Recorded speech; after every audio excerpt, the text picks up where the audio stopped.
guess what just decided to update as I'm loading up here? Fortnite. So we're going to be waiting a little while here while that finishes up. It's only at 2%. This could be a little while, so it kind of surprised me a bit. It's like, okay, ready? I'm okay now. Anyway, I did manage to get it because it's now back on iOS. So I managed to get it on my phone, and there should be a free skin waiting for me when I get in.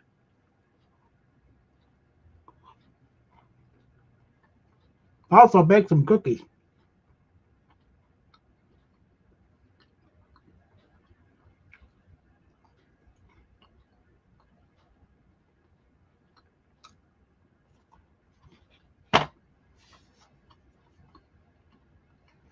Any questions? Now's the time while we're waiting.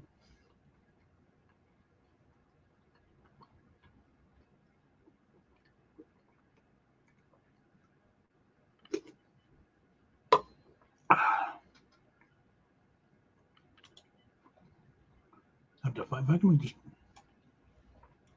put this over here. I'm going.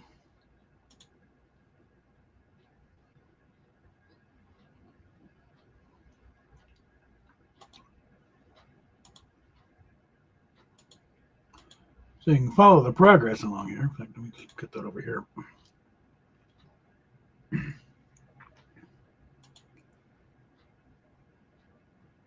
And again, per usual, we got, sent out the usual invites. So maybe Rosetta will show up. Who knows? She's at her mom's house. I don't know if she's gotten settled in enough to do a stream, but we'll find out shortly. Oh, on the tail end of the coof. So that's why my voice is now. I'm having to resort to the hot tea today.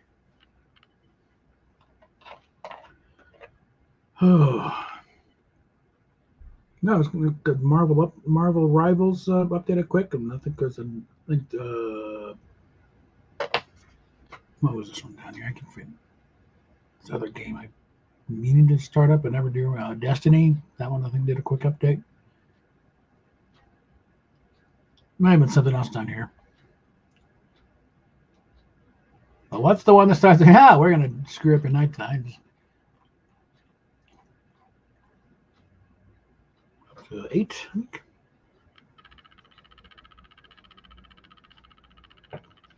I need to pace out the cookies a little bit. I want to scarf them all on in 2 minutes.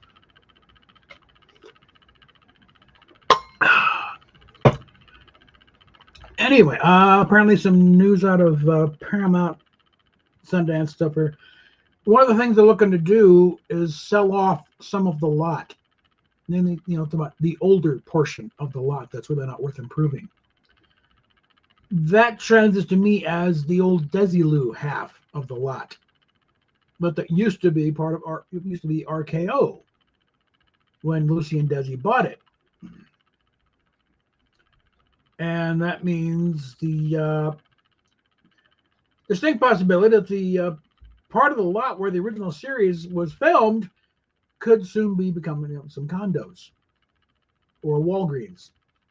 I mean, it's like no reason Star Trek should be, any more immune than other, classic shows where their sound stages locations have gone bye-bye. The 40 acres where they filmed, not only a lot of Star Trek, but also there was the outdoor set for Andy Griffith's show, Hogan's Heroes, a bunch of F Troop, I think was that. A lot of, that's now an office park now. There is a production thing out there with nothing to do with it, though. Only you can find it just by looking at the street locations. That's it. There may be a fire hydrant out there from the dates of the period. Everything else is totally gone. The I think it was the Gower Street lot where they filmed the first 2 pilots. That's gone. It's been gone, long gone. MGM's back lot, gone since the 70s. Yeah. So it's no reason why, time marches on. It's like, it's going to be a sad day if that happens, but there are productions on that side, so that could be whole things. I think Dr. Phil is in one of the old Star Trek sound stages. It's in that section. If it's not in one of the Star Trek sound stages, it's, I think, Mission Impossible. one of those. There are a lot of classics. They have them over there now. There's plaques on the outside of the store. What shows shot on these sound stages. I think it was stage 8 and stage 9 on the old Desilu lot. The way they had it laid out, when Paramount took it over, it got renumbered to like stage 23, 24. Because of course they had their own stage 9. They're not going to. And that's the thing. They did try and sell that a bit when they started the motion picture. When they're doing the motion picture, it's back on stage 9. No, that's Paramount stage 9, which is a little more upgraded and on the other side of the lot. It's not on the original thing.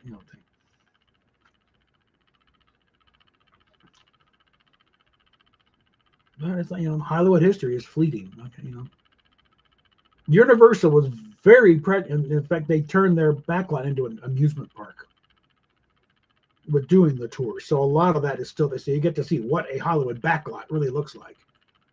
And the Hollywood, the Anaheim one, the Hollywood is the actual backlot. When you're going by the Psycho Hotel, and that is the actual, the Bates Motel and the house up on the hill. That is the actual thing from the movie. It's not, like in Florida, they recreated it all. They found, similar topography, I guess.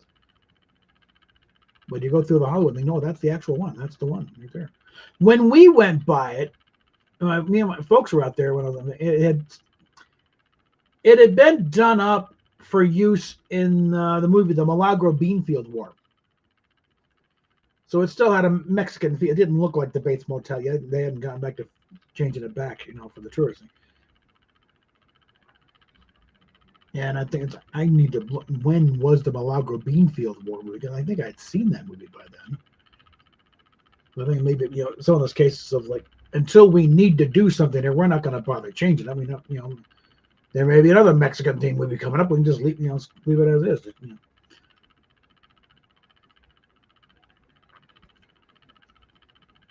Well, stuff like that, we couldn't go down the Suburbia Street because they were actually in the model of filming the movie The Burbs with Tom Hanks and Carrie Fisher and all that. So that's nothing. It is a working backlot at Universal. So there's sometimes you pick the wrong day. We're not going down there. They're working. Sorry, then we need to stay quiet. But that would have been fun to go down that. I've heard of back when they're still doing Knight Rider. Hasselhoff would occasionally, where the tram is going, he'd show up in kit, do a donut in the hotel, the Bates Motel, say, watch Knight Rider, and drive off. So things like that. Things like that happen.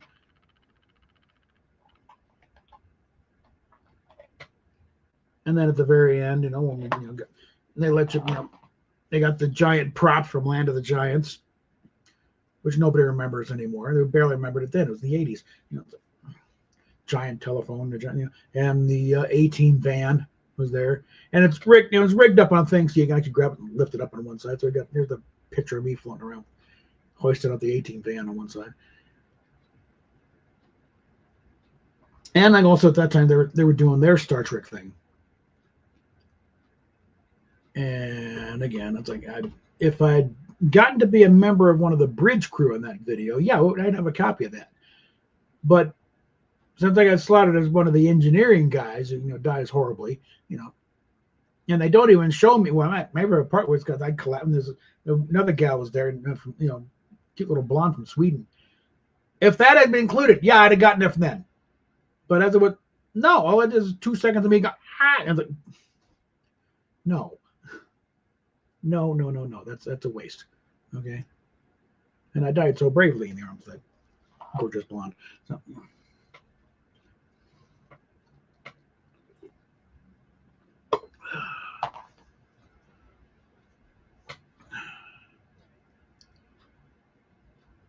But as they're waiting for this thing to finally upload here and update, it is up to 25%, so it's kicking right along.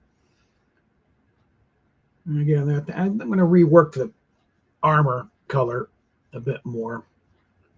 Because one thing is I'm watching more Tabor Time stuff, playing around with these things. Like, okay, the tan doesn't look that bad. So there's something a little more, because in my mind, I was picturing kind of a blue-green combination with maybe that, not. You know, the khaki thing has a thing to it too. Might give that a shot. Just play around with it till then finally, okay, yeah, there we go. You know, I'm still gonna hold off for a while, you know, until there's some funding changes, and you know, probably payday when I finally go ahead and get the rest of the bundle, which I think is down to. Let me check some. No, I'm not gonna muck it up there. So, if I try and get on the game on the phone, I might screw things up.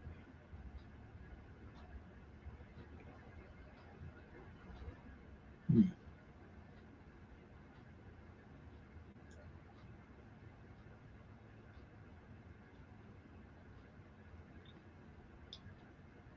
Oh, and of course we got, you know, we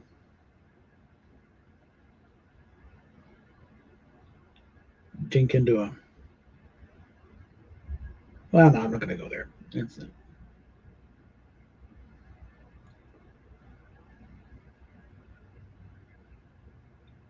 apparently, I mean, it was already considered that Shudigawa was out as Doctor Who at the end of this season. He's already done the regeneration thing. He's on other things. But now they're public about it because the ratings meltdown is complete now. And so now in the papers, he's been fired. Like, not really. He's already gone. But now it's a matter of you're not welcome back. Because it's like sticking it right between the FA Cup and the Eurovision final.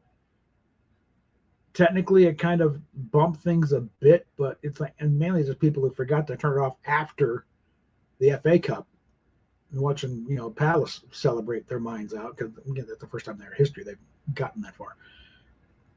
But apparently, they don't just get how many people tune in; they track it as it goes through the show, and the ratings are just, you know, numbers just right off the damn cliff after like the first 15 minutes. Like nobody's watching.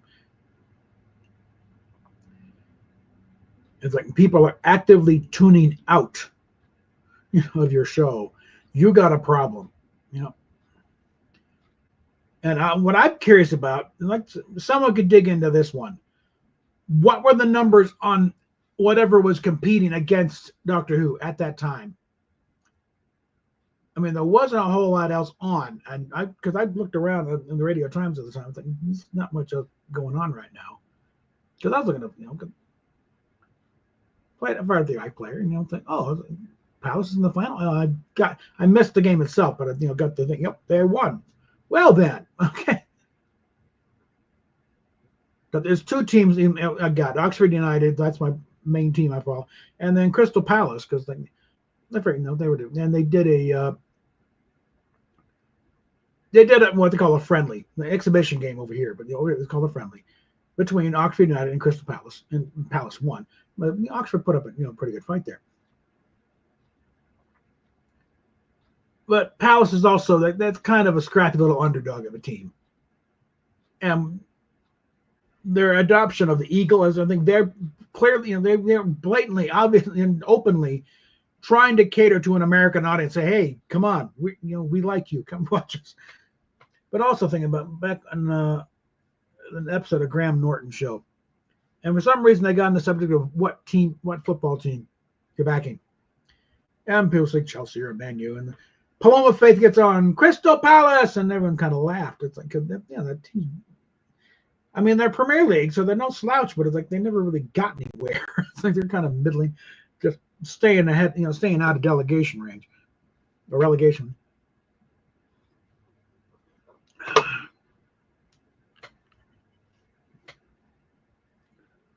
So it's kind of thing. It's like, hey, they made it. Okay, that gives the rest of us hope. Okay, because I would like to see Oxford United at least make it the Premier League and maybe even win the cup before I die. That would make me happy.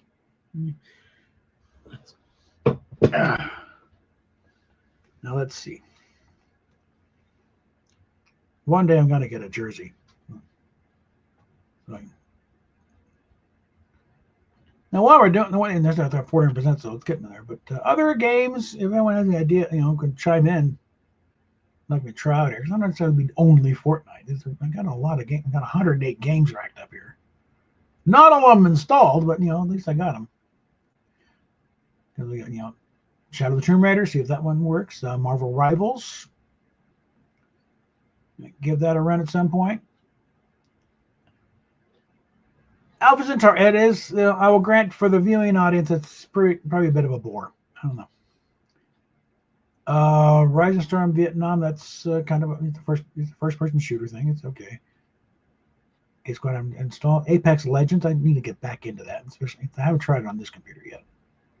Might actually work. A lot of these, a lot of shooters. Mainly I go third, some first, but I prefer the third person shooter where you actually, your character, you can see the character. You're not just looking at gun sights. Because I figure it's like, what's the point in getting some elaborate, character skin if I can't look at it? Okay. I want to be able to see my creation on screen doing things. And also, this screen does not really cover peripheral vision. Okay. When you got a third person shooter, then it's like you're seeing the wider field. First person, all you're seeing is just right, like things. Like you get blindsided too much. All right, this like thing here got there.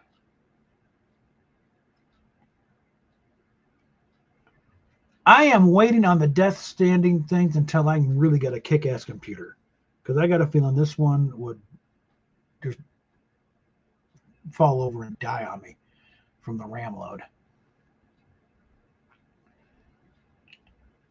Destiny 2. I'd make this mainly out of deference to a jobby gamer. Maybe we could team up on the games. I don't know if it has multiplayer thing, but like just some kind of connection with her. But I never have actually done anything with it. I couldn't get past the launch. Let's see, Doom 64. I need to restart that or reinstall that. Because some of these I had them installed, but there was a meltdown one time on the hard drive to get that swapped out. Literally, it was the heat thing would stop working, so I had to get a new hard drive. Evil Dead. I did try this one. It's like, yeah. I didn't. I think the mechanics are a little clunky for me. Fall Guys, I need to get that going again. Fallout.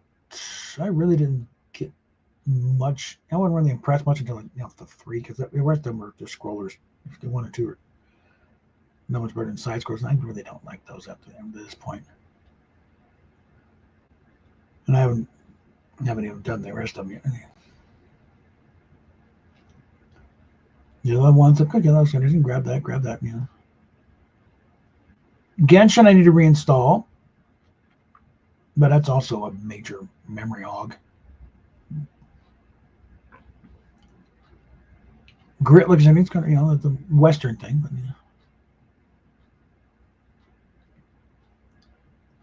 I should try this one of these days. It's in the Adam Eve thing. Now I've actually been reading some of it. It's like, okay, it is in character. Midnight Sun. Yeah, I did. It's a card thing. It's like, yeah, that wasn't what I was expecting. And we got fighter jet things, more shooters. This one seemed more suited, like if you have designing a model and connect it up with a 3D printer, which one day you never know. But for now, let's see some more stuff. Pinball, I might give that one a shot one of these days. PUBG, but I should give that one too.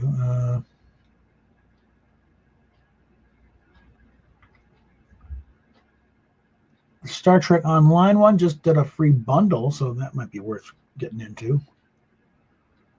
Star Wars Squadron, they start you out with a TIE. I don't want to fly a TIE fighter. I want to do an X-Wing. Actually, an A-Wing. Those are fun. I remember that from the old X-Wing Squadron games. Because A-Wings, you can fly circles around things. It's not the most heavily armed thing in the fleet, but it's like, damn, it's nimble.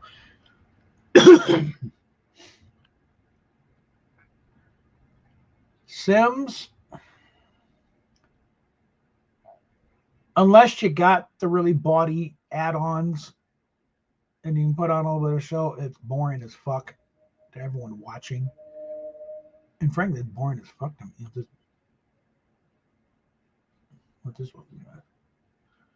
Just to play, frankly. Well, that's why I haven't fired thing up in God knows how long. Valorant, I might give that one a shot again. Wolfenstein, I think I got bogged down and got into somewhere I couldn't get out of, so I have to restart that one. And they got World War II Frontline. And this one I think I just got, but it looked interesting. Let's see, where are we at?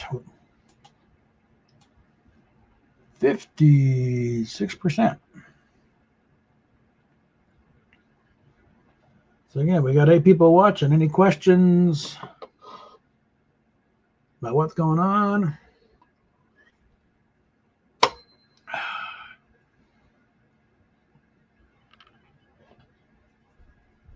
I know Wendy's doing an art stream over, over on her Fansly thing. I think she noticed all these other channels that were VTubers that scored a hell of a lot higher than she did last go around when they did their big competition thing. So I think she may be figuring, well, she's got Teddy Chan. Let's do something with that. Find out, that's, possibility. And her big fundraiser is, doing gangbusters.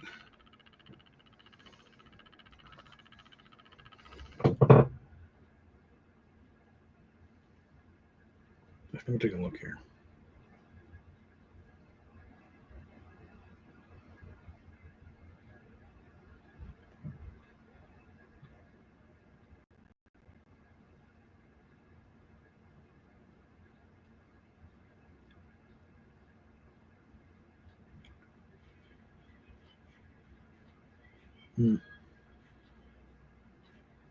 And after an hour, $200. Okay. And still got the plastic dick in her shorts. It's like, these were supposed to impress anybody?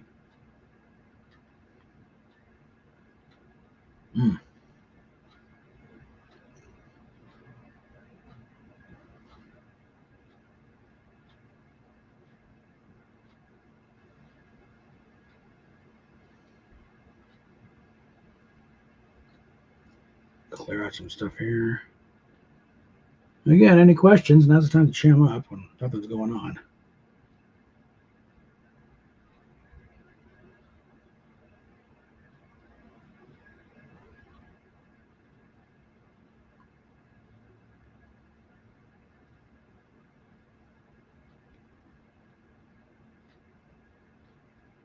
Take care of other things here that need taken care of. Things that I really can't discuss with a family audience. Okay.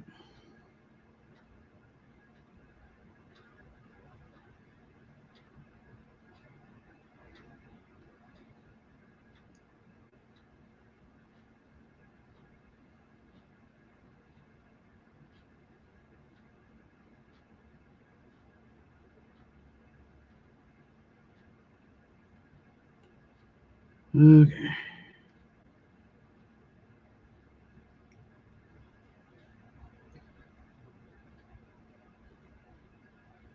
And what are we up to now?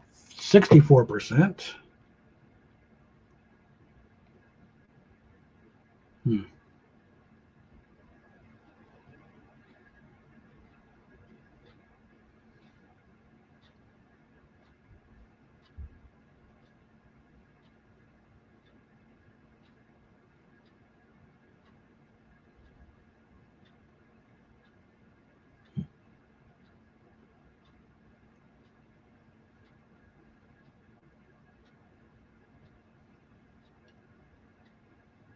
Alright.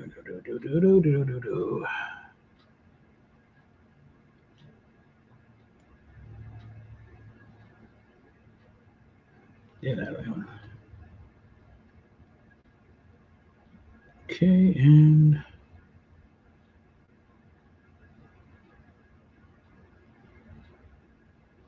all right.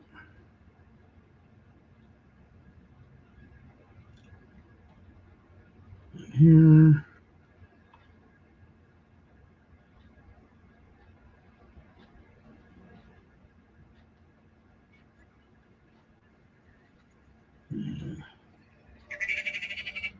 Jeremy Clarkson has more sheep.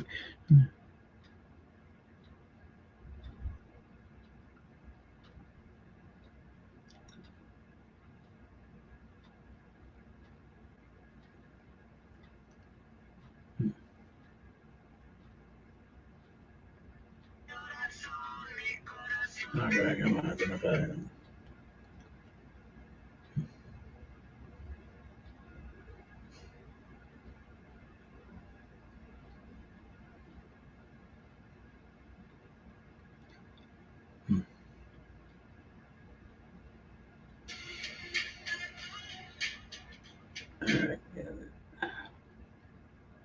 Okay.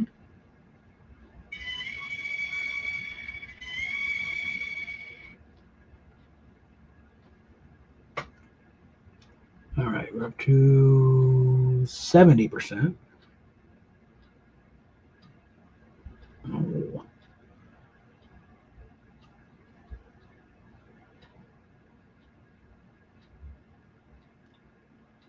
One of my Instagram friends, heartbreaking pictures of these dogs in hideous conditions dumped on the side of the road like they're trash. Thankfully, most of them, it's like, yeah, they survived, somehow, long enough to get care. But some of them was like, it's some couple of puppies, by their dead mother. It's like,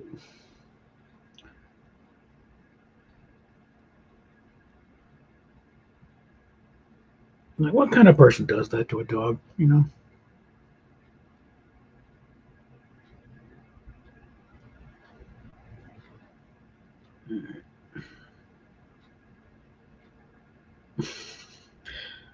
Update cut loser free by surprise too. She's in the middle of a stream. All right.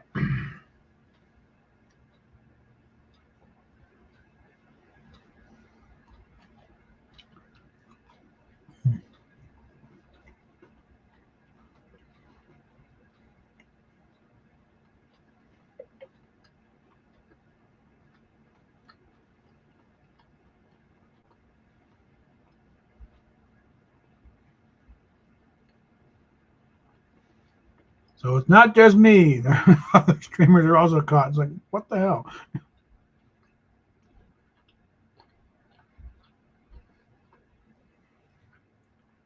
least it's a fast one. Some of them I'd like just leave it on overnight and it'll do.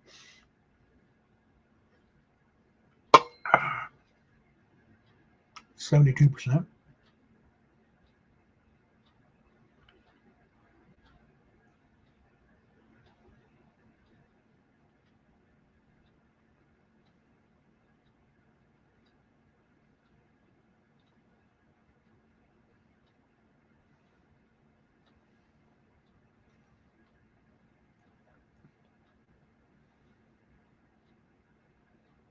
Could throw up a quick video.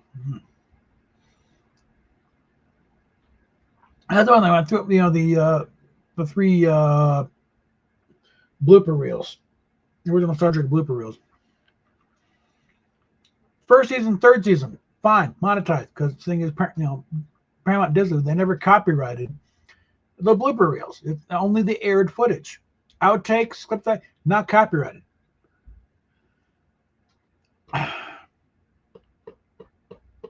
But the second season, there's one segment where they're playing the theme, or at least enough of it that one got claimed. And unfortunately, that's the one that gets the most hits. That's got over 2,000 views on it. First season's over 1,000. Second season, third season, it's like a few hundred. It's great for drawing traffic, but. And then the Tomorrow Show segment. It's like they're letting it air. At least I'm grateful for that. It's another one. Well, it's a bit of a lost leader, but at least bring it to track. Check out the rest of the channel. Yeah.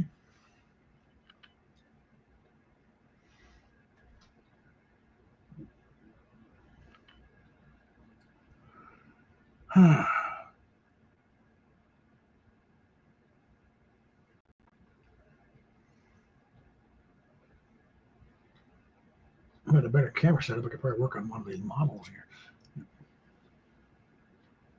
One thing I'm planning on doing is do my own little series of headcanon stuff of where these ships all fall.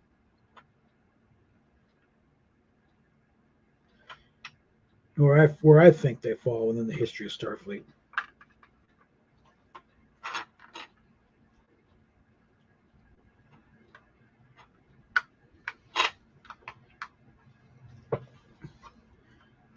And I'm going to figure start off with the Daedalus class. That'd be the oldest one. Because I figured, and this is partially based on the whole discussion with Doug Drexler.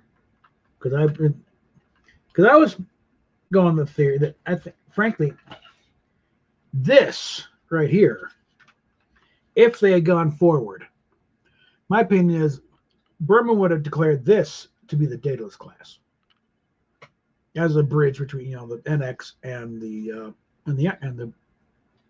original series ship. He didn't quite buy it. These are the things that you like the Daedalus class, the ball, the tennis ball and beer can design properly. It'll look great. It's again, he's got a point as far as like with the original series sets. People bitch about, oh, look tacky. Not if you light it right. It looks fantastic. And you should know they recreated that bridge set for Enterprise, and it looks fantastic. And the thing is, because you can't make heads or tails of the controls of what does what, that makes it more futuristic. As opposed to the Enterprise D. It's like there's directions. You can figure out how to pilot the Enterprise D. There's no way sitting at that helm on the original Enterprise you can see what the hell does what. Okay? George Takei made this shit up in his head. And we get arguments with the director because they set up a new one shot. No, but that button's over here. Okay, we're up to 84%. But my opinion, there's a reason why that design was rejected in 64, okay? It doesn't work as a hero ship. I mean, it looks fine on paper. It's, certain angles, okay, but it's not something you look like, oh, that's our, no. It's kind of a derpy looking ship, okay? And also all the reinterpreted the fan trying to address it, no. Sorry, but that model in Cisco's office is this canon design of that ship, and they've declared that's the Daedalus class. Okay, fine. And I got a few pictures of it when it was at the Star Trek Experience in Vegas. It's like, yeah, okay. But Doug said that his contention is that no, that was pre-NX. It's a very old design. It was kind of old when the NX-01 came out. So I got to figure out, okay, well, how old are we talking here? I might talk to him a little more about it. Because I figured, okay, NC and, one. That might be a way to go. I wouldn't want to be the first design. I wouldn't want to go that far back, but I think, but actually, NC work, because then that would give some kind of historical basis for when Federation Starfleet takes over, and the register numbers start with NC as a kind of a homage. Stupider things have happened. A lot of things happen in aircraft design and things for strictly fashion. Like there's no real big advantage of the F-15 having a twin tail. It just looks cool. And again, we have different companies trying to land a contract, it can come down to what looks cooler. It's not all performance. Like, well, yeah, this and that, but this one looks kick-ass, dude. It's about the same performance-wise. It can be up to Quantum. I like this one better. It looks cuter. It looks meaner, you know.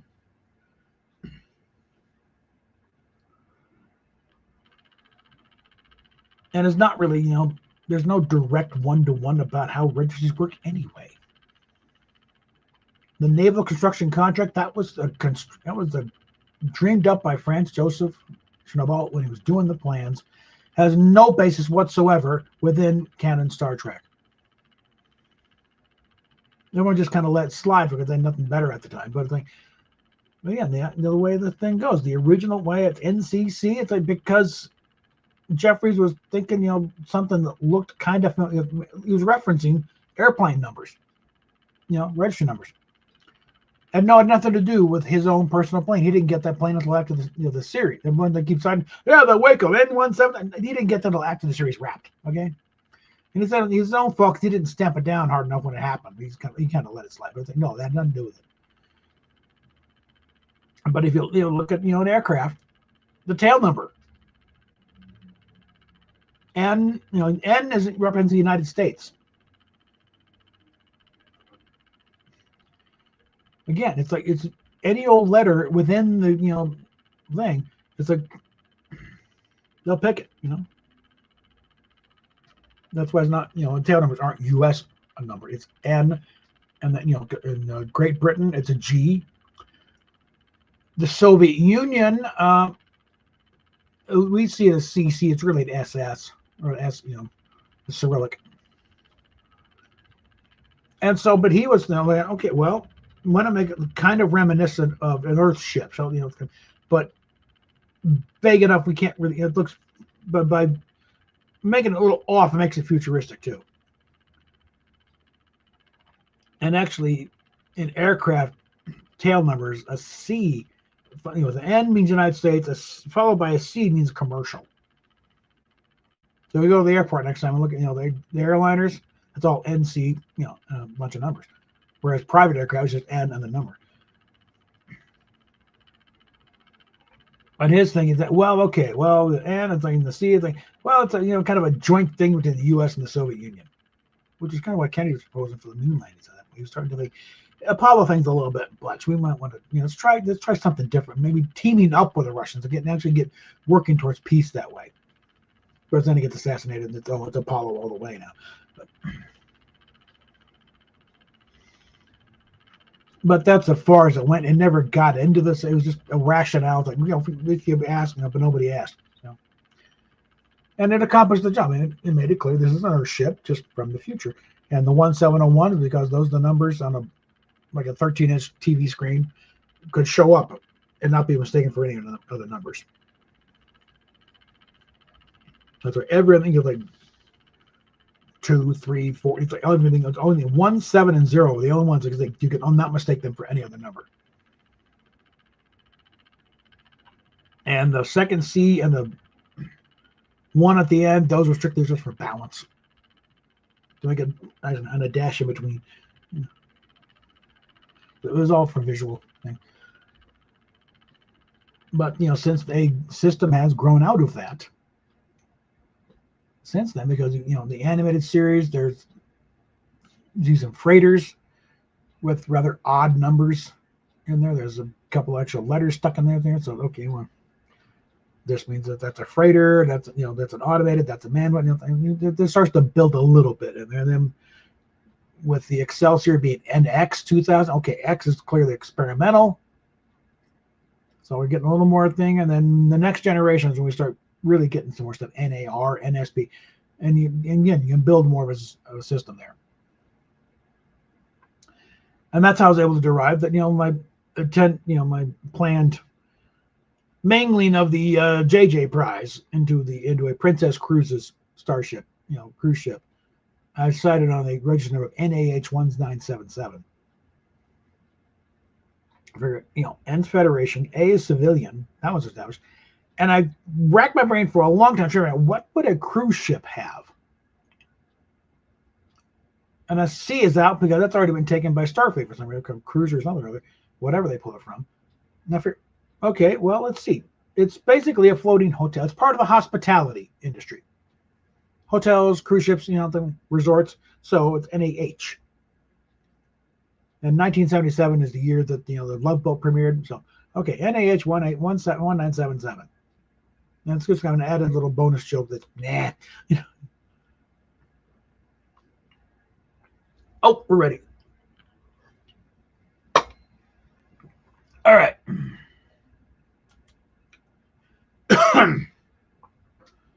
So hopefully you've all been a little bit educated. Let's gotta figure out how far back do I want to push the dataless class, because it is pretty basic, And the thing is, this stupid thing, there's too many callbacks to the NX, but also forward to the later ships. So it really is more of a bridge between those two. And also, it's a lot smaller than what they showed on screen in Discovery and Enterprise, and then the Strange New Worlds. But this supposed 1/1000 scale is actually clocks in really good. It's just a little bit smaller than this chopper right here. Which, no, I'm not. This is not a Constitution. This is the 18-inch AMT class, AMT model, which I dubbed the Bonhomme Richard. It's like it doesn't match up with the 11-foot model in a number of ways, but it is screen accurate to the Constellation, because that's the model they used for the Constellation.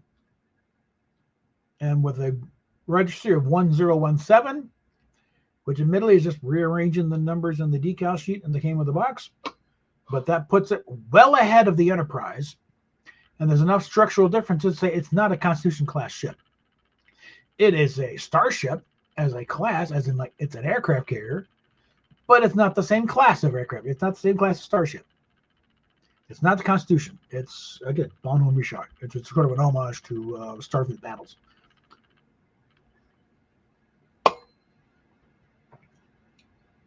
Mention that idea to Foley over on Trek Yards. He liked that. Yeah, maybe it was a personal channel.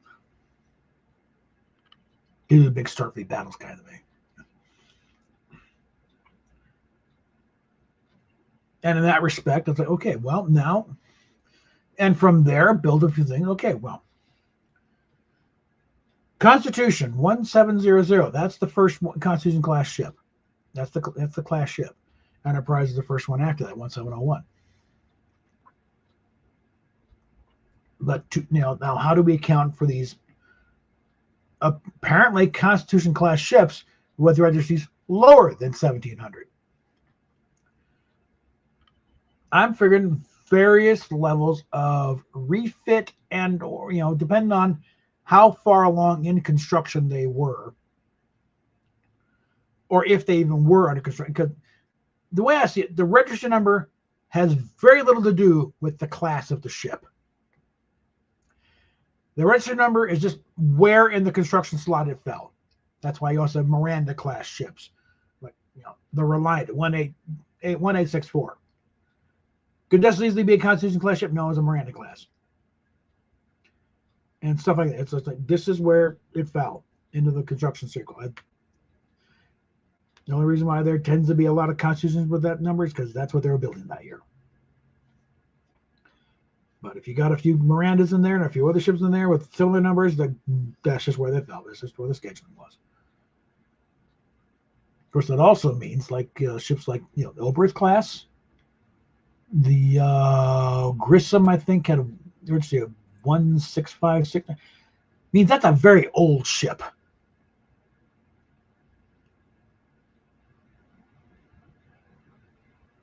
That's a pre-Constitution class ship, or even pre this guy. We're probably talking back to, I'm calling this one the Yorktown class, the Disco Prize, around that era.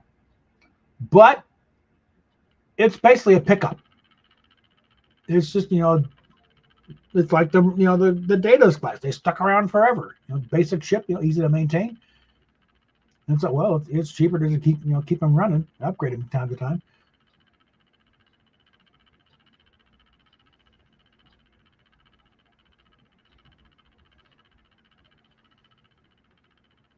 So I'm going to figure out some kind of my own little pseudo documentary series.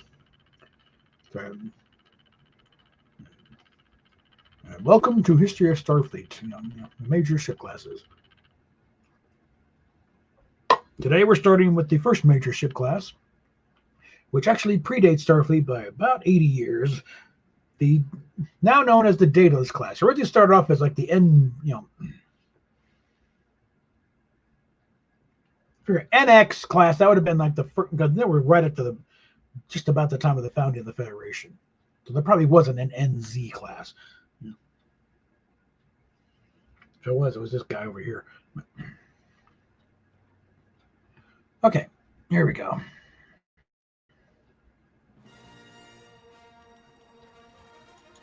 Yeah, I got that already. Come on.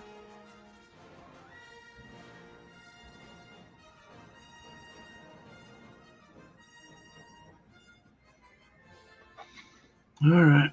Let's see what we got here.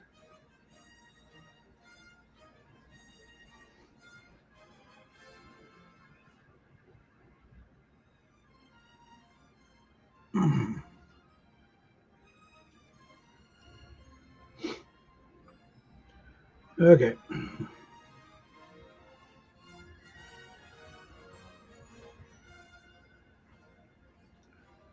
Okay, let's see what else we got here. Yeah, got him. I'm dealing with him, playing with him now. Okay. Huh. Done with that, whatever. Okay. So let's go ahead and yeah. Oh, good grief.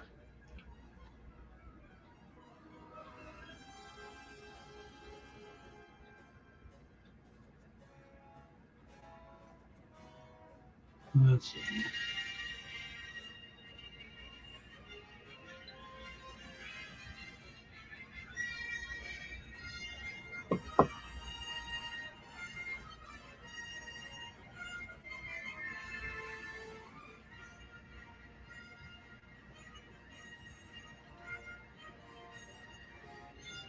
Okay. I think we're about right now. Yeah, hold on. I got to relaunch here because I think I mucked it up by getting on here.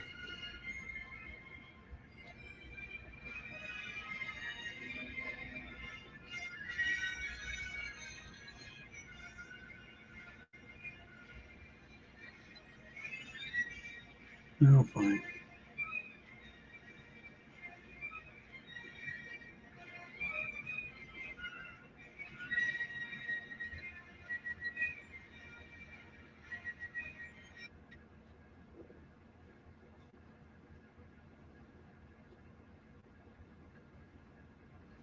Okay, that's on.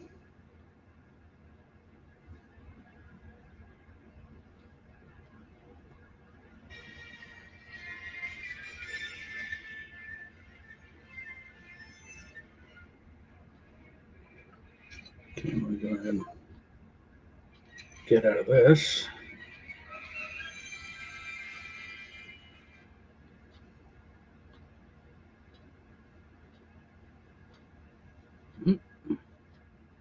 Close that.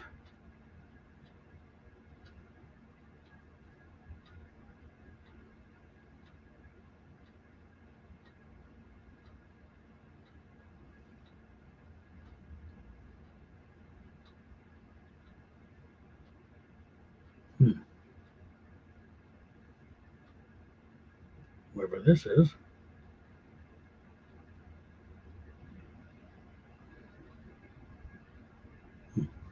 All right, fine.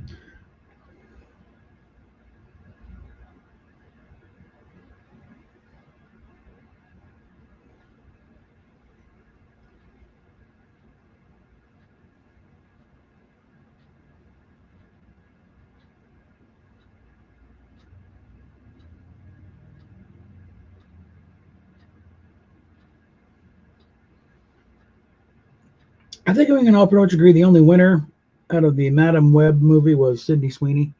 Yep. All right.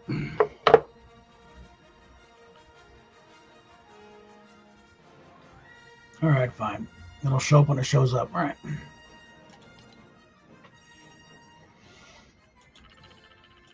All right, let's see what we can do here.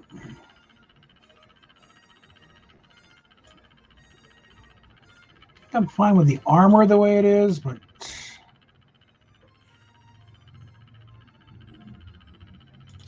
let's get everything default here.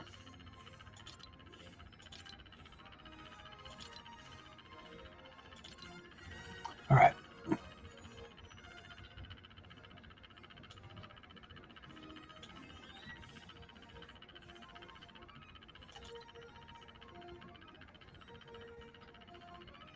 Hmm.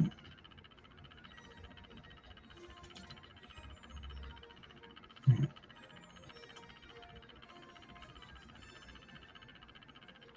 Hmm. Hmm. I kind of like that a little better, actually. All right. All right. So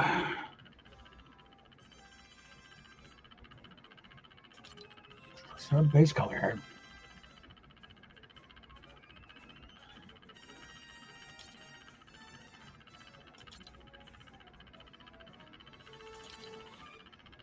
Hmm. Hmm.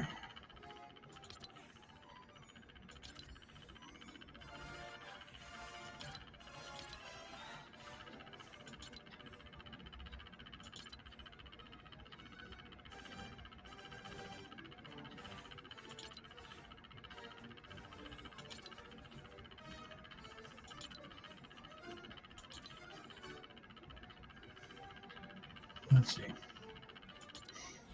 Hmm.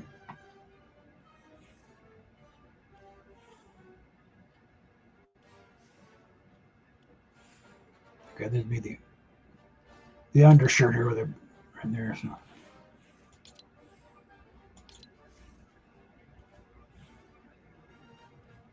I think I like that.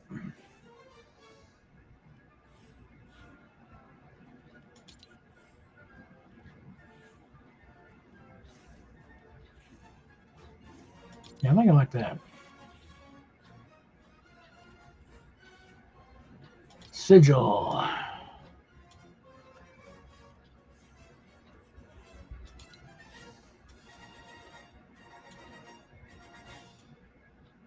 Hmm.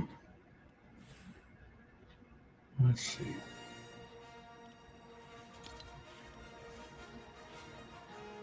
I can barely see that.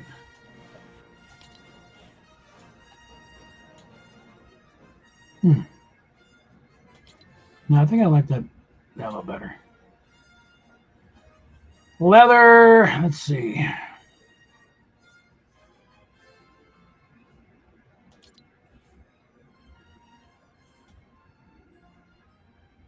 Again, part of the idea is I want to do this armor of some form, more or less in real life, as a cosplay thing.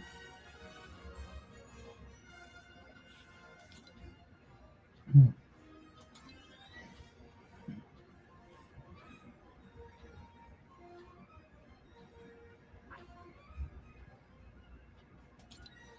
Hmm.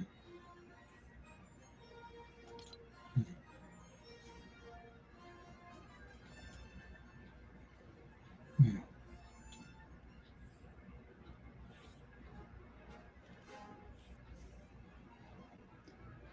I don't want to go completely green. So just,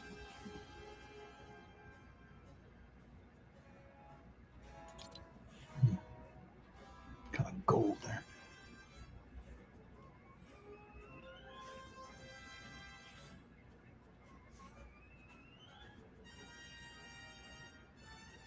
I'm really looking at the trim around the visor there and this thing.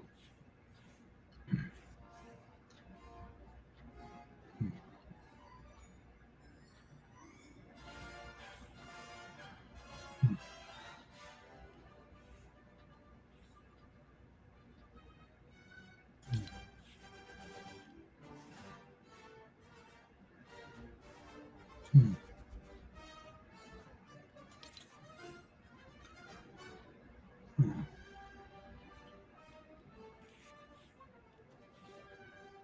other stuff. I'm fine with the rest of the stuff here.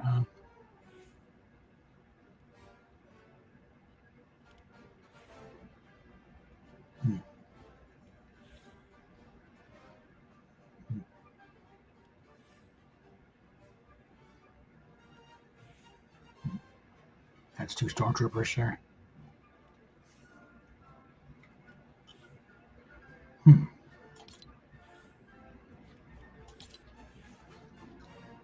This has possibilities.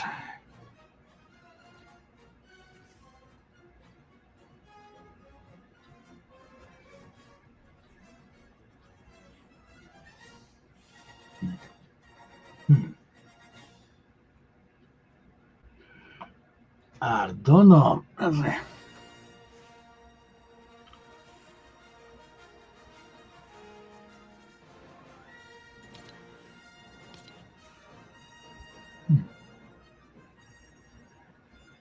That's not bad.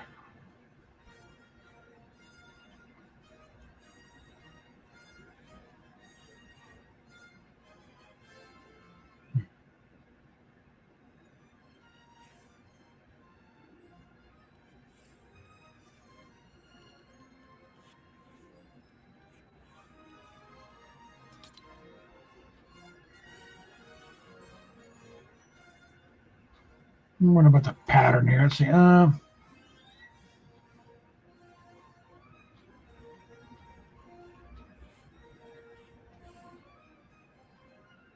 Make the stripe.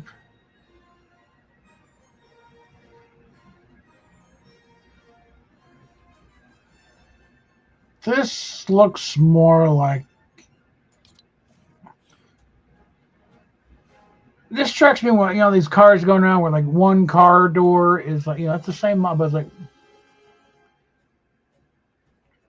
like you got a red car going down, it's got a blue door. Like this is the only thing they can find that fit of the junkyard. That's what it looks like to me.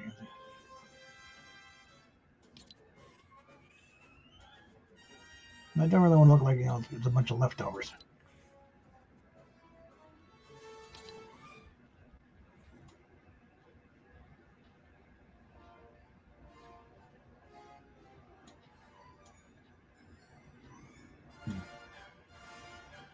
Well, we're just going no pattern.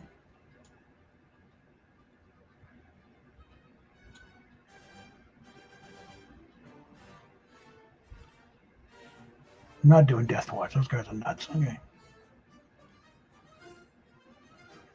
I need to study up better on it because Eldar, I'm not sure what they are. Vizsla, that strikes me as just a little presumptuous. Because Tar Vizsla was the first, or the only Mandalorian Jedi. That's where the Darksaber came from.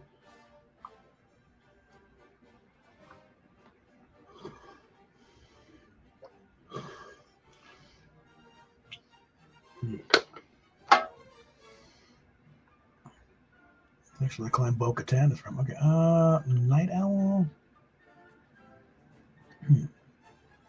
Yeah, I need to study it more. But I think actually, no. For now, we'll go with the Mythosaur. That's the biggest one. Most everyone knows that one. I think we'll go without a pattern on here for a while.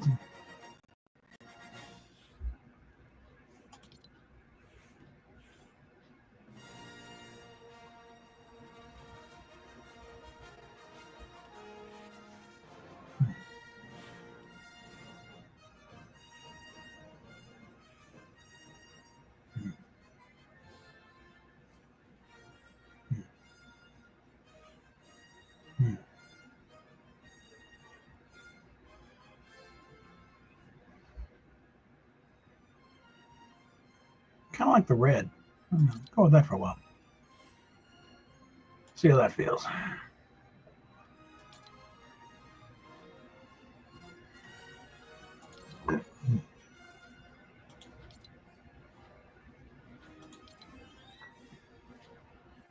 All right, let's just visit some Republic bases here. Let's mark that one for the sake of marking one right now.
Hmm.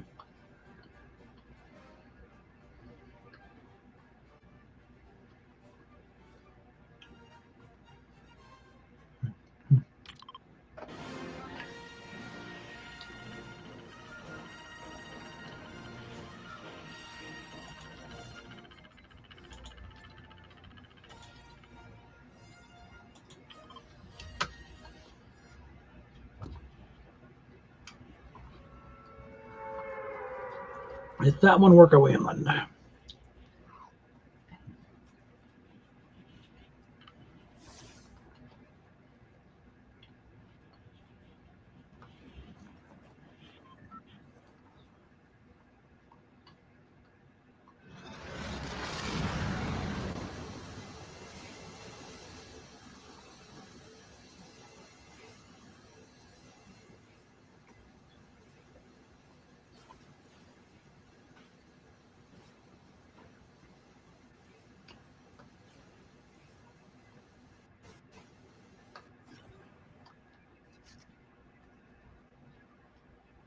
Excuse me, boys.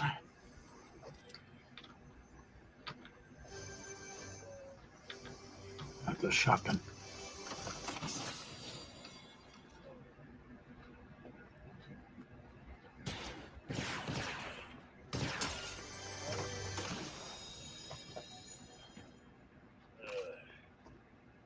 Oh, God damn it, come on.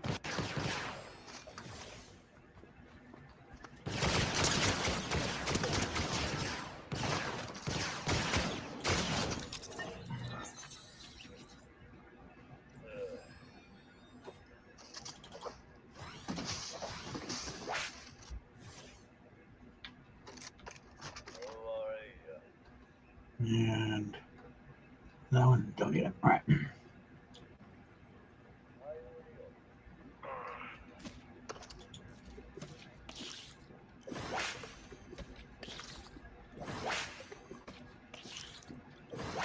All right, and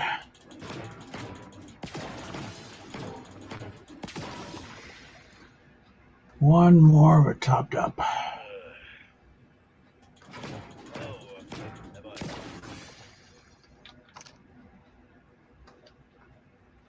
Excuse me.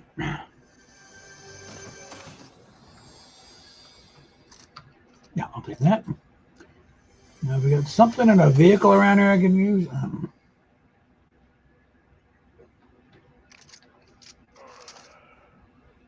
Yes, truck. There we go.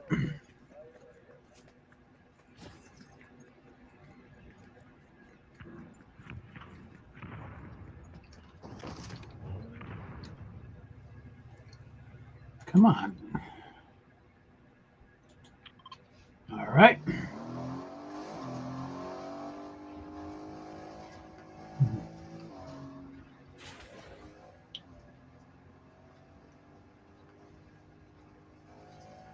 Just passing through.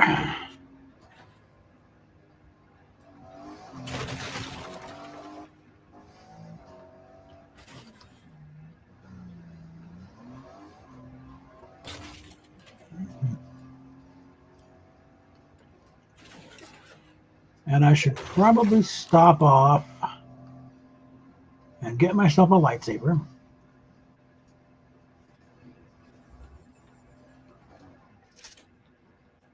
And I think we'll dispose of the shotgun here.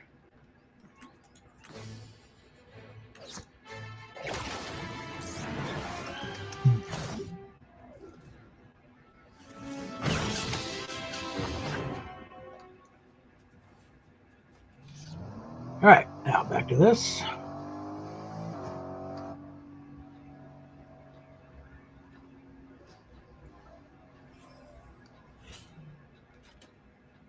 Is that the...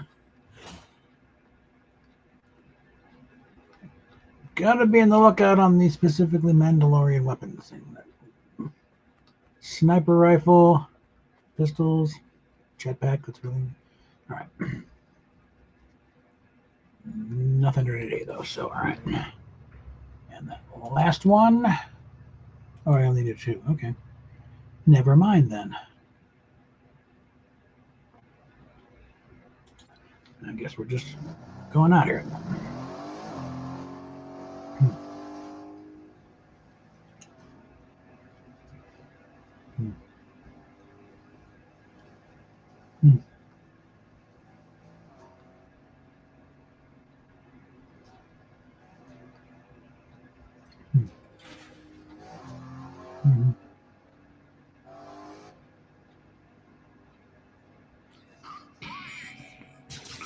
Okay, these are the bad guys. Okay.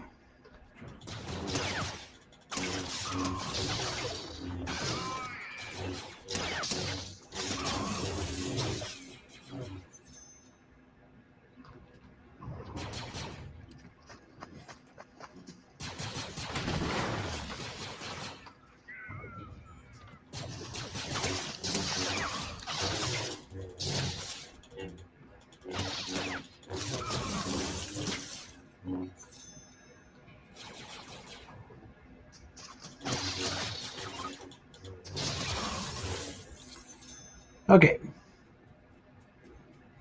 What are the goodies you guys getting hiding here?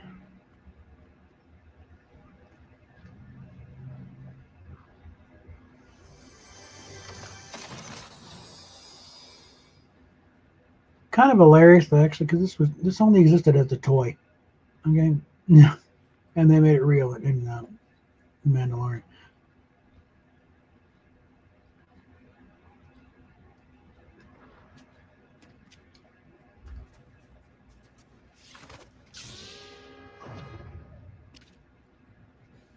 A lot of longtime Hasbro collectors said yes.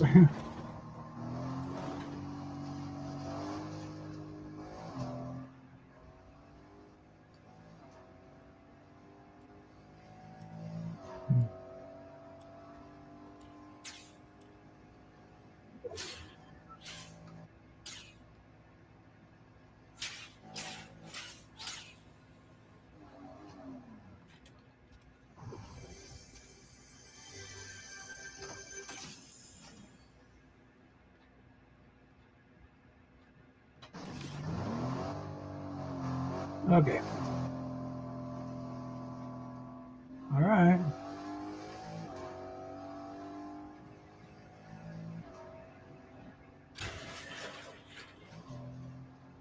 Where are you? You're so eager to shoot at me.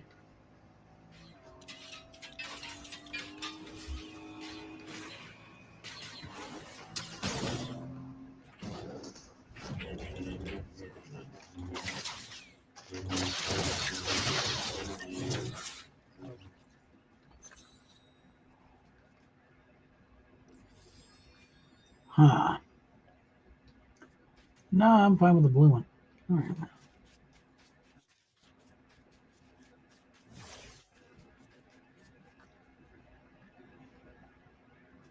Nah.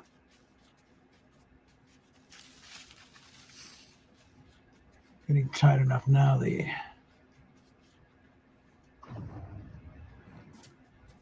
vehicle might be a bit of a liability at this point. Oh, there we go.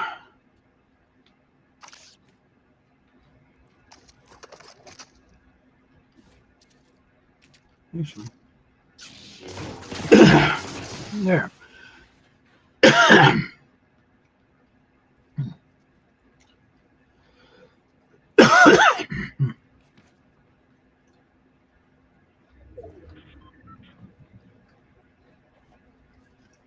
Okay.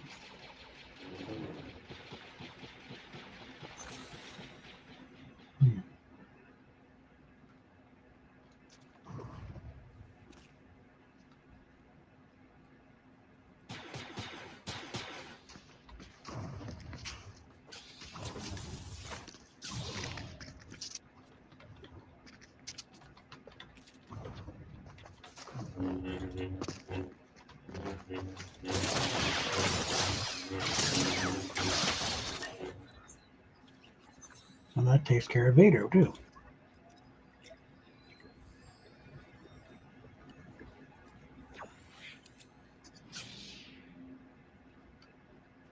Okay.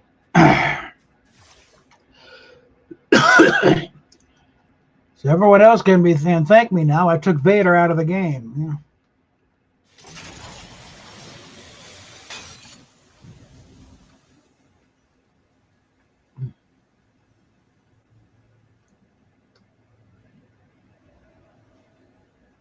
Yes, helpful hint. Don't try and take on Vader directly. He'll kill you every single time.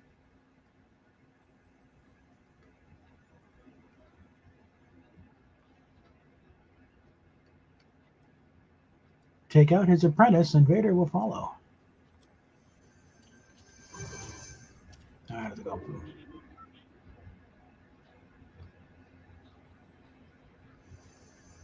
Do it the long way.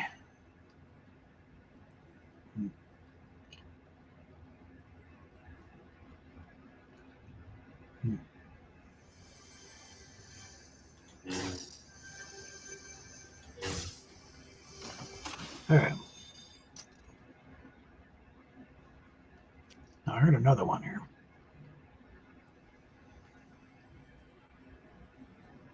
There you are. All right.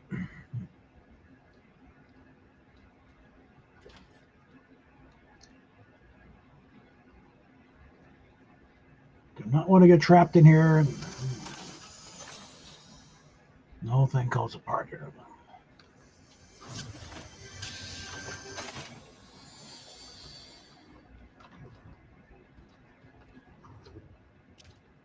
This is where we came in.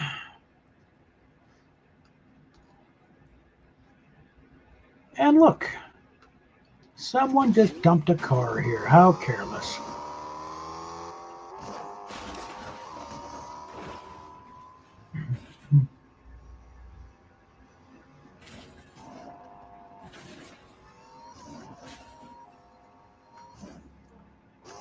Okay, let's...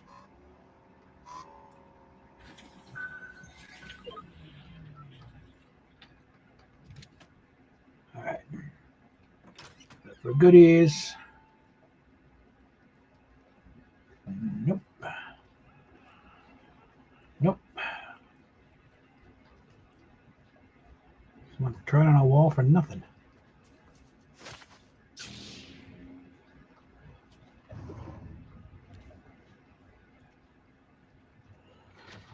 Some people's kids. All right.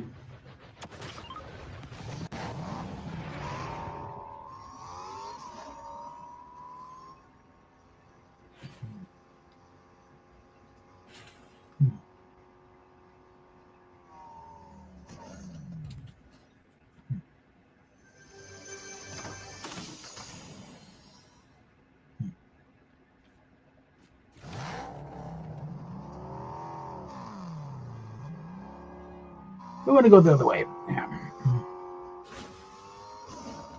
Okay.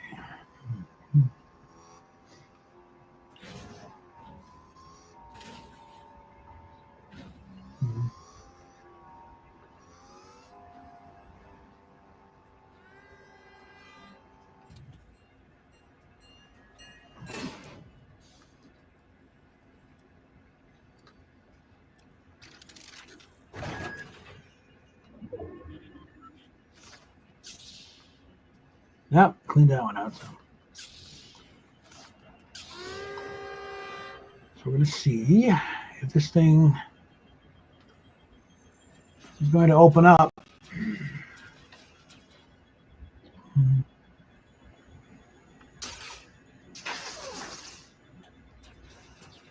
Lousy shots in here. Oh dear, we're at a station, aren't we? Yeah.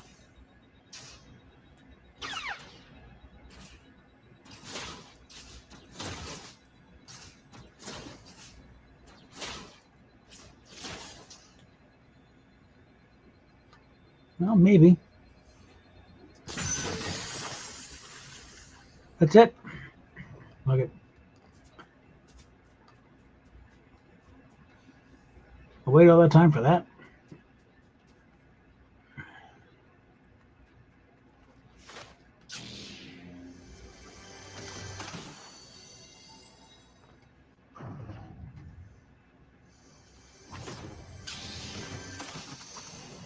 That's what I'm wanting. There we go.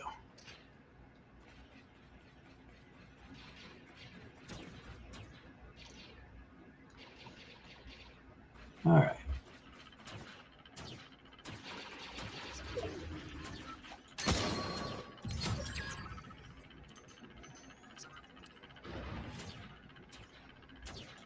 Damn.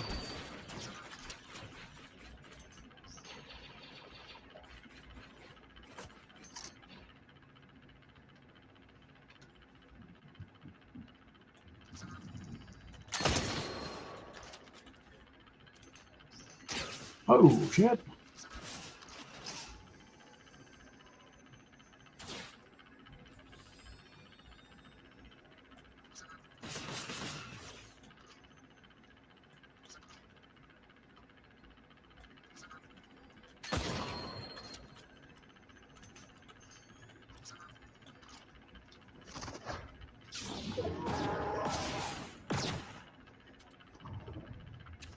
Sorry, Chewie, but oh well.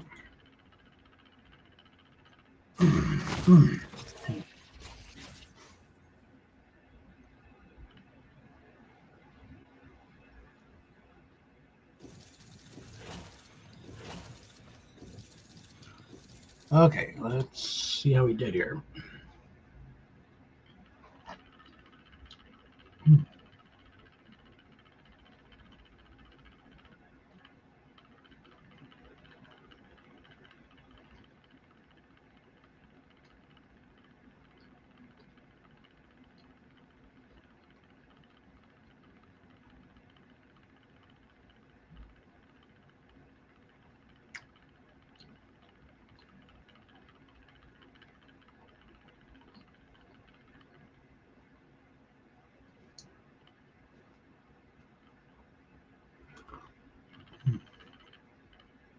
All right.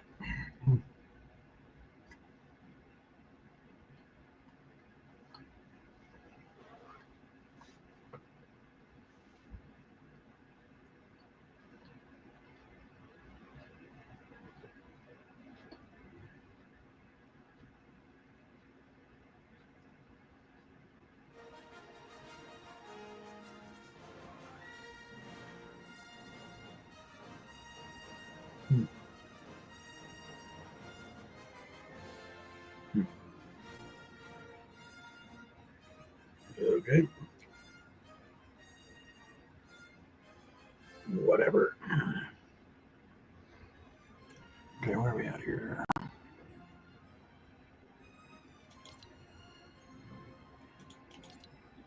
I'm getting close. Okay, so we're almost through to get to the contrail. I get a good rudder ship. Actually, get that. Or to just leave that last one there. Or he's only partially cyborg. You know, like they replaced the arms. So, again, he's never been, full on-screen candy, but some of the background info stuff I want to do, but how it came about it. But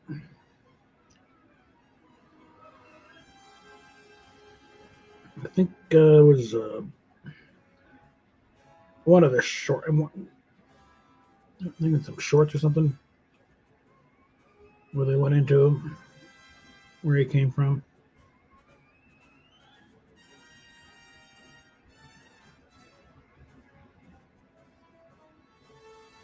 That's probably where Kurtzman got the idea for short tracks.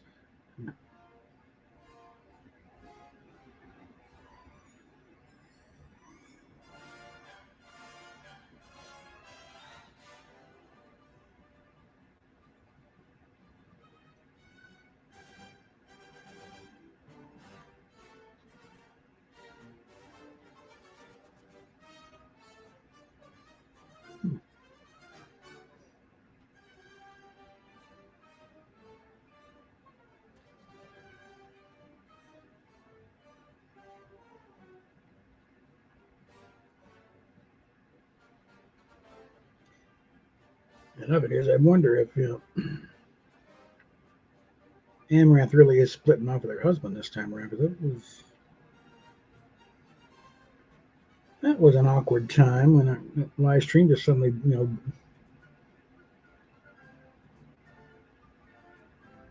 goes muted for a while, and like, is she going to come back at some point? It's been a couple hours now. What did she find on his phone?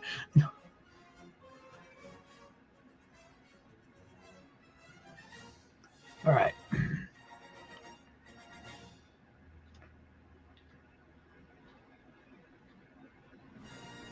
Yeah, I'm kind of liking this guy. I don't know. I could get used to that. Let's see. Let's look at the question. Where are we? That should be easy enough.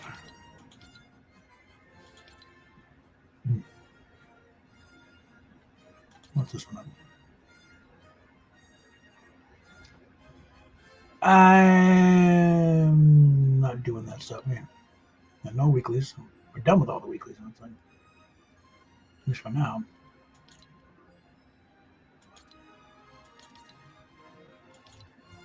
Alignment quad. Let's see.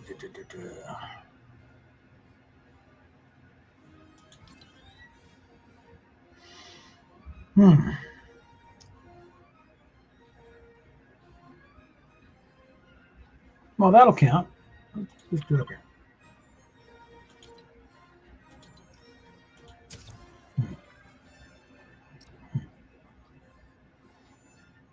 Now, just for reference, let's take a quick peek in here. I only need 400 to do the rest of the bundle because I've already got a good chunk of them. So I got the armor, got one of the emotes.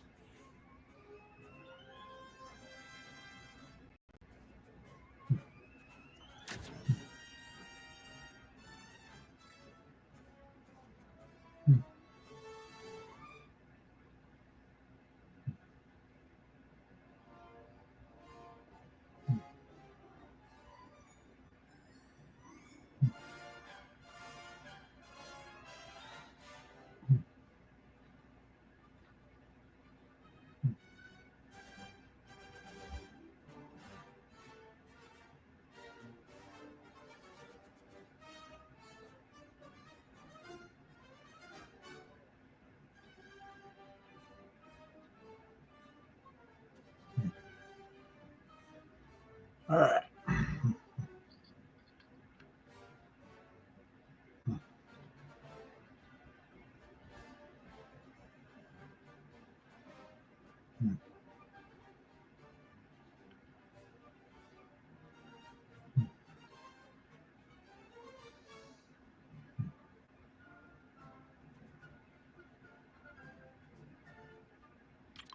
All right. Did I get that right? Yep.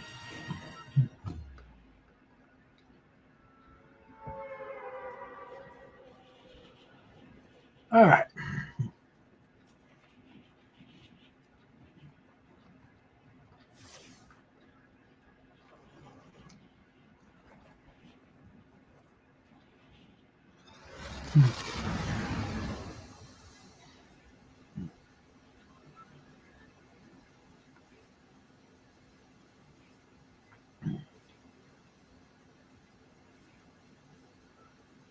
Now I'm thinking about why the Mandalorians are such a big deal. And there's this Mandalorian fandom was big well before the Mandalorian hit the air. It's just kind of confirmation. Yes, we finally get a show. Because there are plenty of Mandalorian groups out there, like you know.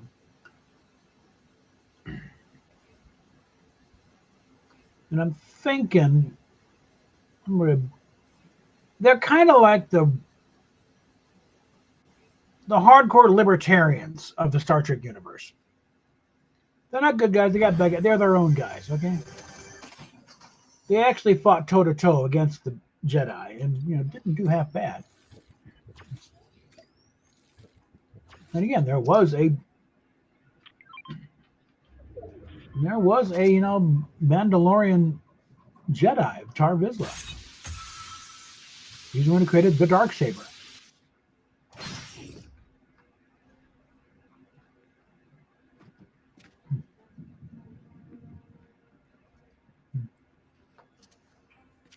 And the thing, the Darksaber is the Darksaber. There's only one. Yeah.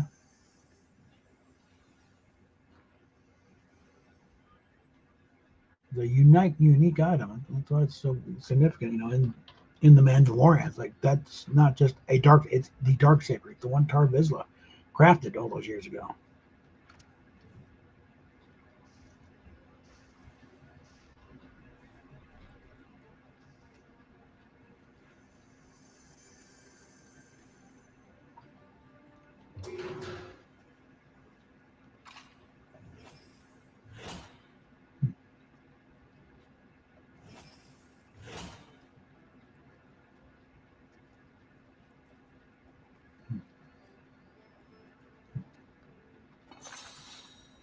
Okay, I think I need to get out of here.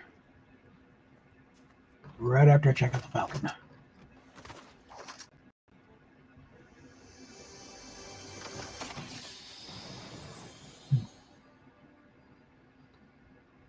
I'm stuck with a great rifle for as long as I get that one.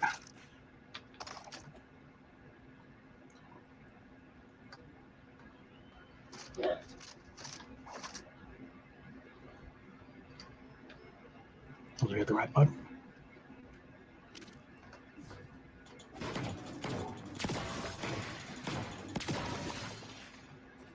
Excuse me while I raid some of your barrels.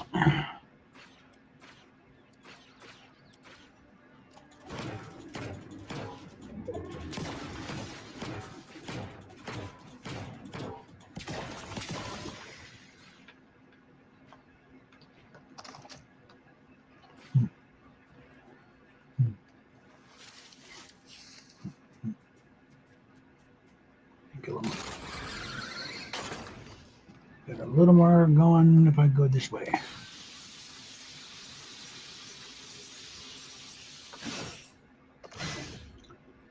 I've already got that one, but I don't think anything's got up here yet. Nope, they did. Never mind.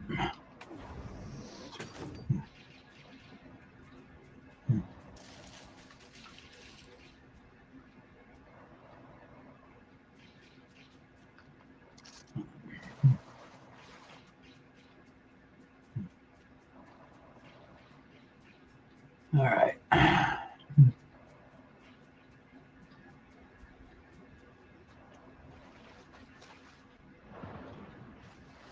All right.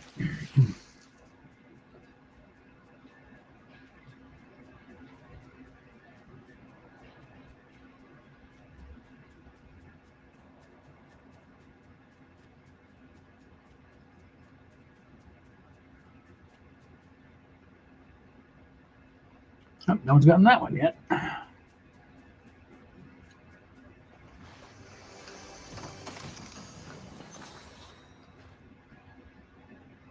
No, actually, I think I will though. No, that's actually a damn good shotgun.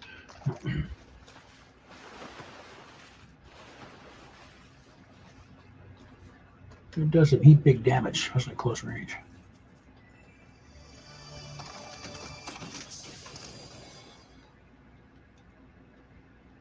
Not already got one. Okay. Oh, jetpack. Hell yeah.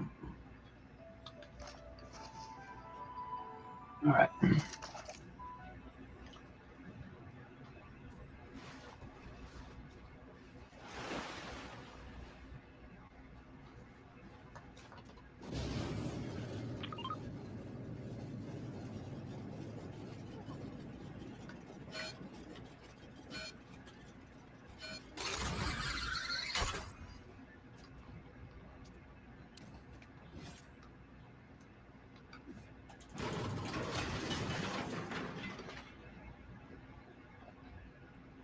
Okay, we got anything in here that's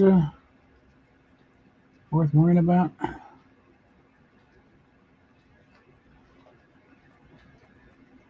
Or is everybody... Oh. Yeah, no one comes here anymore. Nope.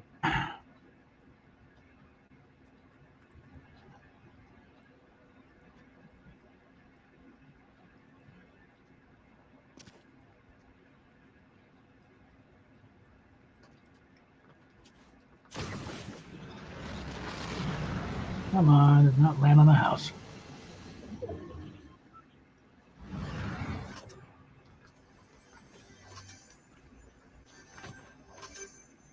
Hate this thing.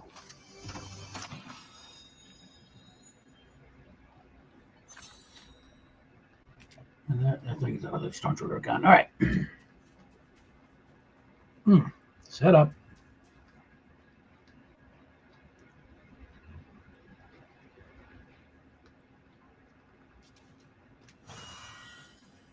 Nothing here.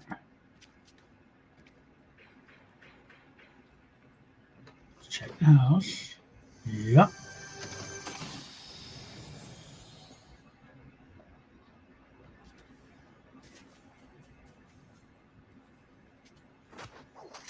Nope. Where are we going?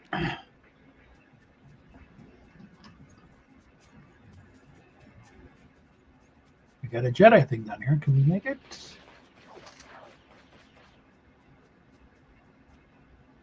I don't think we do it in time though, so.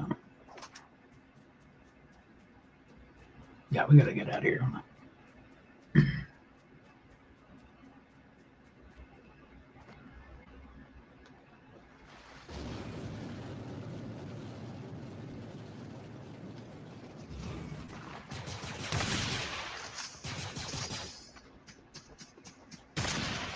See what I mean?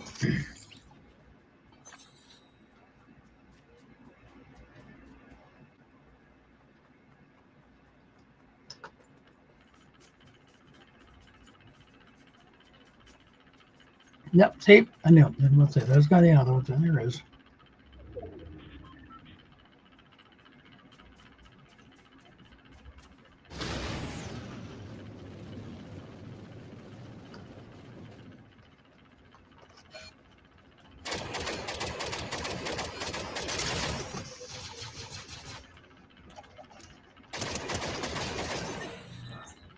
Now that's how Mandalorian does it. All right.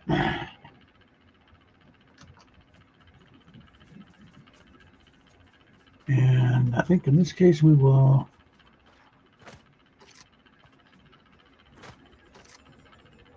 sacrifice the big old rifle.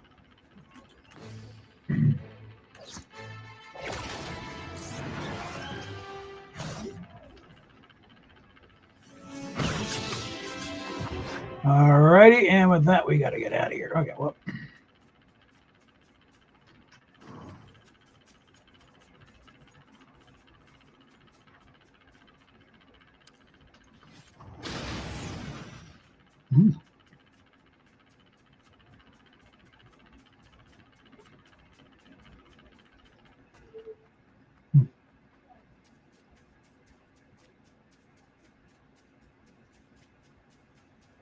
Yeah, cracking the jetpack might be a bit more of a thing, but I'm pretty sure I got patterns for it. So.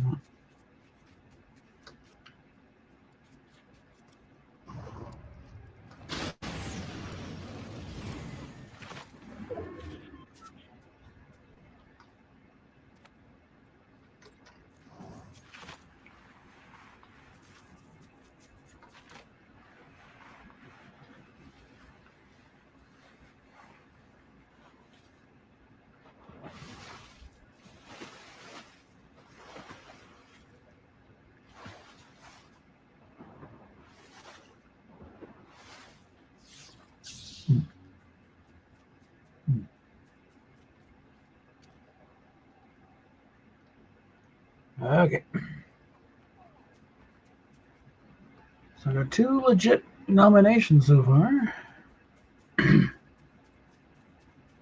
on.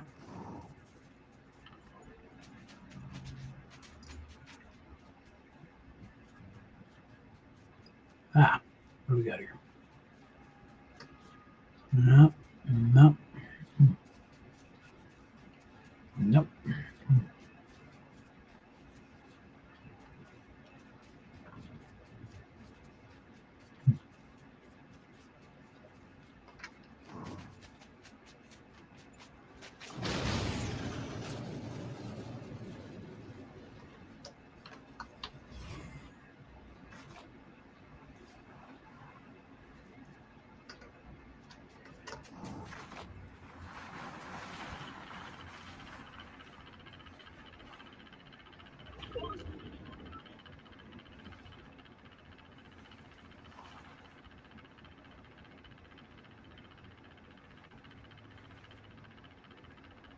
Okay.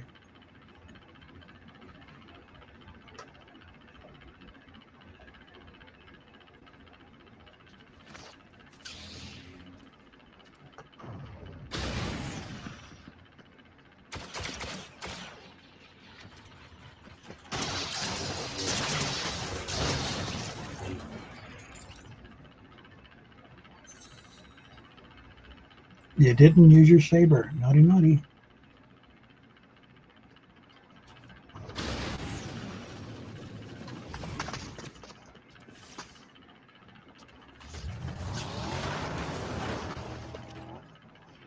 All right. Go ahead.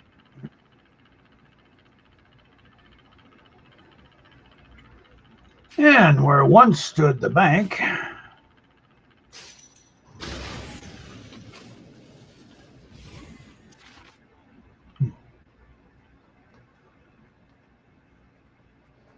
I need to get some heals.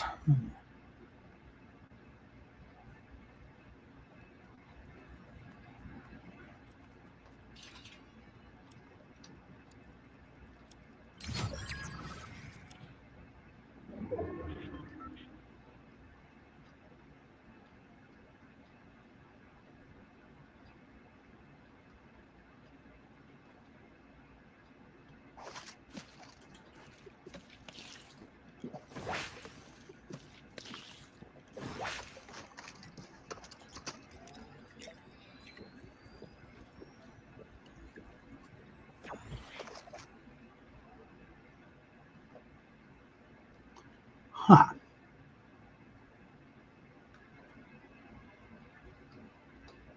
That didn't quite work to plan.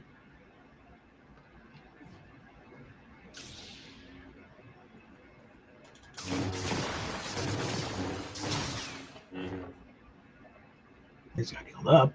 Okay.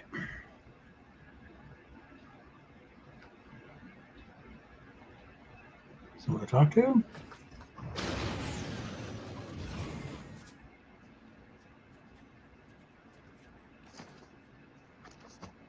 Okay.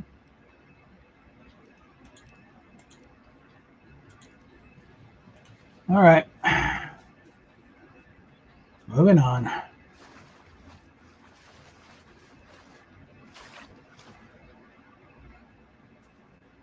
heard it.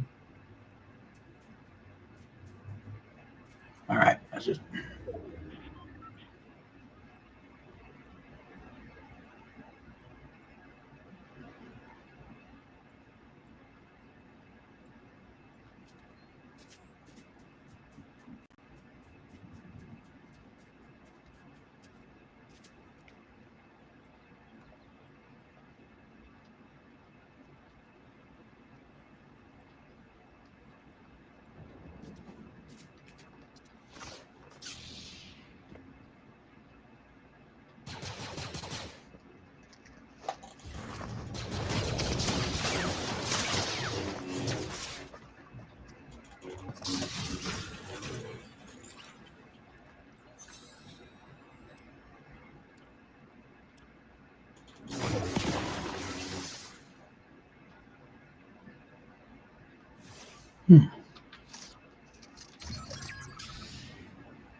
Guess I completed that one. All right.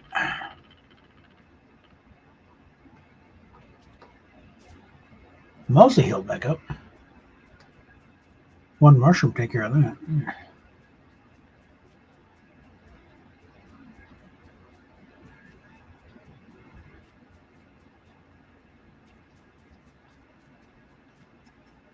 Or one of these water guys.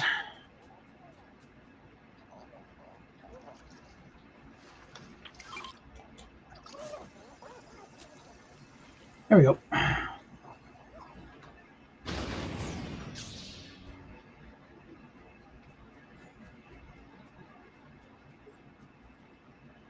All right, and that one is just a regular old heavy rifle.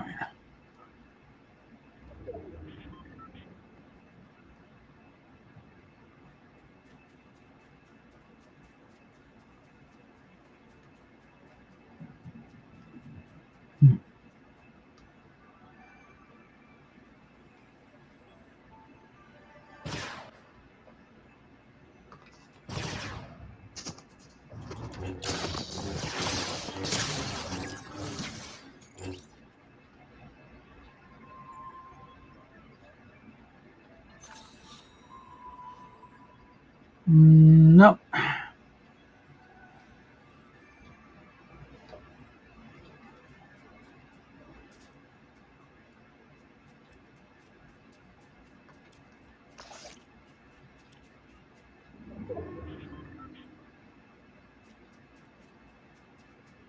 All right, come on.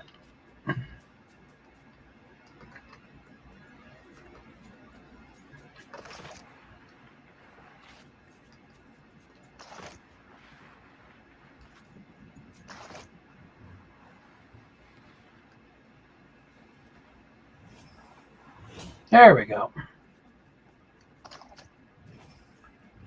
There we go. That takes care of that. So I think that should be the 2 levels I need.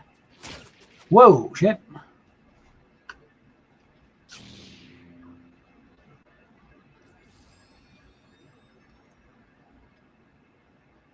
Where are you?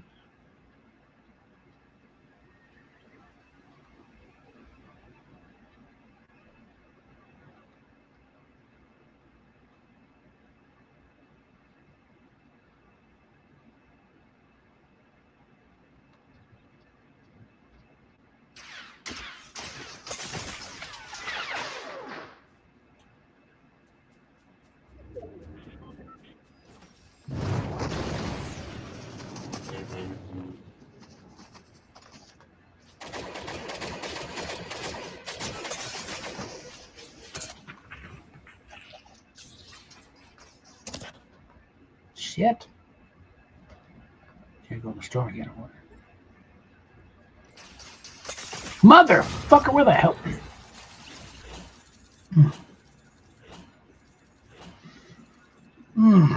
All right. Fucking banana. Third party by a banana. All right. Almost leveled up again.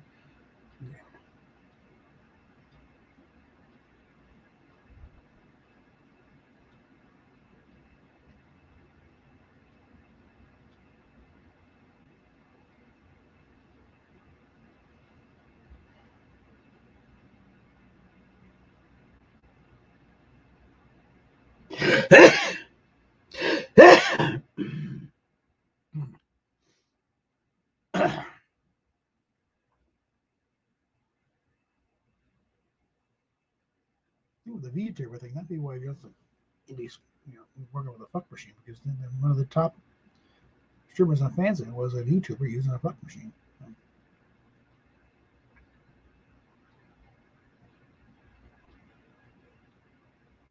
None of the indies have really been a trendsetter, but certainly a trend follower.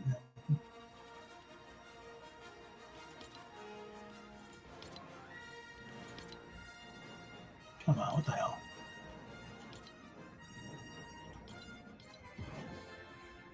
Seriously? Come on. Not quite there yet. All right. I got the dailies done. So 100 points. That's all I need. I can just land to do that.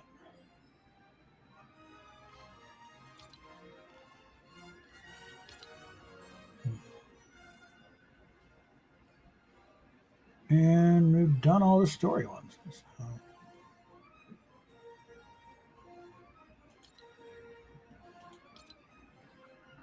I think there's one Mandalorian I have yet to meet up with, and that's right up here. So this would be the supply guy. Okay.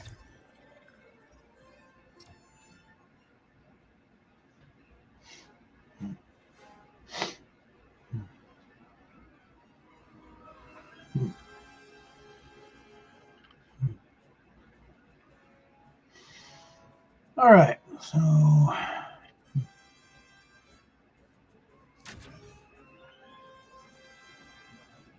so actual colors on some of that armor, I think kind of a dark olive drab and crimson for the red.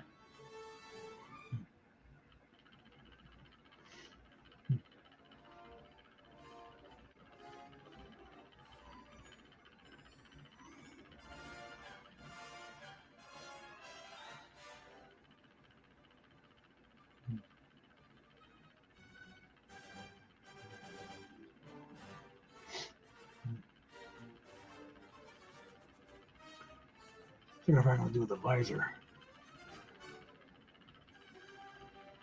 And we definitely need to put the tint on the inside, and not the outside would be a problem.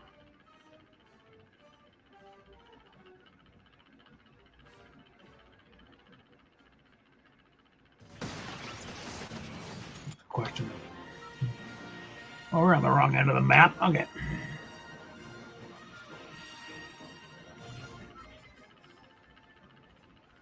All right, let's see if we can get about 1,500 away.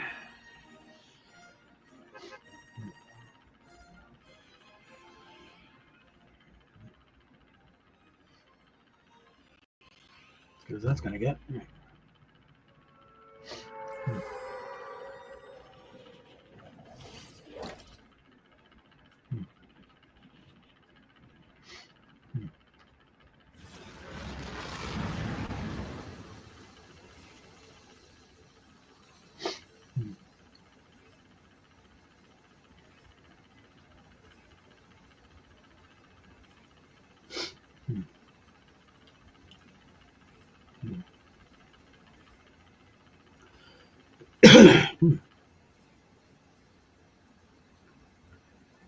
You have to break away from it to get another soda.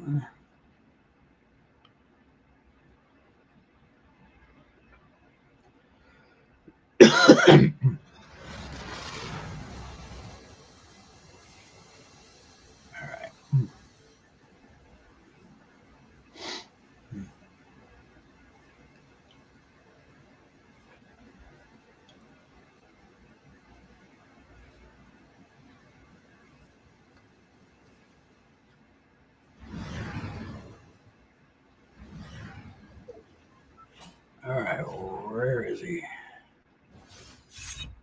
Yeah, there we go. Already leveled up.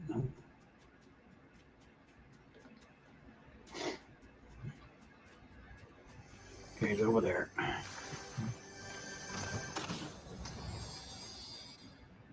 Is that the right one? Yes, it is. Okay.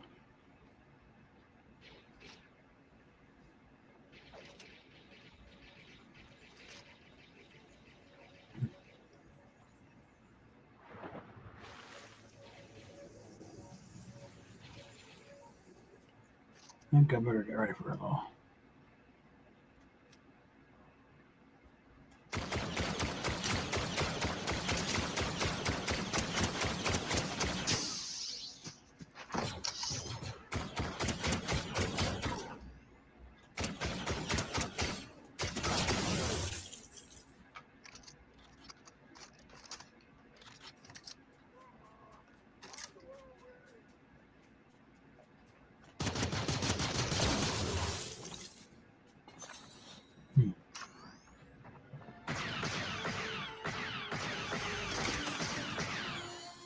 Who the hell?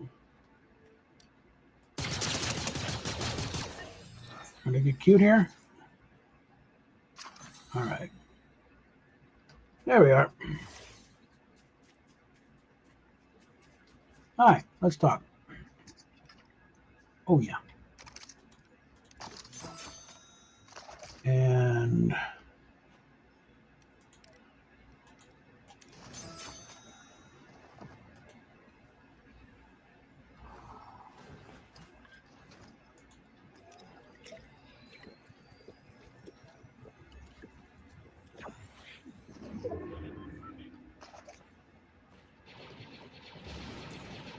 no harem. Okay.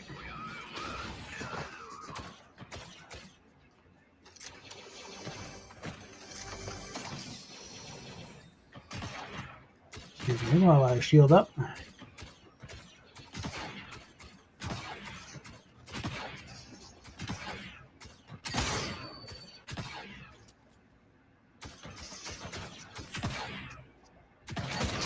Dang it. Too close. Dipshit. All right.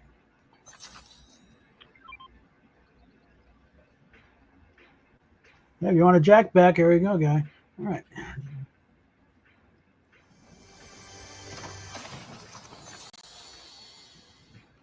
Now I find another rifle.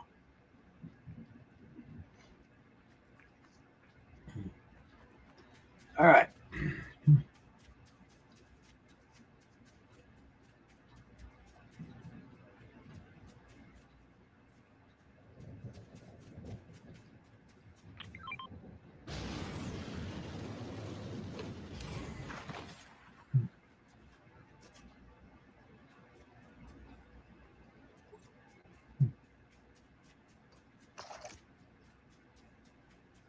Got a little gunfighter twirling. Oh, that's me. All right, never mind. Okay, sorry. Don't throw the knife.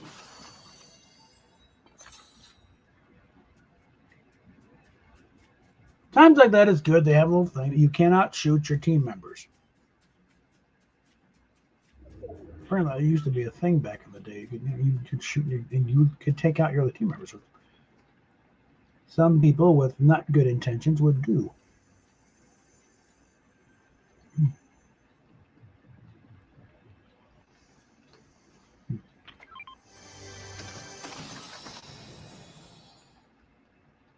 So if you too many guys that started getting cute with that thing, no, that's it. No more taking out your own team members for fun and profit.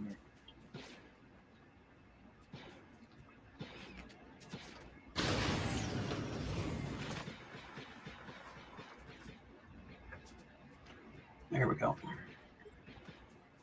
I think we can probably dispense with the gray weapon.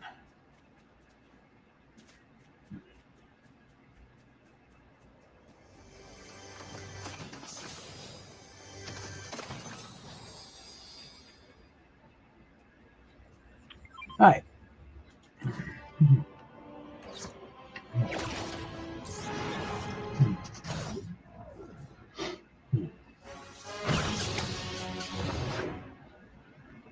Now, there was a second Jedi or set thing going there. Someone already got it.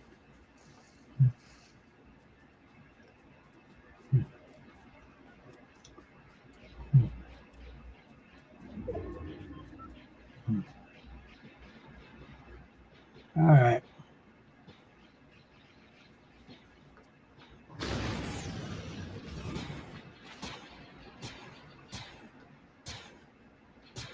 Hi.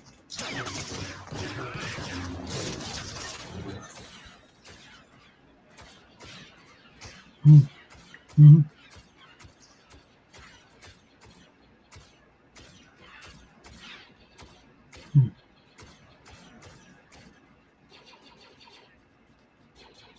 Where are we?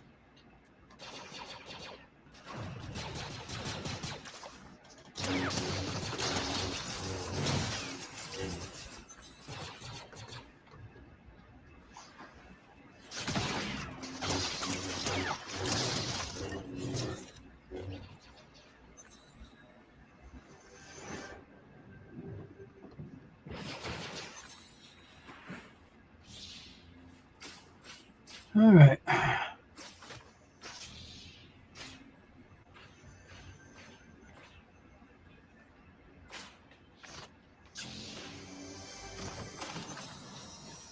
All right.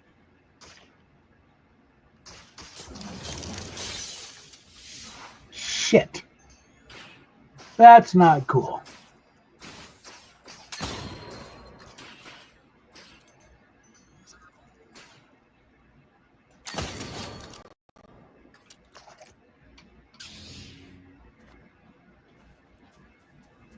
Take them up to no.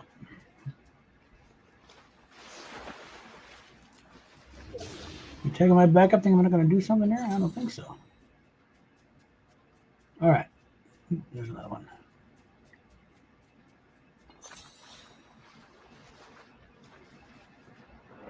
So we got to see if we can find out. Get another one.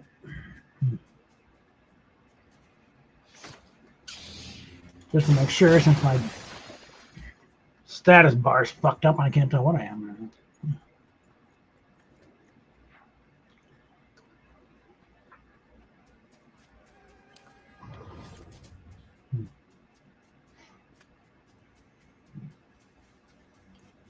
Yep. All right. Let's see you over there.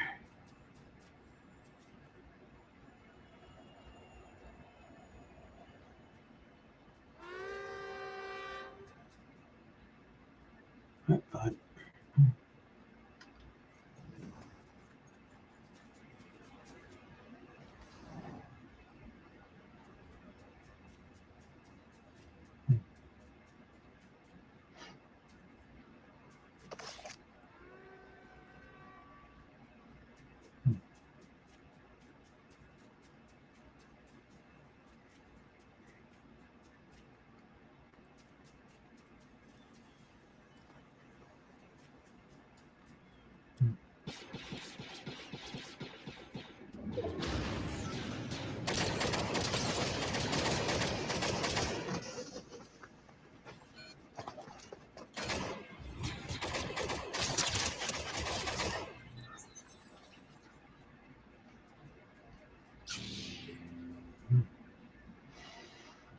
Okay,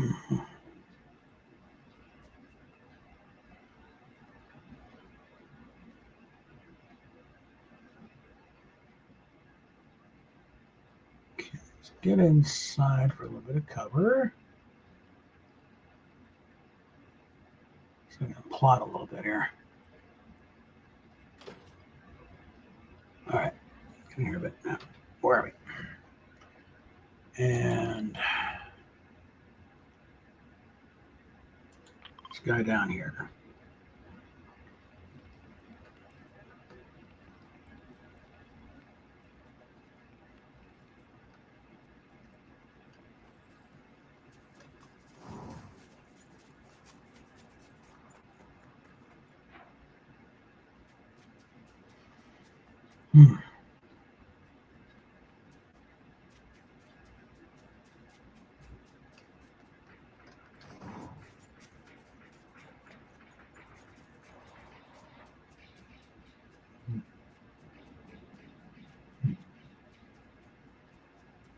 Hoping no one's gotten to him yet.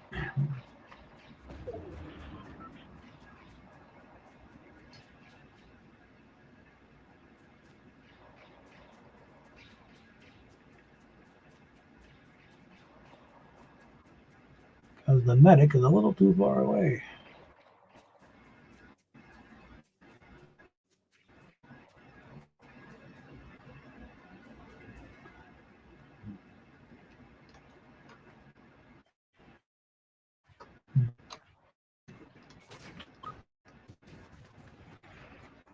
And we're getting connection problems again. Damn it, come on.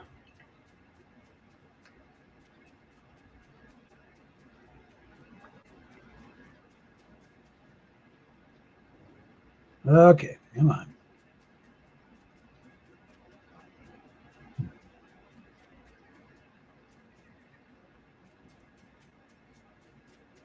Head out to that button.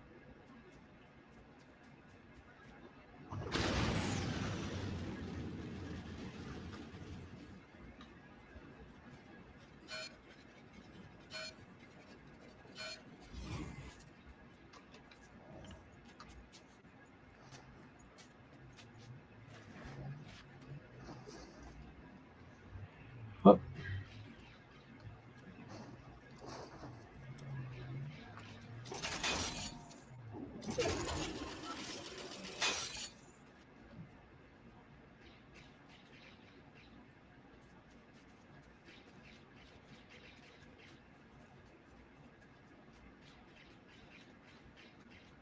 All right.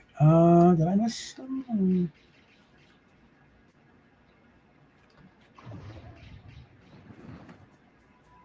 Here we are. Hey, want a job?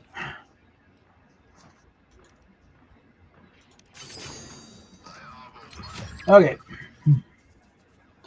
First, let's get that off of there.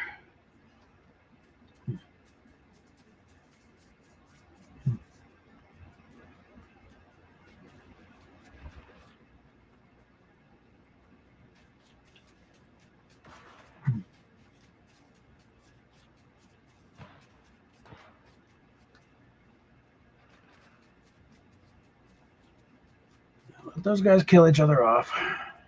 We'll pick them off with what's left.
Hmm.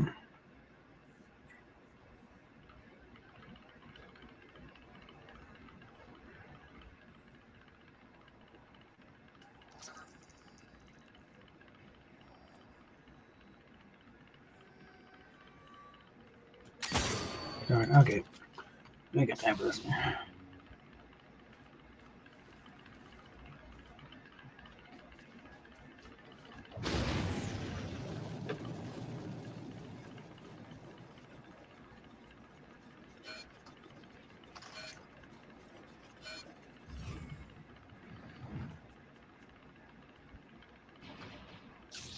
Mm-hmm.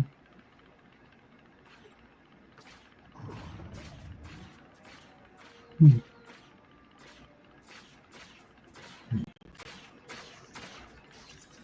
Hmm.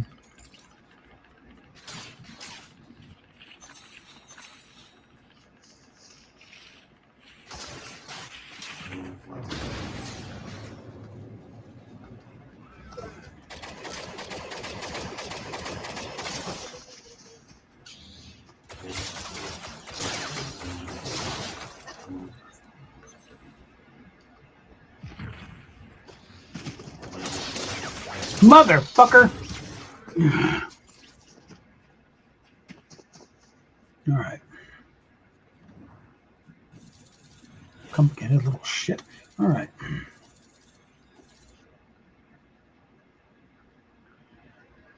Did I get the second level up or just the one?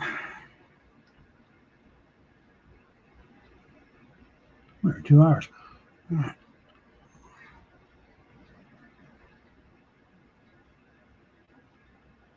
Yeah, I'd like to point out the links down below. We, always need the help. Especially this has been a weird month. So PayPal's the best. Super Chats are okay. At least for the next, Okay, so I got that contrail.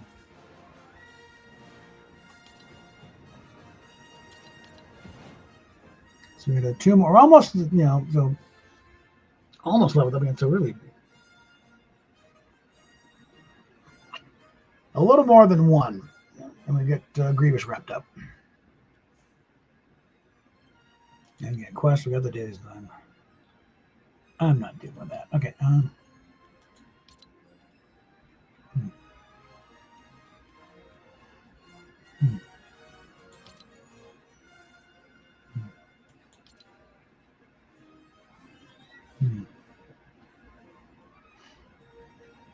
Let's start here.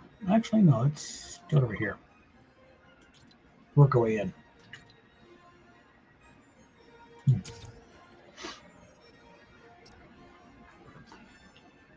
I should have already unlocked the burnout. I figured, what the hell?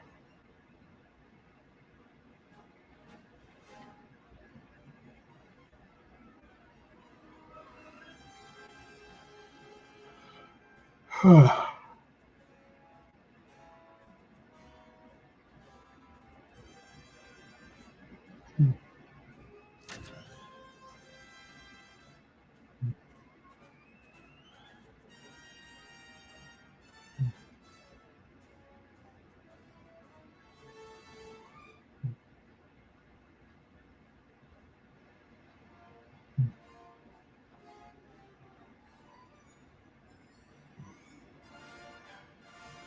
right. While we're waiting, do a quick check here.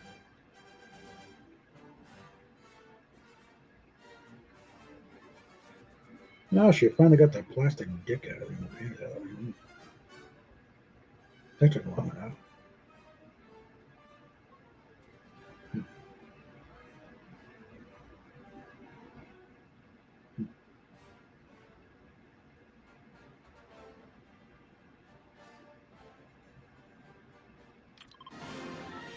That is one of the stupidest things about this section. Cuts her hair short, shoves a plastic dick in her pants, and suddenly she's a guy. No, it doesn't work that way, Indy. Same way it wouldn't work if I, grew my hair long again, started shaving regularly, and started wearing makeup and called myself a woman. No, I'm not even close to approximating experience, and you fucking well know it.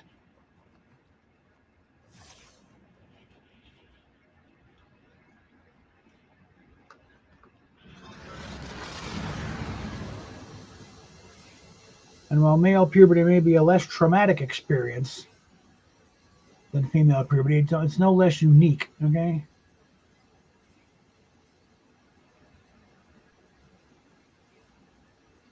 You have no fucking clue what it means. Know what it means to actually be a man. I have no fucking clue what it actually means to be a woman. I can intellectually figure it out, but to actually know it, no.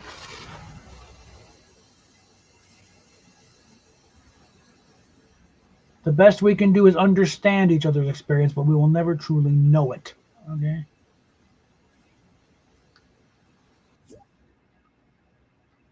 All right. And to pretend otherwise is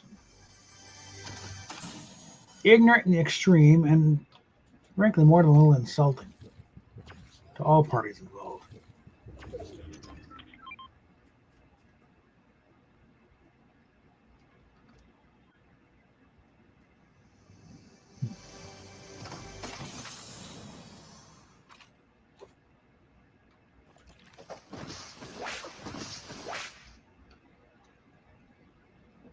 All right. All right. Did I talk to Luke at all?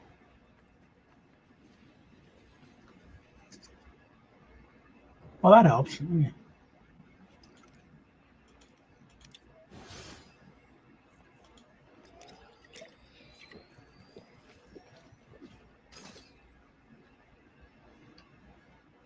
Oh, why not?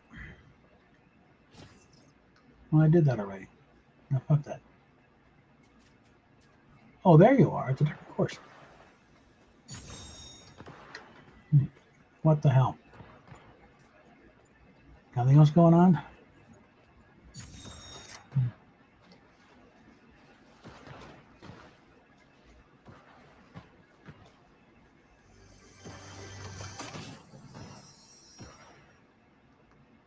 Right.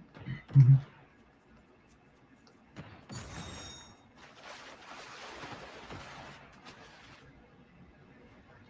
Where the fuck? There you are. Hmm.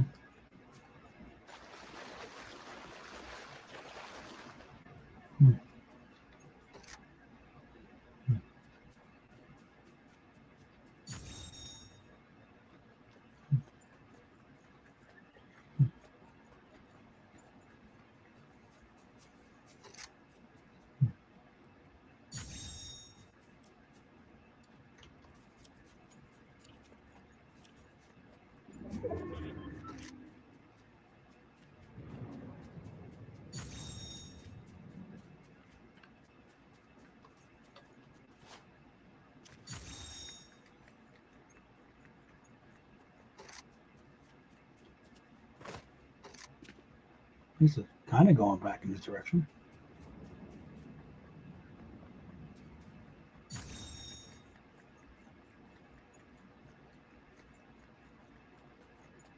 Probably easier in a car, but all right. Take what I can get.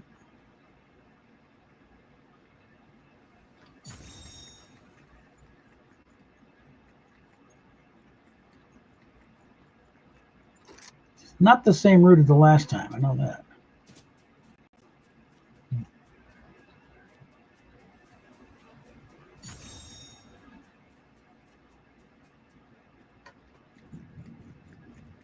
Yeah, right back to where we started. I think.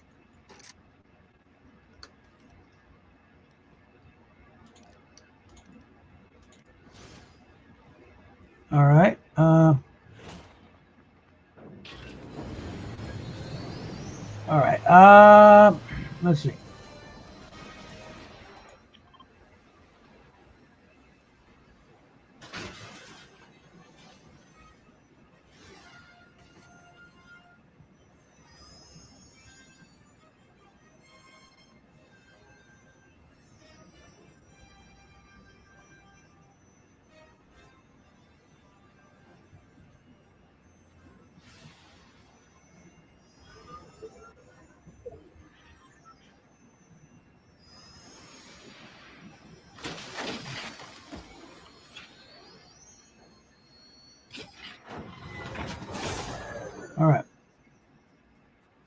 was the Jedi? There you are. Okay.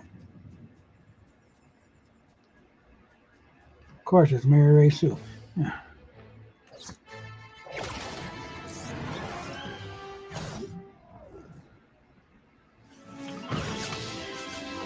All right, let's get back to the ship. Get that out of the way.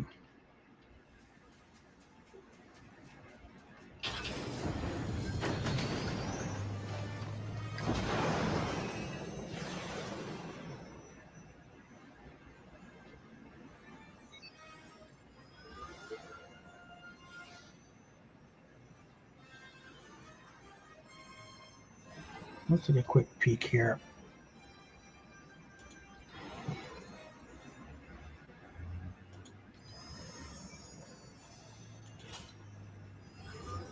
There we go.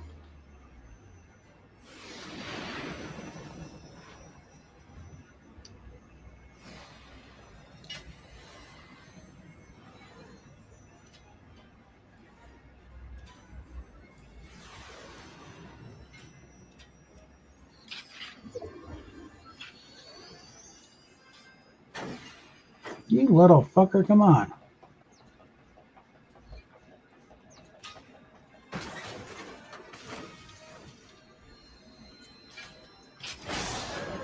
Trying to land here, you little bastard. All right. Where are you, little fucker?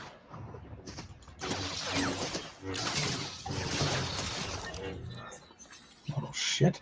All right. Now,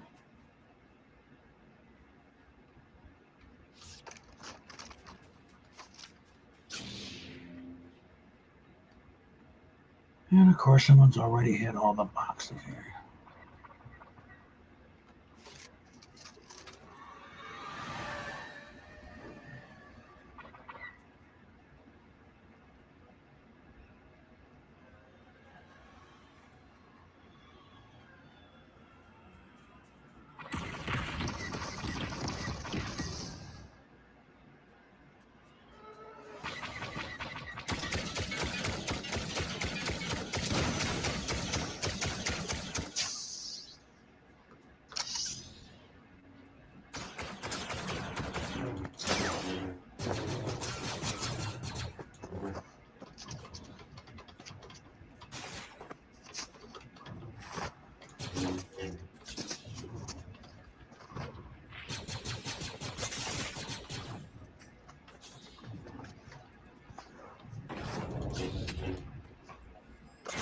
Shit.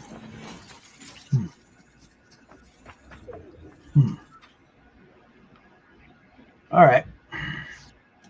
See where we're at.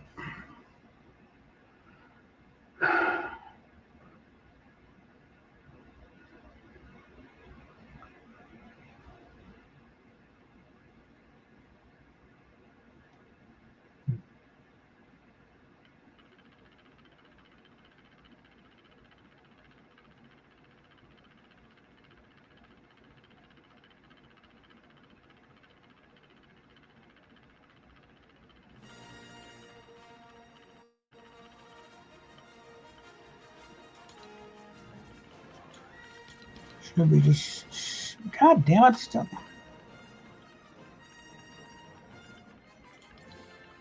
Well, close to level up. Real close to level, so by all rights, I should be able to pull this off. Let's take a peek here. Yeah.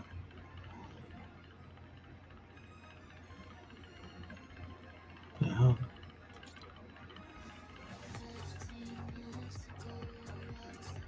Nope.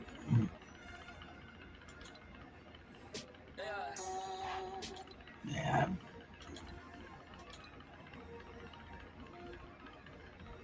Okay, I'm gonna see. Yeah, Catwoman's back in. Okay.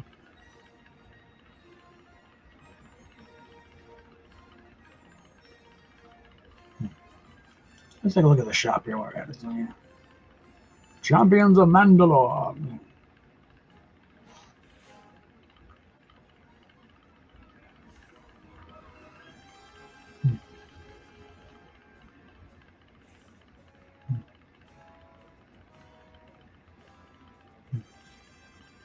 Let's look at what the whole bundle looks like. Actually.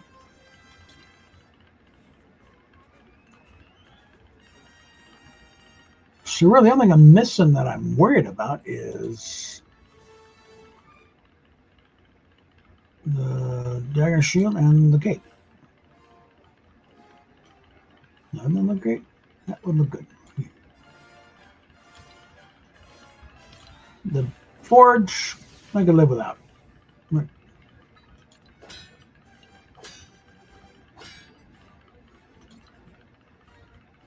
But yeah, looking at it here, it's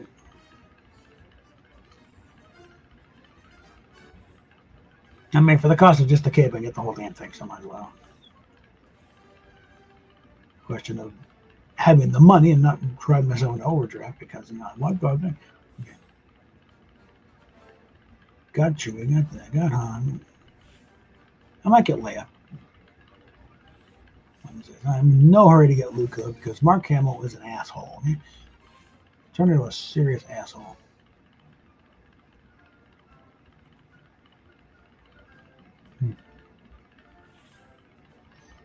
I do need to get Catwoman one of these days. This one or the... I mean, I'm not sure yet. Let's get the music. Get Tomb Raider still in there. And then all these guys. Cars. These down there. And this all here. Then the stuff we got to pay real money for.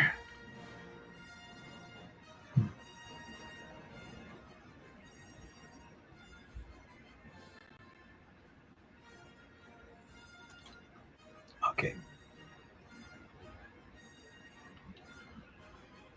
Short break while I go get a soda. So I think in the meantime, stop that for a second and pull up a bit, a little video here that I got. Pull up one from the archives while I get a soda to stretch a little bit.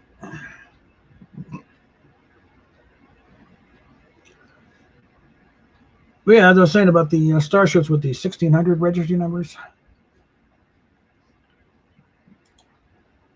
doesn't matter how far along in construction were they, or had they even started construction? There's just a slot on the schedule. And if they hadn't started or barely into it, then it's like they're just change of papers because they're close enough. It's like it wouldn't take much to change one from the other if it's just like basics of the keel laid down.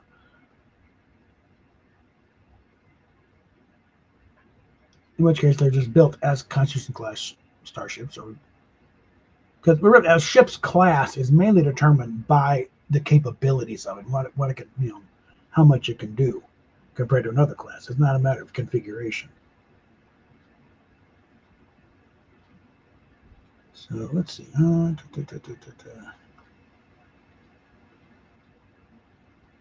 right, I am not going.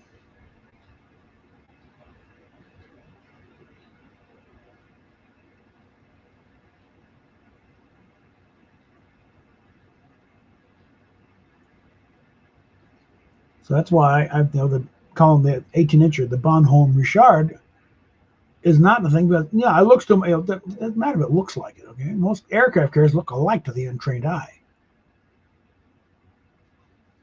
But a Kitty Hawk is not a Nimitz, is not a Gerald Ford. It's like they all look alike, but it's what's inside that counts. All right, so let's go ahead and fire up this one here. And I'll be back with a fresh perspective on this.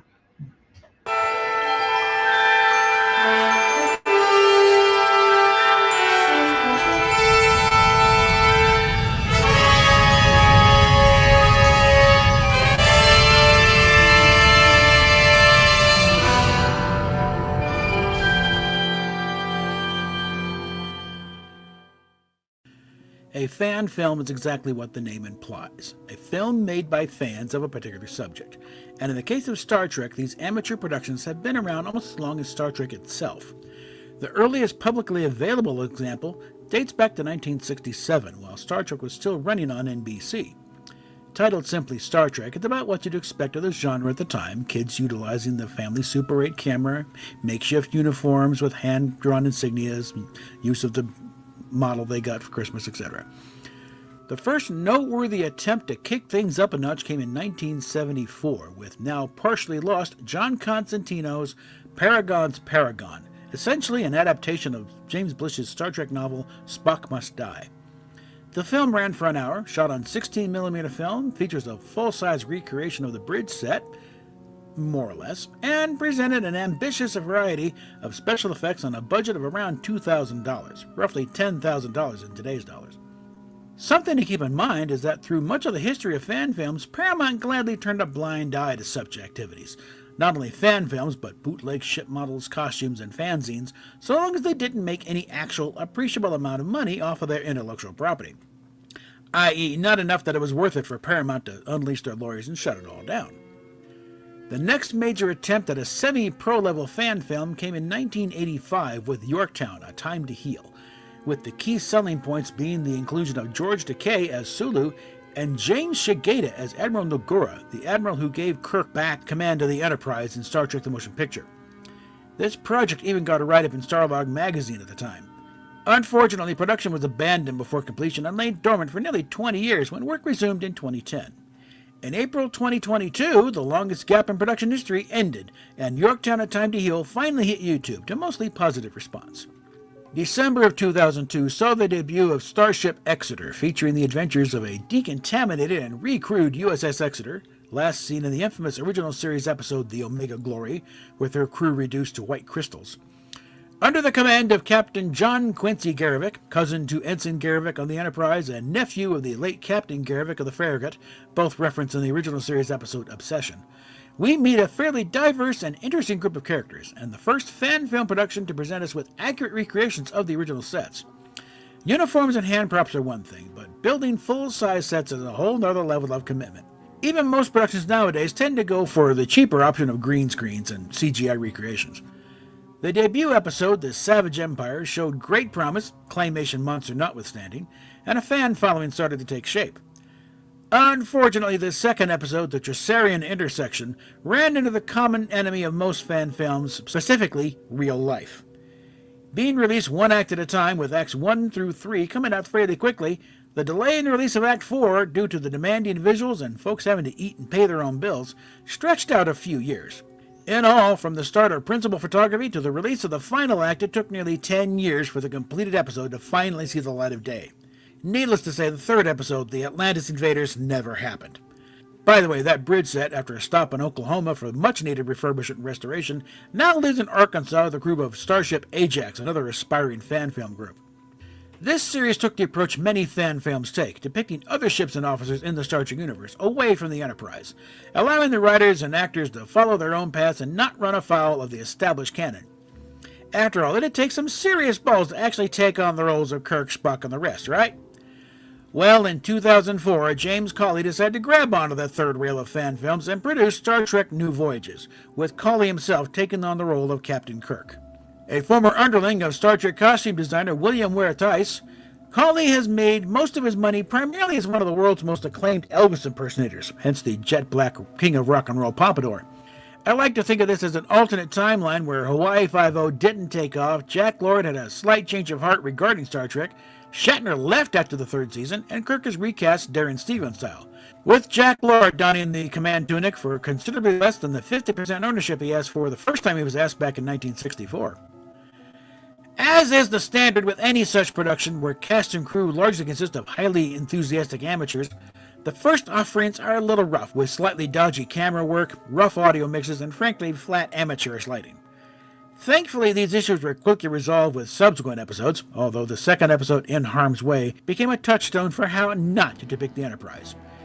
Whenever you hear complaints about the Enterprise being zipped around like a colonial viper, this is where that happened.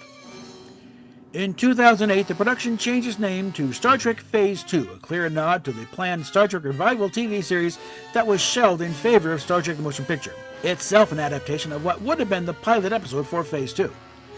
This wasn't just a clever rebranding, however. The intent was to produce some of those unproduced Phase 2 scripts. This only got as far as The Child, a script that had already been adapted for the Next Generation's second season to get around to writer's strike at the time, and Kutumba, a John Meredith Lucas story about the Klingons that required some serious reworking to bring it in line with Klingon society as we knew it by the time of Enterprise, and featuring future Captain Kirk Vic Mignogna as a villainous Klingon. It was while developing a Norman Spinrad script, He Walked Among Us, a script initially pitched for the original series as a vehicle from Milton Berle, believe it or not, that the friendly folks at CBS chimed in to remind Colley that they still own those scripts and would really prefer that nobody else produce them. This was around the time of the J.J. Abrams Star Trek movies, and CBS, or at least Bad Robot, developed a serious case of territoriality, putting the kibosh on that idea. Remember, this was the same period when Bad Robot tried to tell CBS to stop merchandising anything connected to the original series, prompting CBS to instruct J.J. Abrams to do something anatomically impossible to himself. This also marked an end to Colley's turn as Captain Kirk, citing both scheduling issues and weariness of the blowback from Star Trek fans who weren't very charitable to his portrayal of Captain Kirk, prompting him to pull back a bit to focus on producing the show, and bringing in actor Brian Gross to take over the role of Kirk for the last of the production's 10 episodes. Colley's last official on-screen appearance in the series was as a demented mental patient who thought he was Elvis, in the adaptation of Shirley Miyuski's much-beloved fanfic Mindsifter. Although there is his turn as Kirk in the unfinished episode Origins, an adaptation of Dave Gerald's original series pitch The Protracted Man, which also gave us a look at things to come with return appearance of Vic Mignogna, this time as Jim Kirk's father, Commander George Kirk. Although Starship Exeter initially kicked off the current state of fan films with faithful recreations of sets and higher quality visual effects, most folks looked at New Voyages as when Star Trek fan films kicked into high gear, partially because Colley did grab that third rail of taking on the role of Kirk, garnering a lot of attention both pro and con, and the fact that this production had the active participation of actual Star Trek veterans both in front of and behind the camera, most notably George Takei, Grace Lee Whitney, and Walter Koenig, reprising their old roles of Sulu, Rand, and Chekhov, even giving William Wyndham a chance to give Commodore Decker a happy ending, but scripts from D.C. Fontana, Mark Zicree, and David Gerald, who finally got to produce a version of his rejected next-gen AIDS allegory script, Blood and Fire. Gerald would later take over showrunner duties on Phase 2 until they shut down in 2016. More on that later. It was during this period that more fan groups were inspired by New Voyages, and Exeter, to build their own sets or arrange to borrow sets from other groups, and the Star Trek fan films entered something of a golden age. Which brings us to the high watermark of this cultural and creative process, Star Trek Continues. Produced by Vic Mignogna, who, besides showing up in the occasional fan film, is a noted actor in his own right, and is most well known for his work in anime voice acting, along with a cast of primarily experienced professional actors, many of them also associated with anime voice work, and production crew, as opposed to the usual group of enthusiastic amateurs, and their own batch of faithful recreations of the original sets, starting with the bridge and other set pieces acquired from Starship Farragut, another fan film production headquartered in southern Georgia, that, through bad luck, lost the loan of their warehouse that served as their soundstage.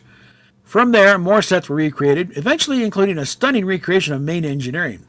The only other production to have an engineering set was Phase 2, and they never really got to use theirs on camera. Star Trek Continues set itself apart with the stated goal of completing the 5-year mission and setting up the characters for where we find them in Star Trek the Motion Picture.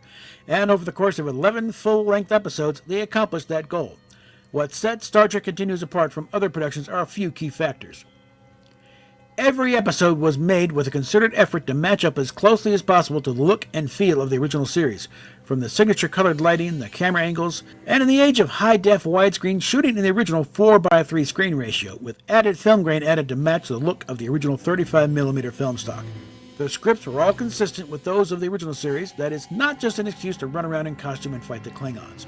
In fact, the Klingons don't appear once during the entire run of Star Trek Continues, although the Romulans show up at the end. Rather, the emphasis was on the traditional subtle approach to current social issues, building upon established canon, and of course, giving Vic Mignogna that chance to chew the scenery with true Shatnerian gusto. The vast majority of the cast of any episode are professional actors, with several guest stars well known to genre fans throughout the run, including Aaron Gray, John Delancey, Colin Baker, and others. Then, on June 11, 2014, the fan film community was turned upside down. Famous fan Alec Peters, previously known for his dealing in rare Star Trek collectibles through his company Propworks, released a 20-minute documentary-style short, Prelude to Axanar.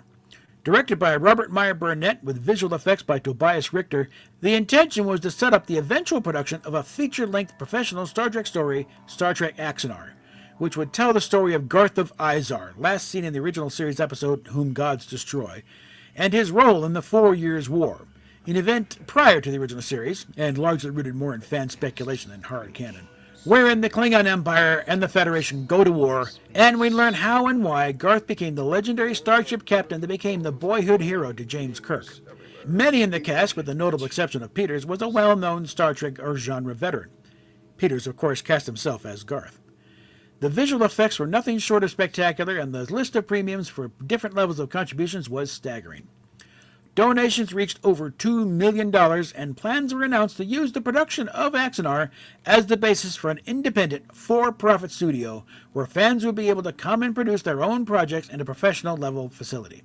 In the eyes of CBS, the current owners of Star Trek, that line where fan creators were not allowed to make any money from their projects was about to be crossed, and the lawyers were dispatched from on high, and the entire fan film community was about to pay the price for Axanar's ambitions. So it was, on December 29, 2015, CBS and Paramount Pictures filed a copyright lawsuit seeking damages in the U.S. District Court for the Central District of California, stating Axanar's works infringed their rights by making use of the Klingon language and innumerable copyrighted elements of Star Trek, including its settings, characters, species, and themes. The sword of Damocles that had hung over fan projects for decades had fallen, and Alec Peters, who likes to describe himself as a lawyer even though he's never practiced law anywhere, seems to revel in the attention and the conflict, while the entire fan film community very nearly ceased to exist in the carnage. In the middle of all this, mainly as a response to one of Peters' defenses that there weren't any guidelines to follow, so he couldn't be found guilty of violating rules that hadn't been laid down in the first place, on June 23, 2016, Paramount and CBS released Guidelines for Fan Films to head off any future mishaps and misunderstandings. The days of the property owners turning a blind eye to fan activities had come to an end. Groups that had projects already in active production were allowed to finish up as planned, allowing, for example, Star Trek Continues to complete their final batch of episodes. Phase 2, on the other hand, decided to just shut down production entirely, turning their soundstage into an officially licensed tourist attraction, giving fans around the world a reason to travel to upstate New York. Star Trek Horizon had just released a feature-length film set during the period of Star Trek Enterprise, ironically on the Starship Discovery, and were planning a sequel when they received a relatively cordial advisory from CBS not to do that, so they just abandoned the project. Everyone else pretty much sat back and started rethinking their projects. The outcome came on January 20, 2017, when all parties agreed to a settlement wherein Alec Peters and Axanar Productions promised to make substantial changes to Axanar and agreeing to abide by the newly minted Guidelines for Fan Films, meaning that instead of the planned 90-minute feature, Axanar could be no longer than 30 minutes in two 15-minute segments with no ads allowed. So on March 31st, 2024, after $2 million in contributions, over 9 years of delays, numerous lawsuits filed by Peters against former production associates and critics, copyright claims to material he doesn't really own in the first place, and while still owing CBS over $300,000 plus interest over the lawsuit settlement, their much-heralded short film, The Icarus Maneuver, was released, utilizing an extensive visual sequence directed and designed by Rob Burnett and Tobias Richter way back in 2015, a sequence Peter claimed he never got and had been stolen by Burnett, and the video was promptly taken down on orders from CBS for violation of the settlement agreement.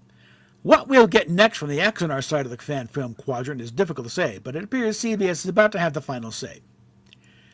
Elsewhere in the fan film community, things are going on swimmingly as creators adapt to the guidelines and learn where they can stretch them a bit and where they need to back off.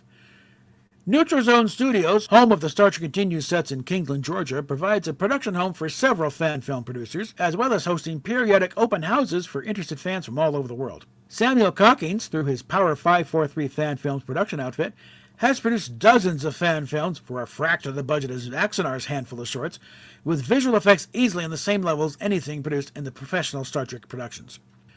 With nearly everyone having a high-definition camera on their phone, and video editing and CGI software available for every income, many of the obstacles in producing high-quality fan film productions have been removed, bringing everyone down to one basic starting point. Do you have a story worth telling? And do you know how to tell it? Everything else is just details. So, what's your story?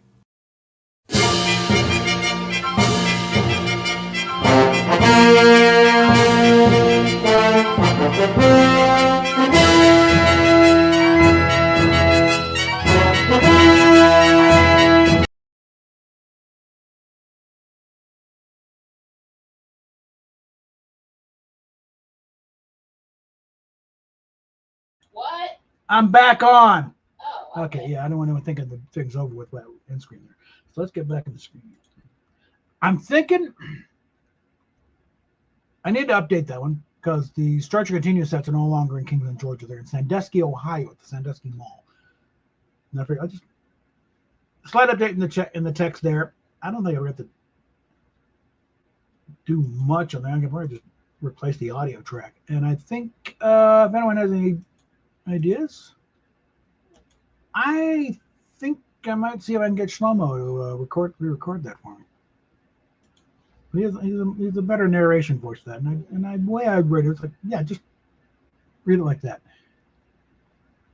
The pace is fine. It's just the thing is like lingering effects of my nerve issues. It's like, not quite, I've always been a bit of a mumbler anyway. But just a little extra mush mouth there. Again, I don't know who these guys are or what this thing is. Yeah, whatever. Okay.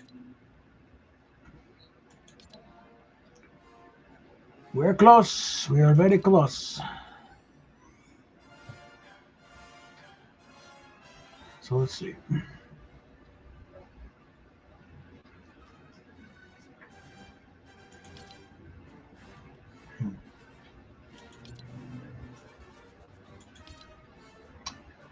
Okay, one container, and I will have that one after up.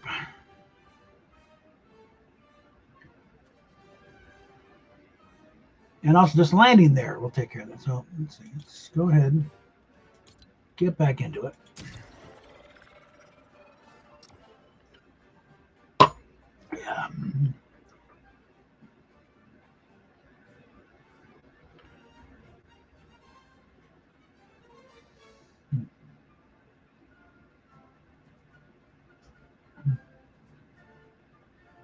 I need to dig out that helmet actually. Make sure it's okay. It should be fine. 3D printed resin. It's pretty stout. Isn't it? The thing is, it's clearly 3D printed because it's that layer thing. So I got to sand it all smooth. I got to get the right kind of sandpaper. Because I thought it'd be cute and get those little sponges. No, that's not nearly good enough. That's for finishing. I got to get some like 40 grit and just really go at it.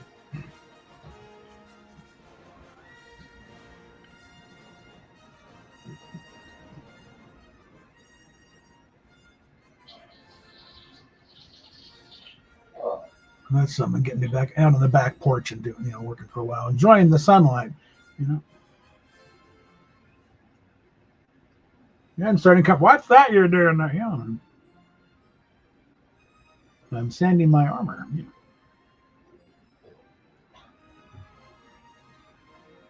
And again, I've got the piece of scrap plexi for the visor in there. So go to Walmart, get a home tinting kit for then get down on the inside.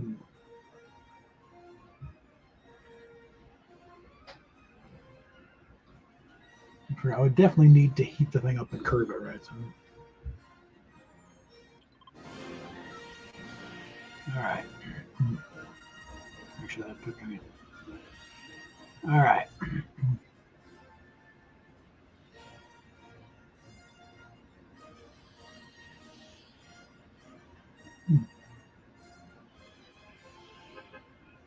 Okay.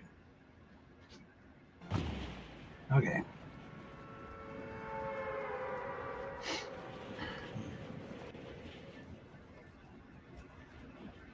All I'm gonna do is land there, and then search one container. That's Leia. I think. Yeah. Okay. It's where Leia is.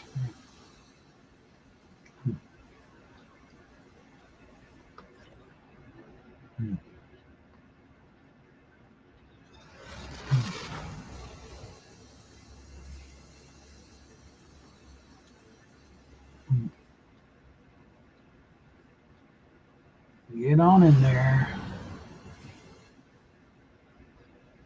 All right, there we go. All right.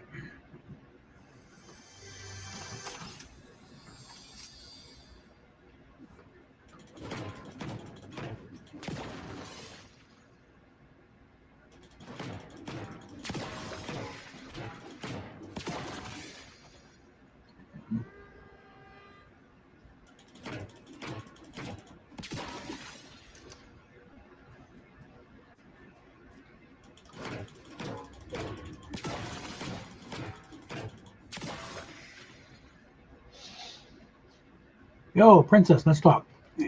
Thank you. All right. Whoops. All right. I want to do something with that. Hold on. No, get out of that. Would you move so I can pick up that up? Thank you.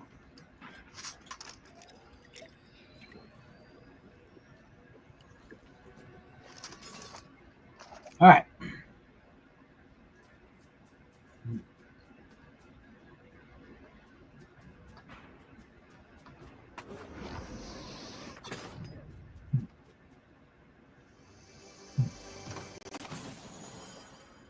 All right.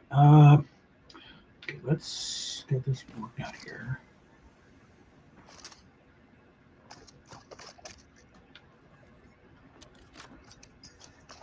All right.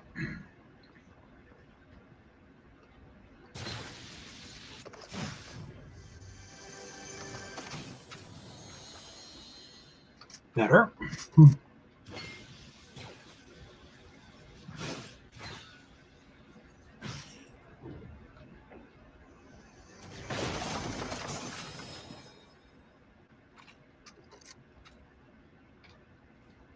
Okay, somebody is a bit of a dickhead.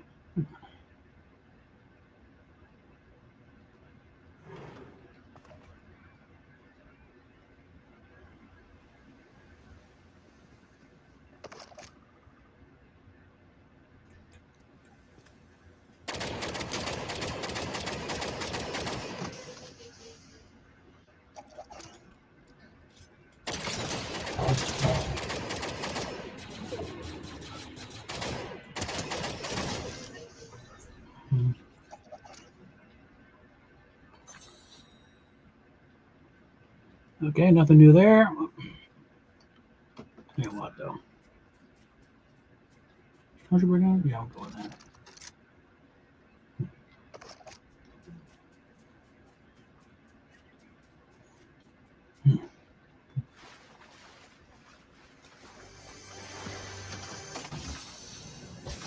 Up.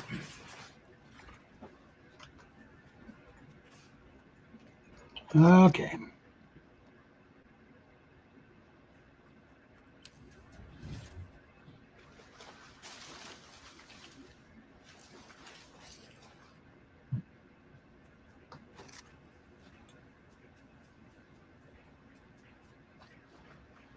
All right.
No.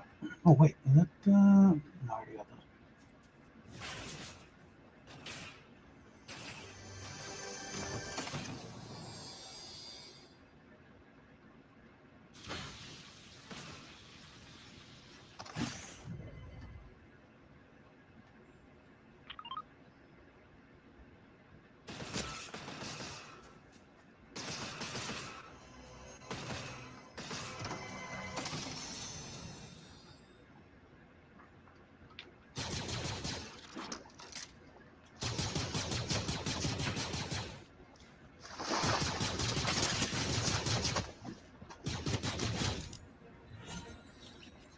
You were in that one. Okay. Okay. Anything here I want to grab? I'd like to get that. But... yeah.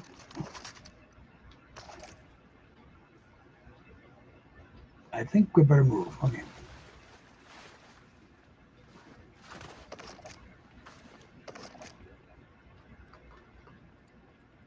Anything here, by the way? No. This is the porch.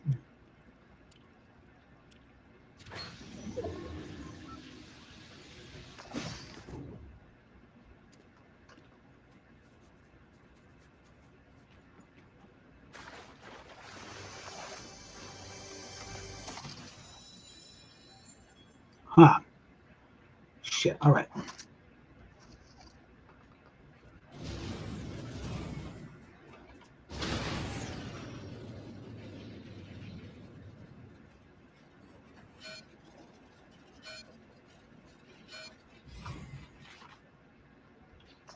Damn it. The corner.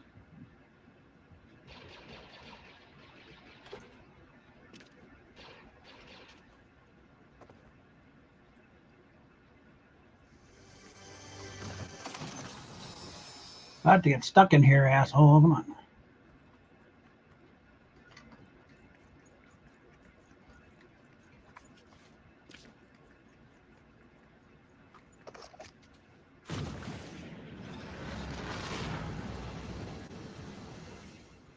Okay.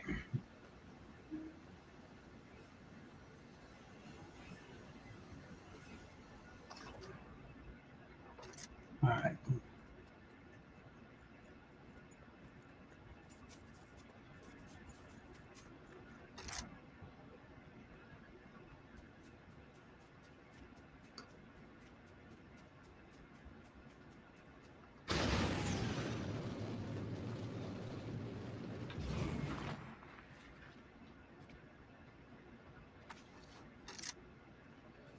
Hmm.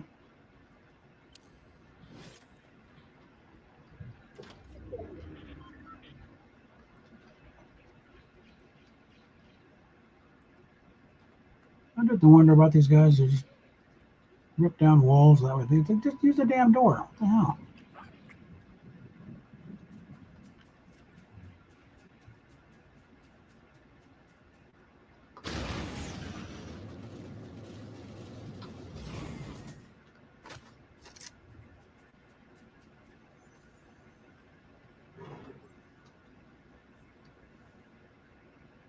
All right.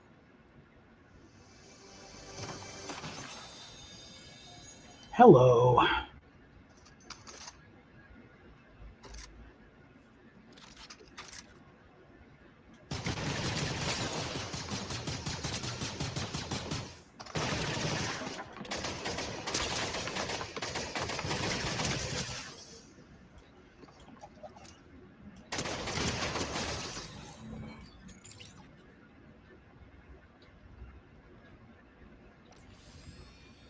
Is there no. Talk to the Gungan. Oh, well, hi there.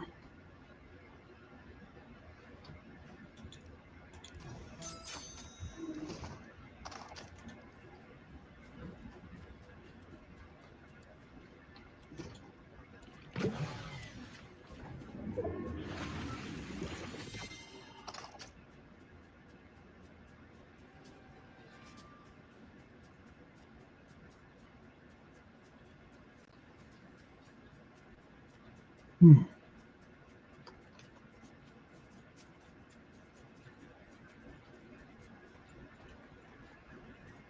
Should get over there before anyone else does. Yeah. And that weapon, we will give up the Stormtrooper gun.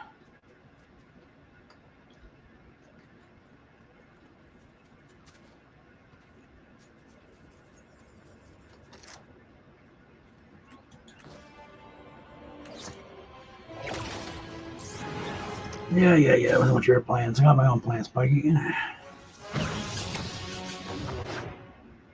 All right.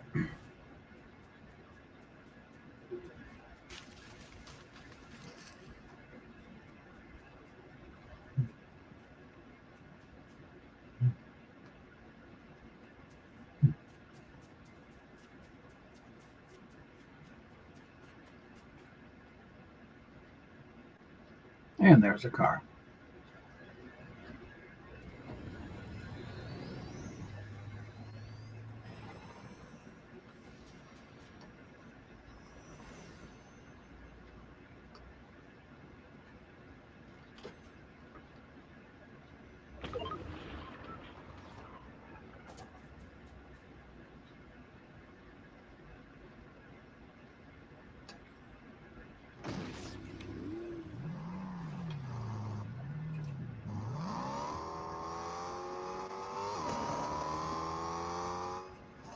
Okay.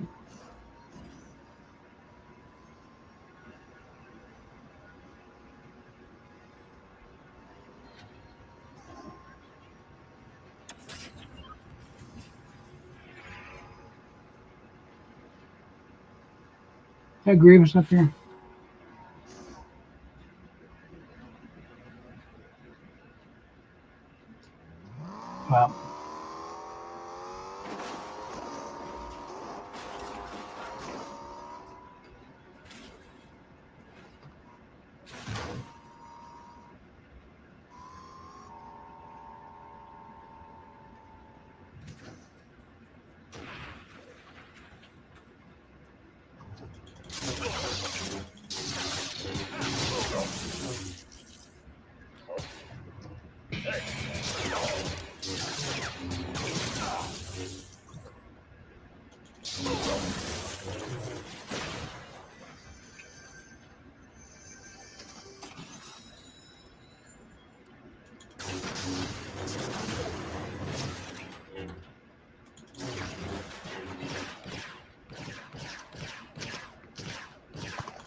Well, was there ever anything actually here?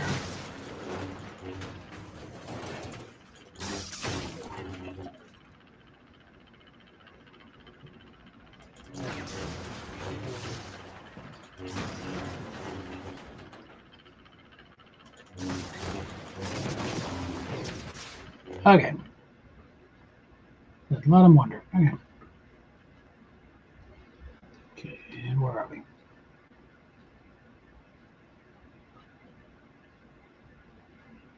Whatever. Oh, that's the big bad thing. I'm not going to bother with it.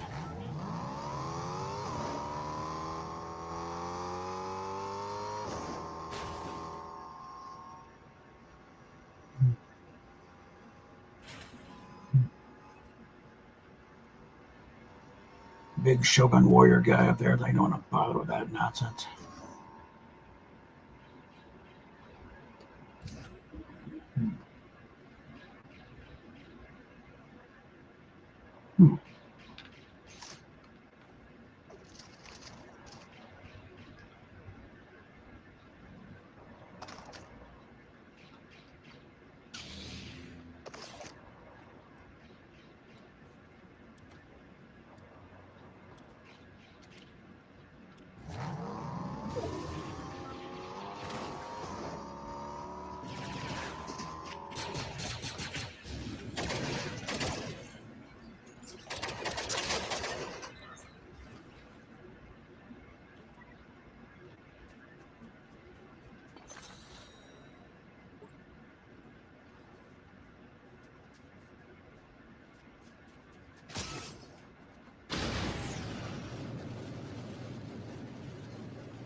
Motherfucker!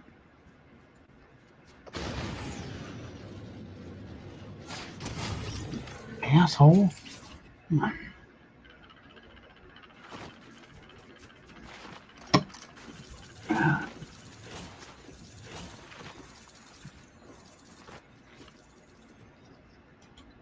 Let's do another one.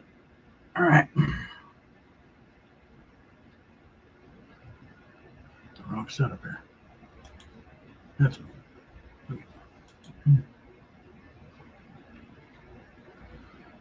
Oh.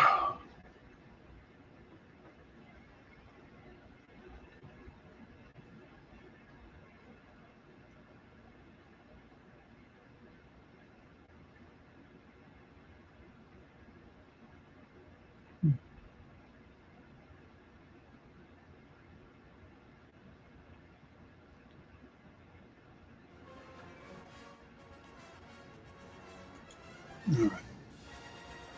Where are we at? Seriously?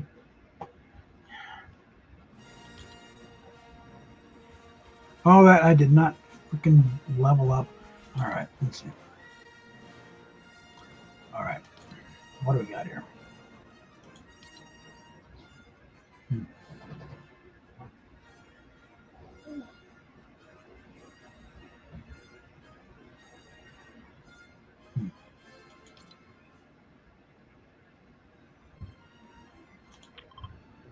Get that one. That's where Luke will be there with the X-Wing. Grab that. Try out the other two real quick.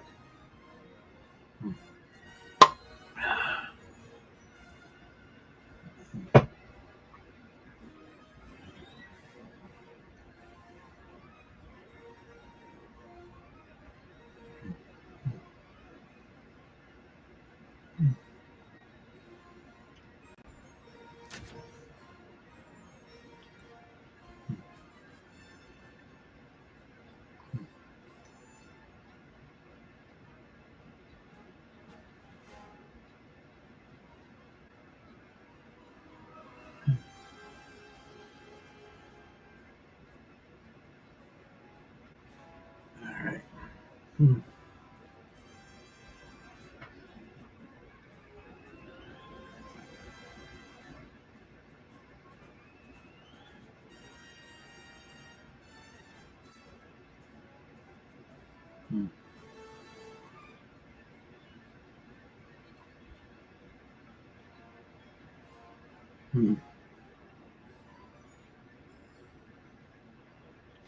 All right. Anyway. All right. And perfect. Coming right at the right angle, too.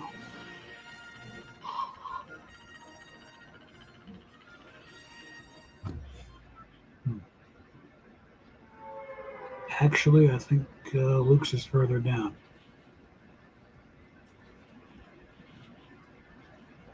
Oh, that's it. It's next to the gas station.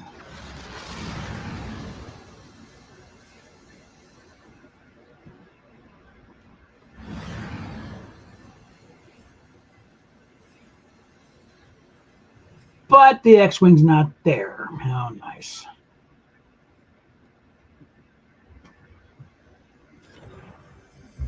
Fat load of good you work, kid. All right. But I got my jetpack though.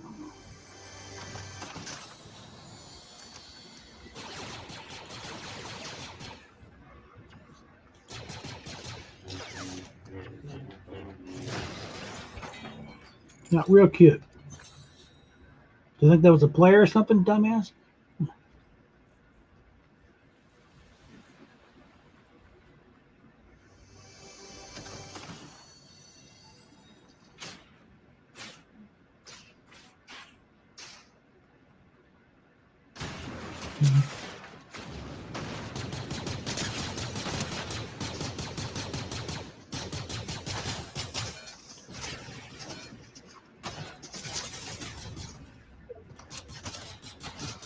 Bitch! Die already. God. Oh, jeez. God. At least I leveled up. Jesus Christ. Thank you. Dickhead.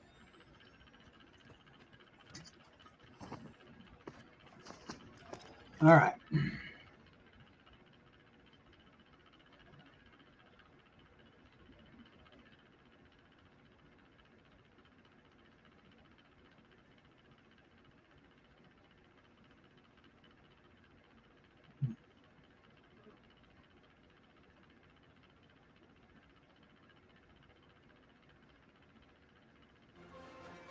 All right.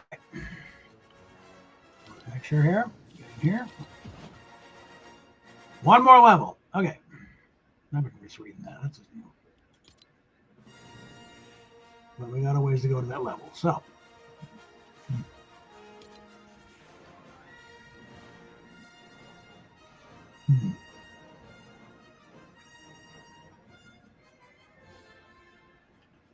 I don't know. I don't really feel green is my color that much. Give me flashbacks of being in the Air Force. I don't know.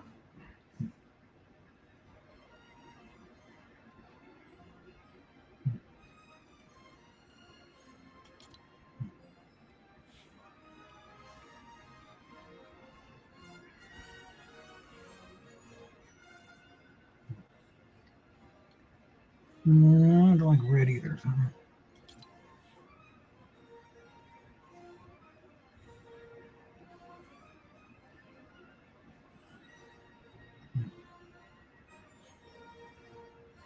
Blue and gold? I don't know.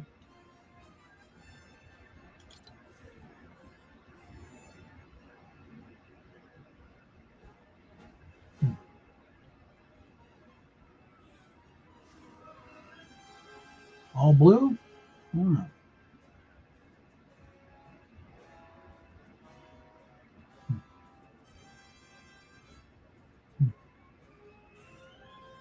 No, I want a little bit of contrast there.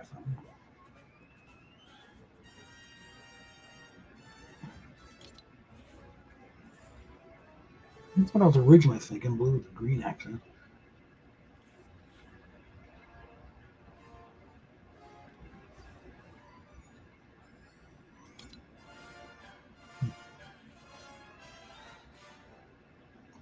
I'm not running a pattern right now. So. And once I get the cape, that'll open up another level there. So things.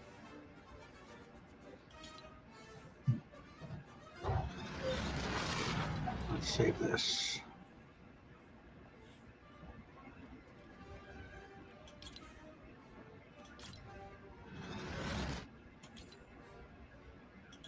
All right.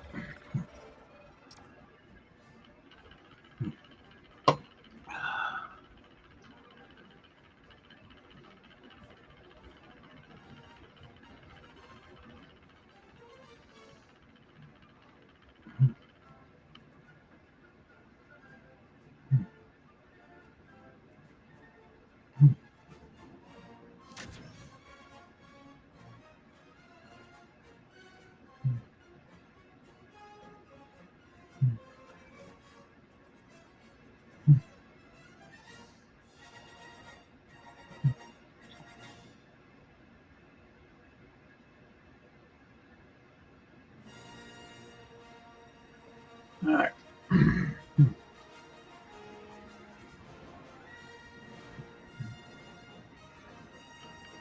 Make sure that everything is anywhere right. Okay.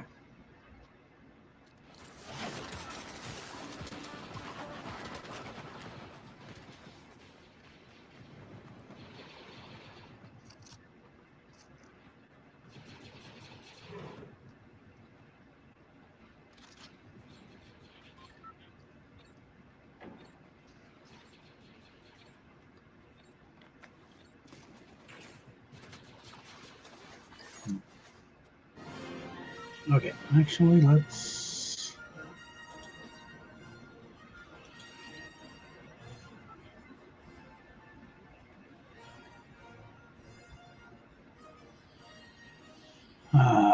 Rats. Okay.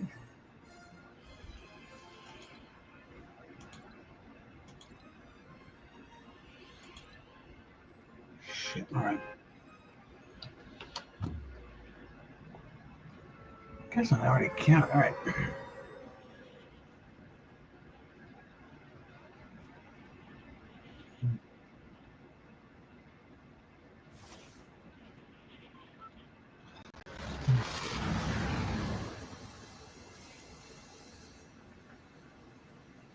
Just hit another resistance base. There we go.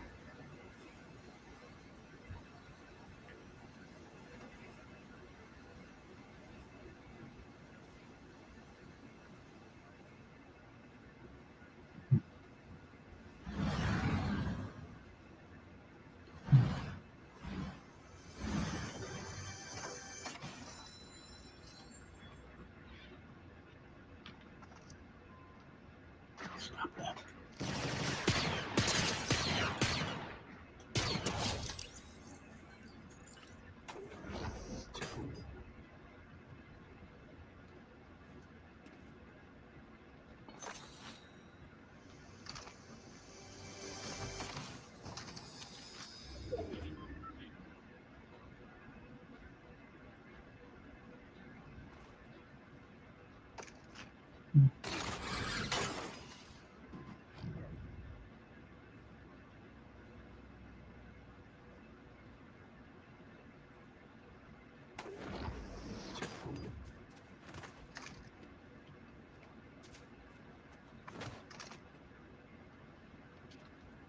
No, I have to get up there and run. Never mind, just want it. I'm wasting time.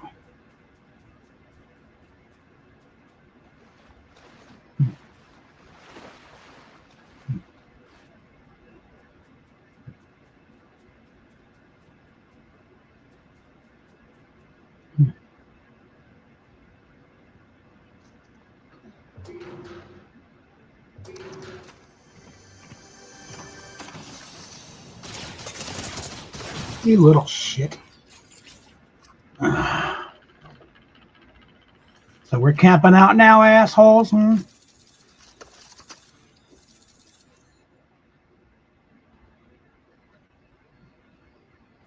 We should report shit like that.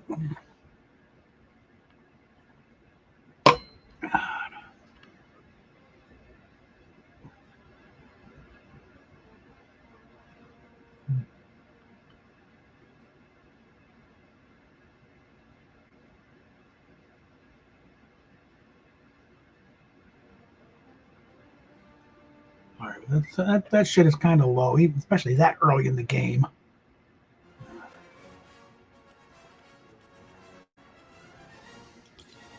All right, yeah, we're gonna level up, get Grievous, the last one there.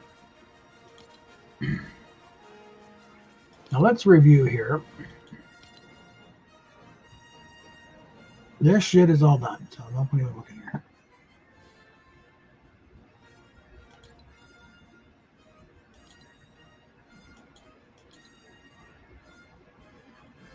Not doing right.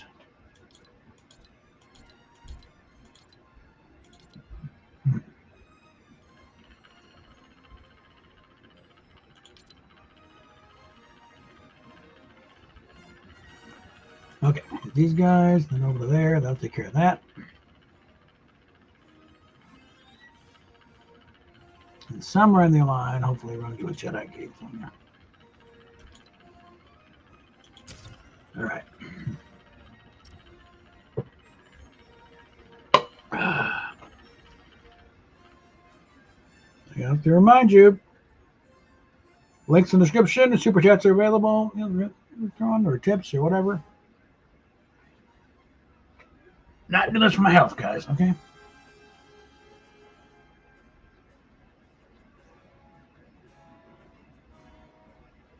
Trying to make this an actual going concern here, okay? At least get some living expenses out of the way. Okay?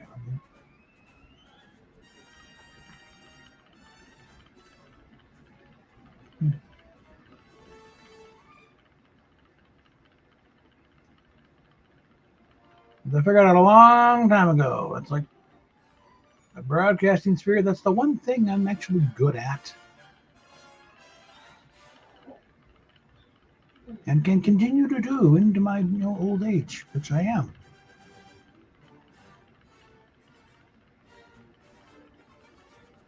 We're going to get that, finally managed to talk, up with the KG&U to let me do a music show. Been there for almost 7 years. Oh, can you think? Yeah, I think I can do it. Okay? And there was like not a lot of rest to kick off. Get right into it. I was getting called, that is the best show I've heard on this station in years. Keep it up.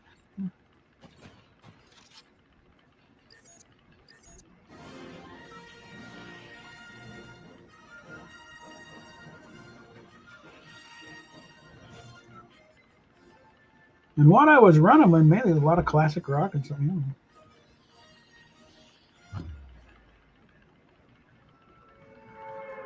some older stuff, some slightly obscure stuff. Not a British pop that didn't necessarily cross over.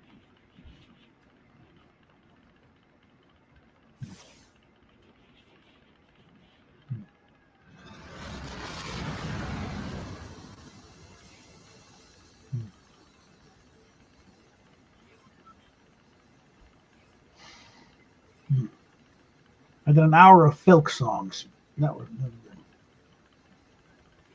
The uninitiated folk is like, it was supposed to be, it was science fiction, basically parody, like Weird Al's Yoda or The Force Awakens. That's basically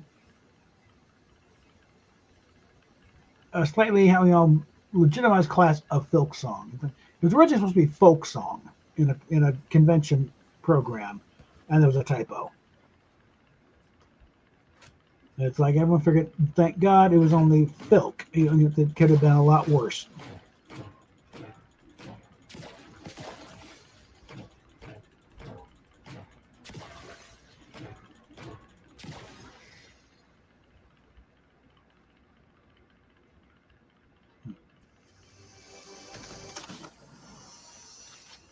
Okay, thankfully, it doesn't say to land. It's just that, oh, what do you know?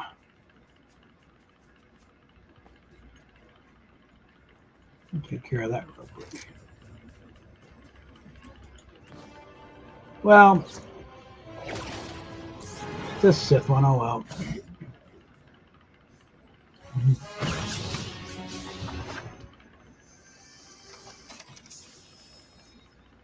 Already got a blaster. All right. First off, where is the damn fuck? All right. Right there headed. Okay. Where's the market? All right, other way. Face that way.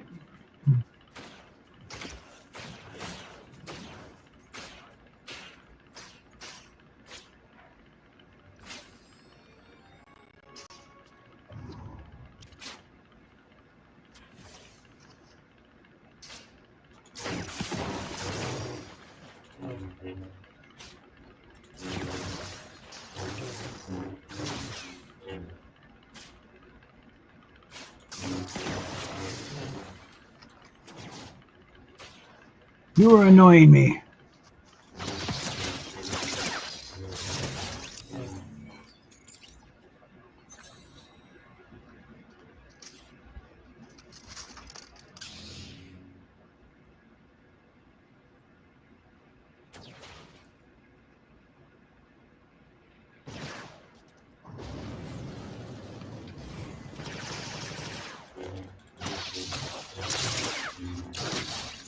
That's it for you, Master Splinter. Okay, now set up.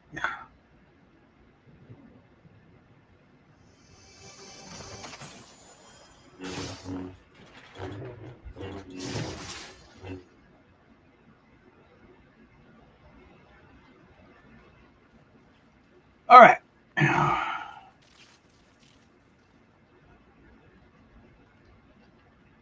Now, there was another base, I think, wasn't there?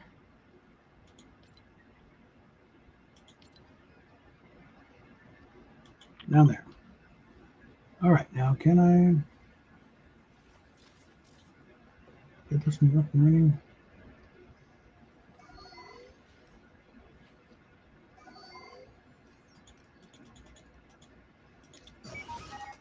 Okay.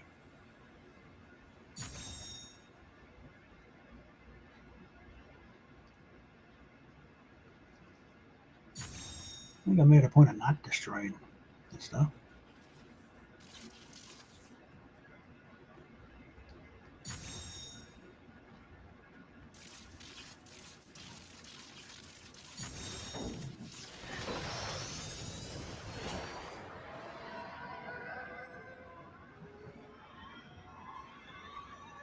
Mm-hmm.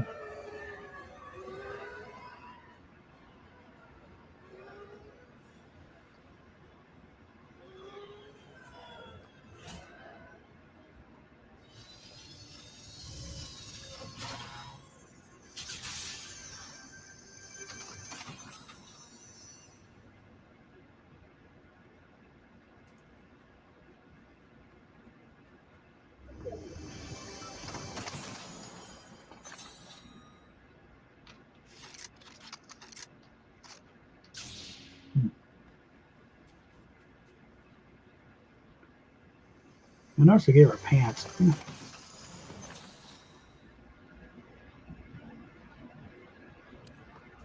All right. Anything else I need to worry about here?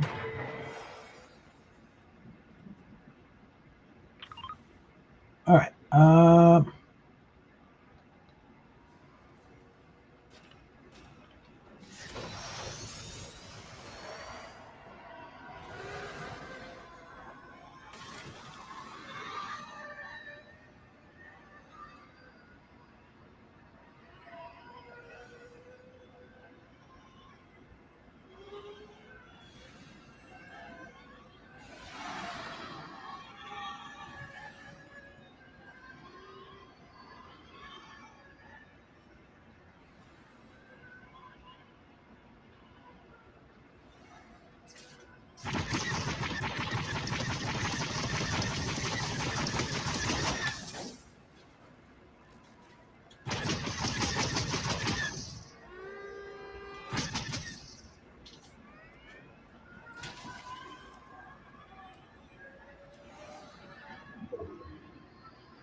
Get a little distance here and get that off the map. All right.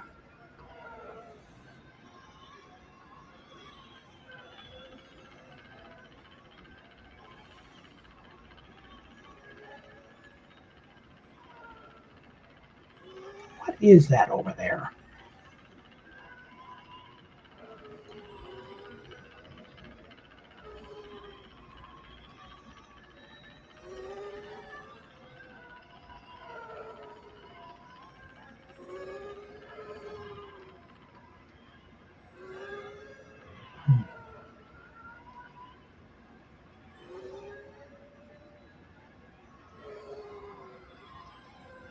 It does sound a bit different when you're in one than what to hear when fly by.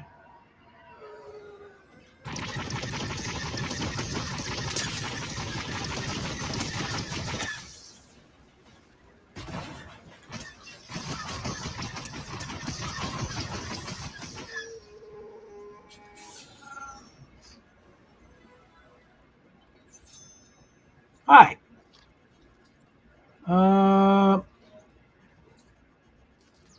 Yeah, I'll take it. Whatever. Wait.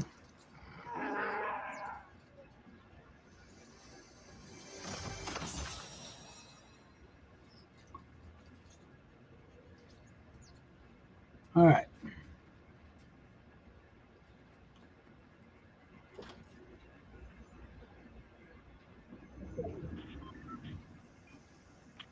Oh, up there. Also here. Okay.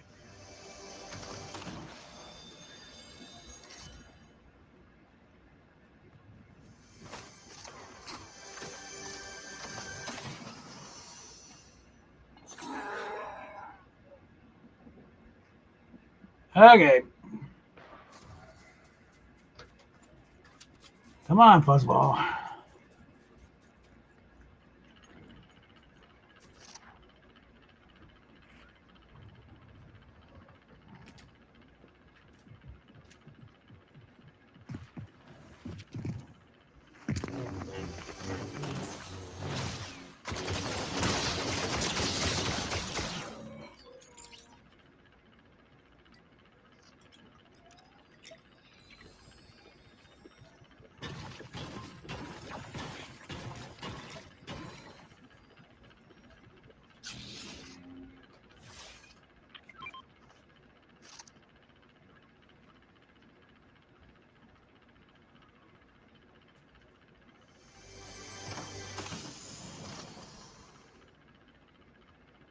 All right.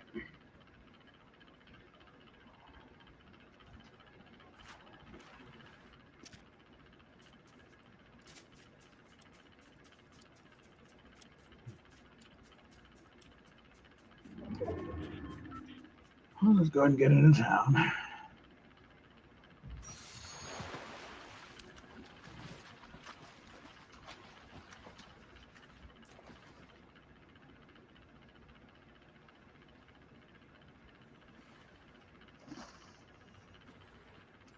Rather agile for a big fuzzball.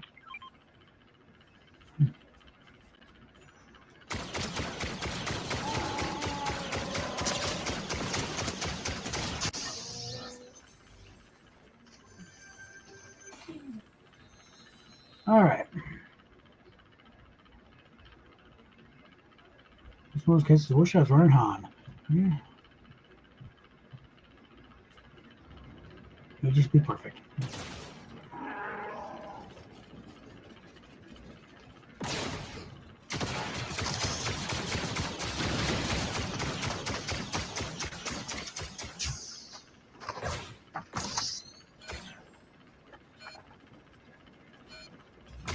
Whoops, that's sweet. Okay.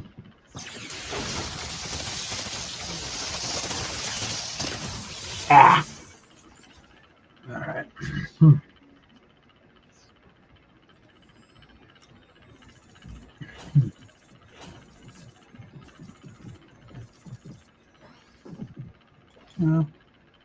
A little closer. All right.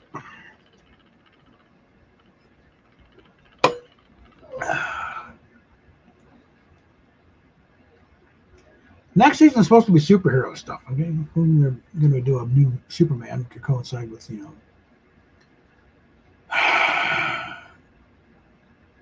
new one. I'm sorry, I don't like going with the Kingdom Come symbol. It doesn't make no sense out of context of having it evolve from it. Just having it out of the blue like that, no, it doesn't work. Okay.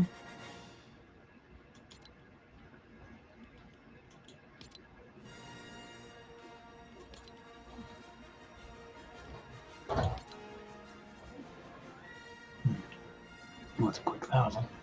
Okay, let's see.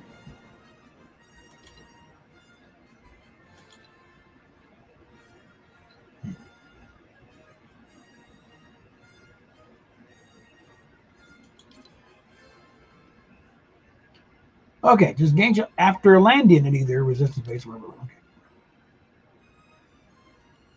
Not necessarily should live there, just make sure you land there first. Let's undo that.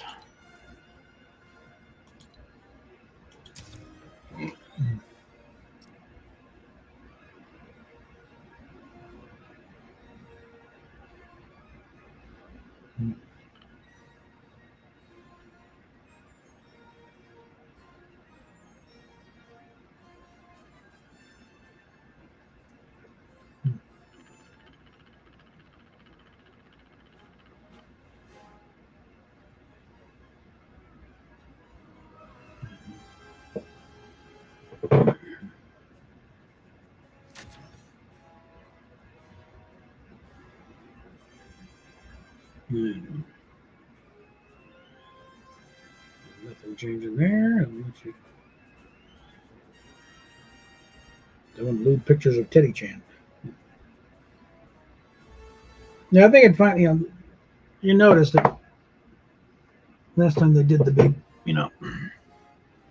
top streamers on Fansly about the number one, and at least certainly several of the top 10 were VTubers, which is an animated avatar. I mean, the filter, the camera reads what you're doing, and what comes out on screen is just a cartoon version of it. And it was a major push on esports to get about the top 50.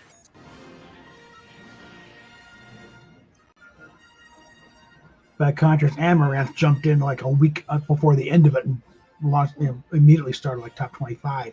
So, which frankly I found kind of hilarious, because she really didn't do anything during that entire period. It's just just kind of threw her name in the pot and suddenly instantly.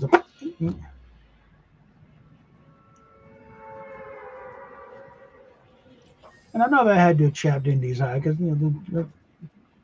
being two-time award winner, Pornhub. Well, nobody cares anymore because you totally threw it all away when you did started doing the trans thing.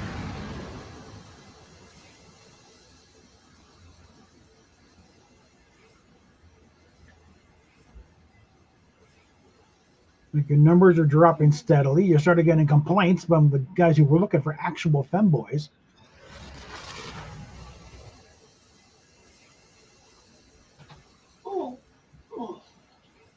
And he ended up forcing Fortnite's hand to change the rules for excuse to kick your ass off.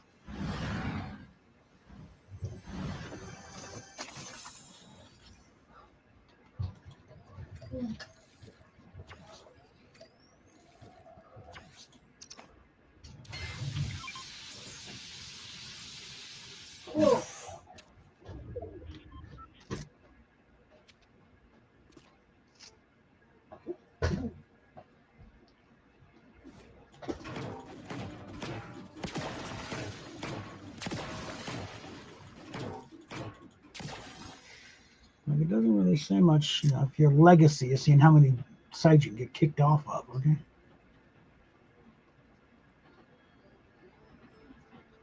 Because there aren't that many sites that are worth a shit, And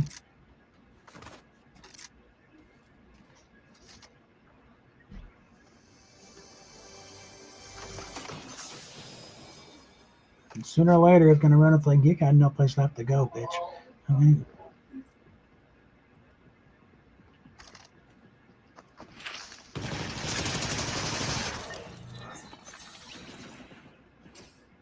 Anything down here today? Not really.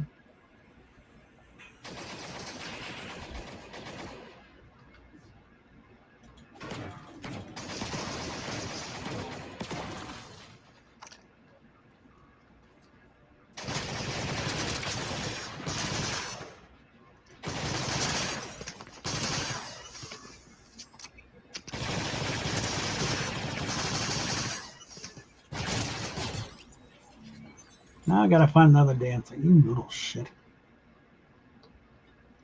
I was all shielded up and you blew it, you little bitch. Okay.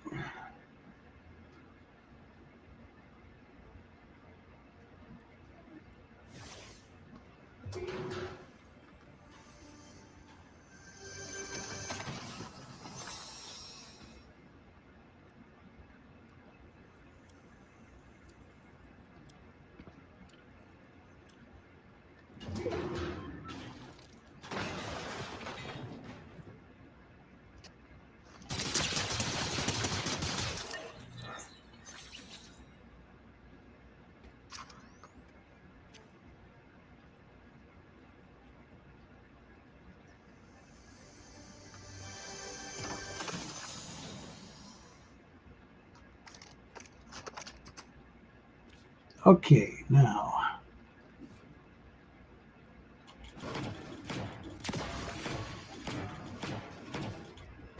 Yeah, I'm that petty. I will even 1 point. I will do it. All right, can we get anything out of this? That's a little better.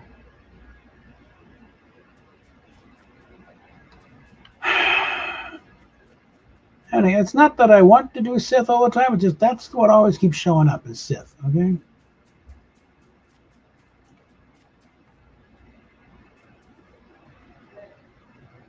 What?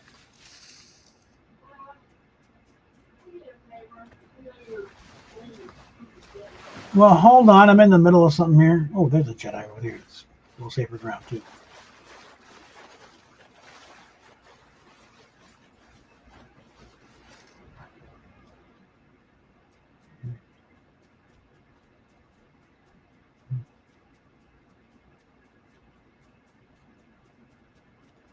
There she is. It's either Rey or Mace. It's Rey.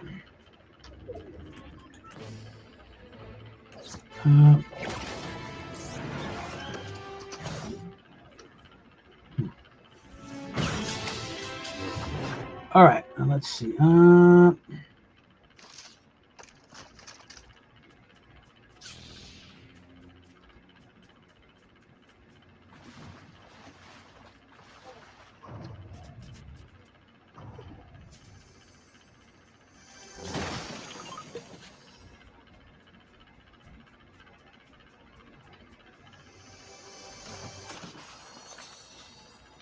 Hello. Yes, I will. Okay.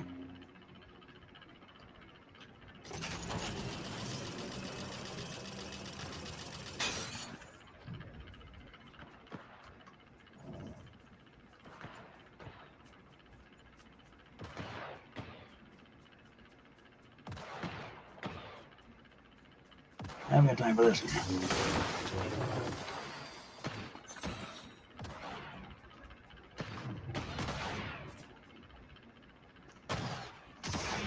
You are annoying. Okay.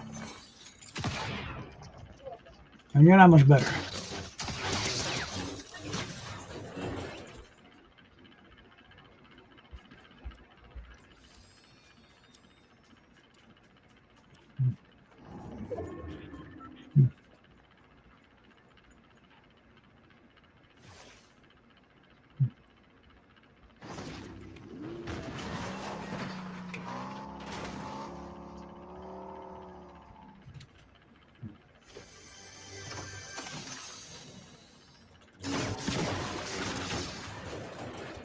Good enough.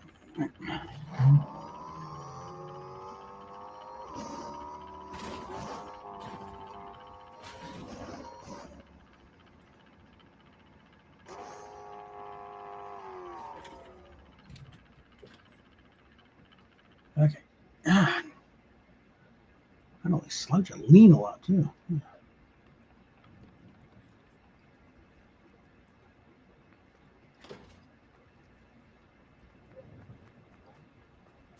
Okay, let's hit the restaurant across the road here.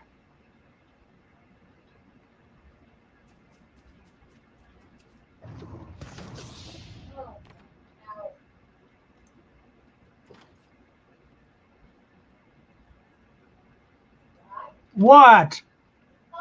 No, because I'm in the middle of something here.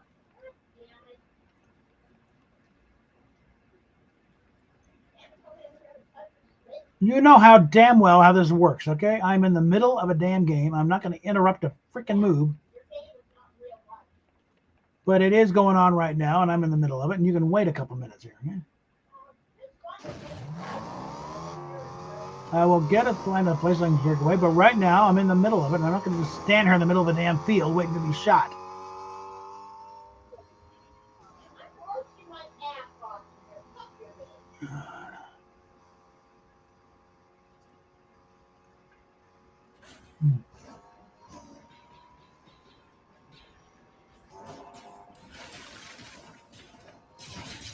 Blink.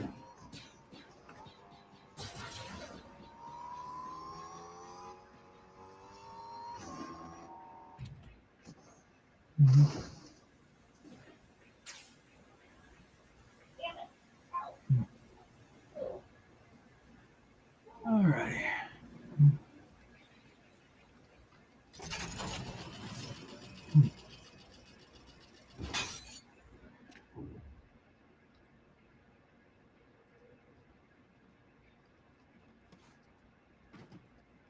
All right.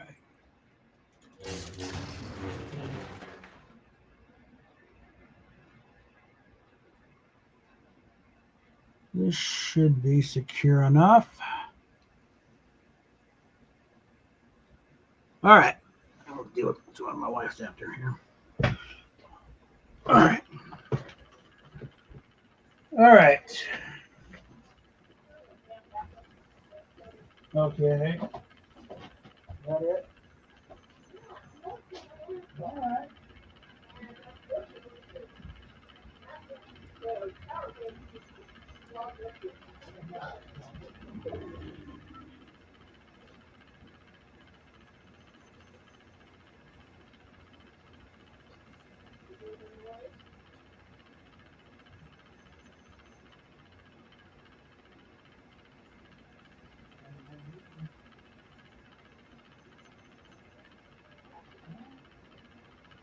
That's it.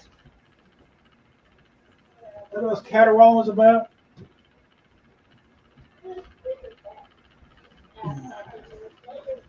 I am. All right. All right. Okay, now.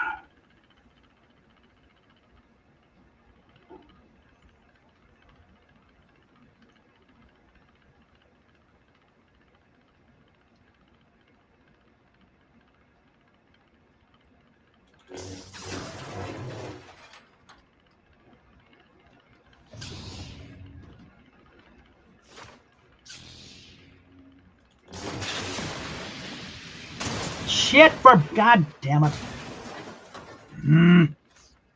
Great. All right.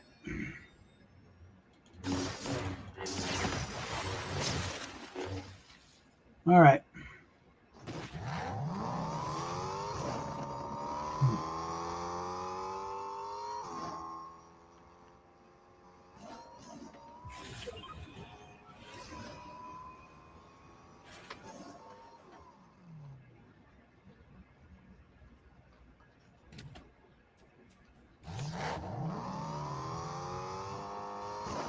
There we go.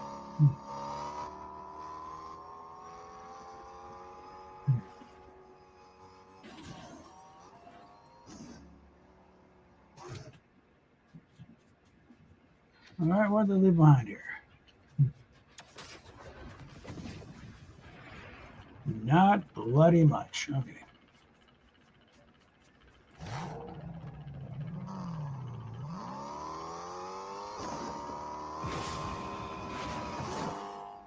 Oh, shit.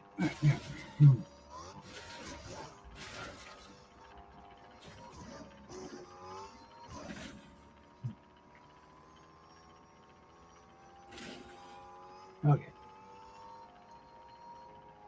Where's it gets parking spot?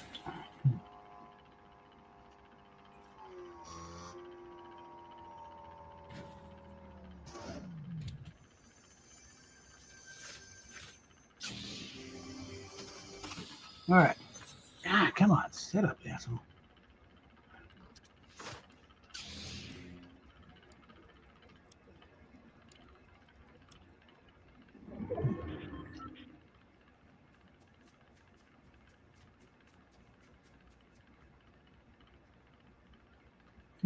Oh. They left some gold for me. How nice. Okay.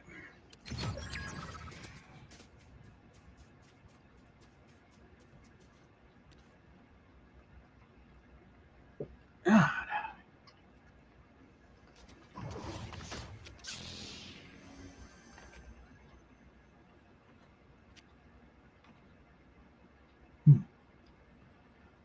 I'd like to, but yeah. There's one on the comment side. Ah, there we go.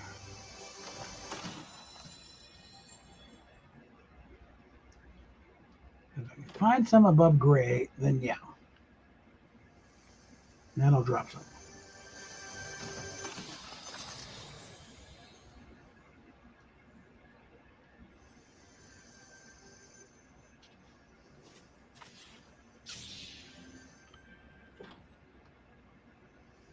Ah.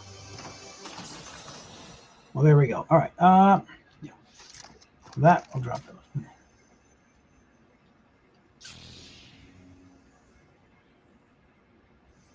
Upstairs. There we go.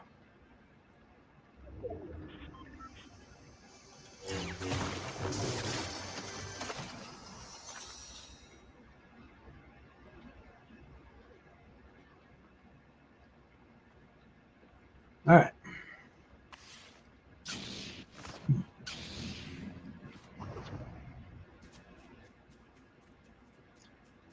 And of course, outside the old bank, they're just probably be turned into a Walgreens.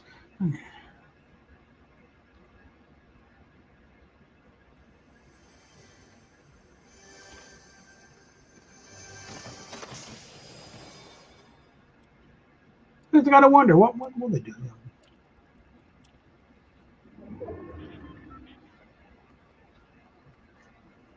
I have to kill Durburger? And I better not do that.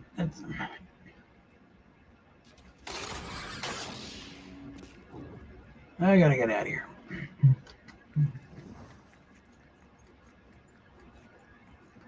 And I think we're gonna take this one. No fuel. Nice. Okay. Where's my cart? All right, fine, screw it. Getting small enough, who needs a cart?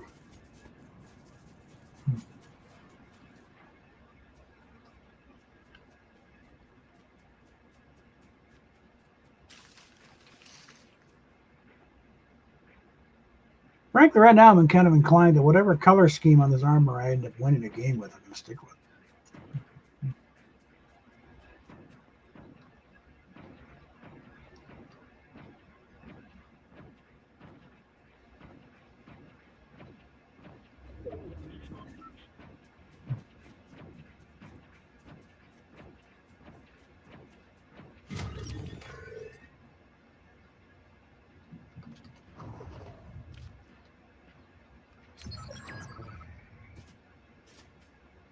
All right.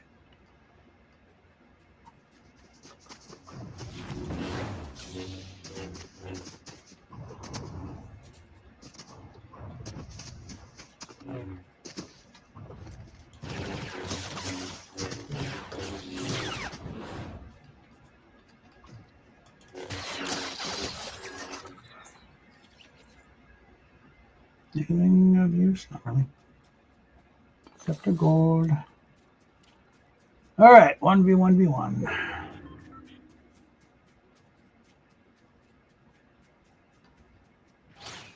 Whoopsie. Where are we?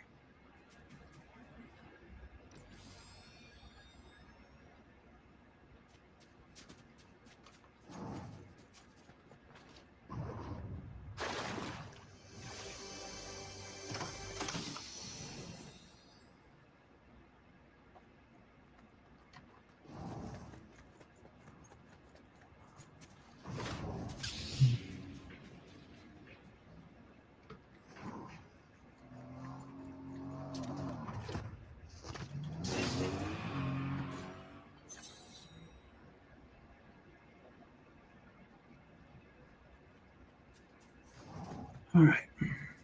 Can use some more shields.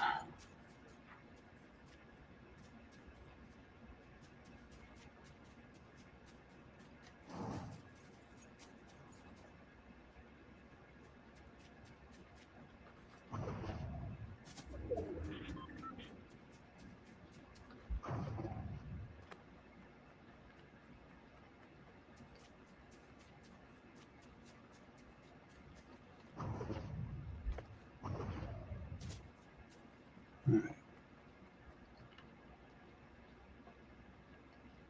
Why, thank you.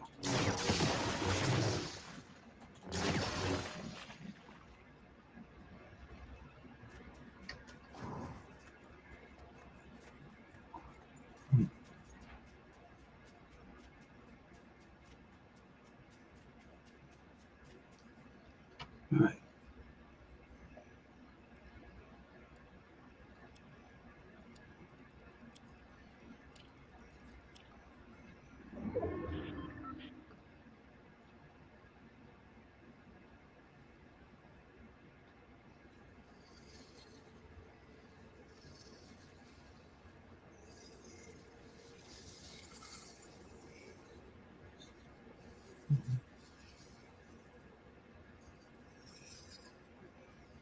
Let's get behind this rock.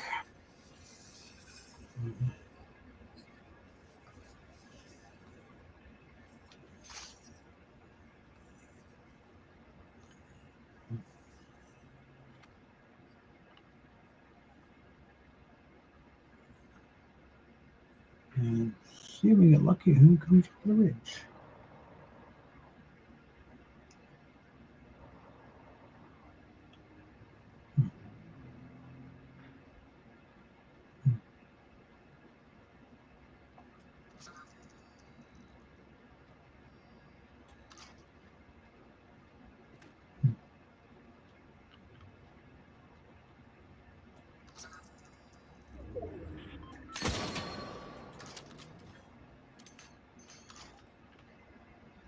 I got him one.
cunt. Let's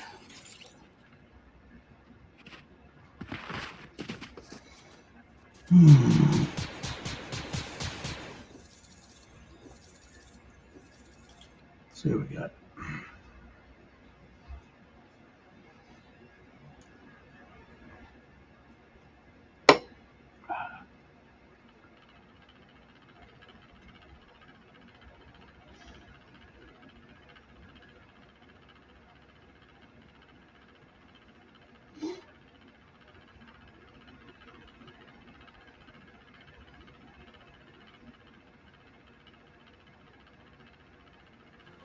Okay. We got 17,000. 17,900.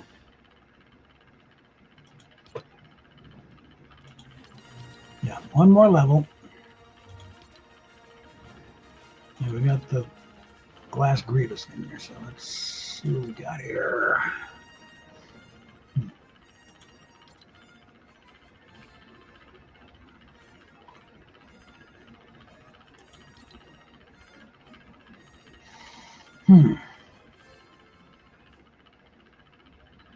Get one more, that's 10,000.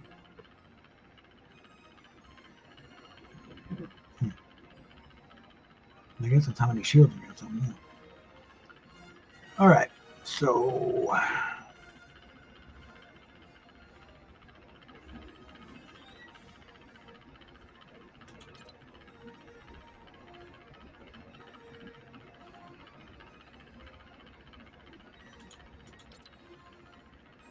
right, let's just get in there and see what happens.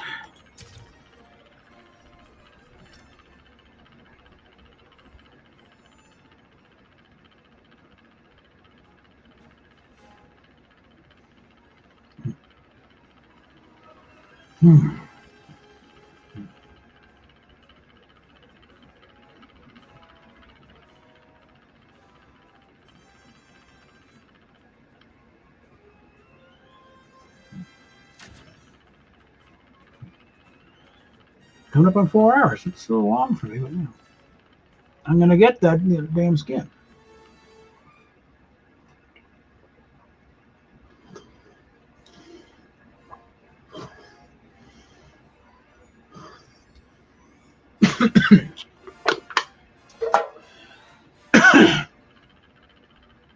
Again, depending on how many of you 10 people are watching on YouTube, it's like, links in the description, or super chats, or tips, or other thing. If you're watching on X, click over to YouTube and links in the description.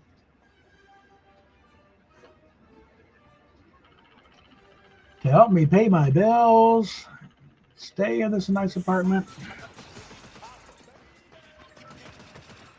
and maybe get a better system so I don't have this janky playback again.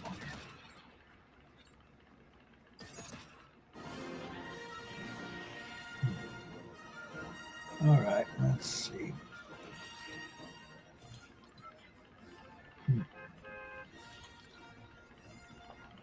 Personally, I kind of like that.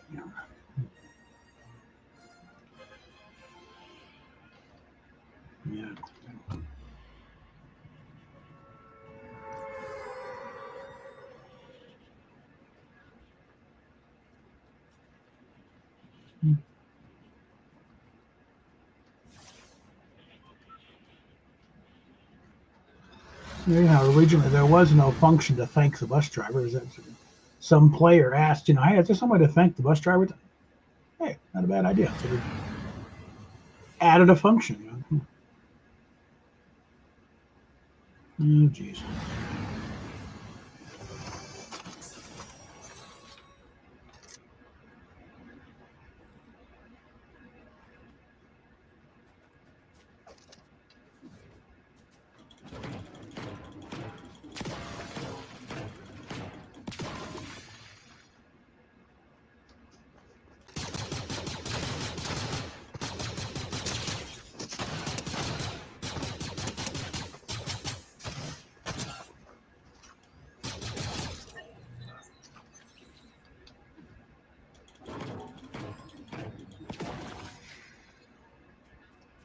Okay.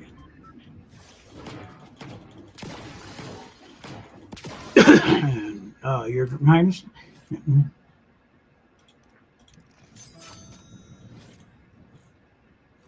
Look at a.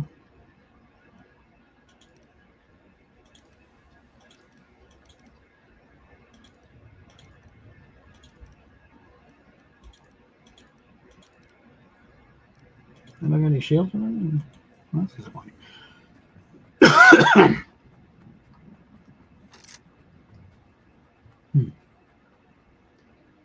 Oh, there's one.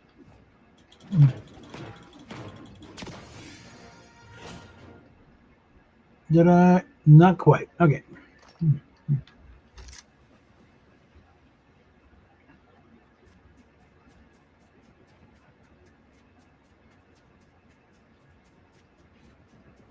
So I still got to shield up a bit more. Oh. Well, I got it. And while I still have an open slot,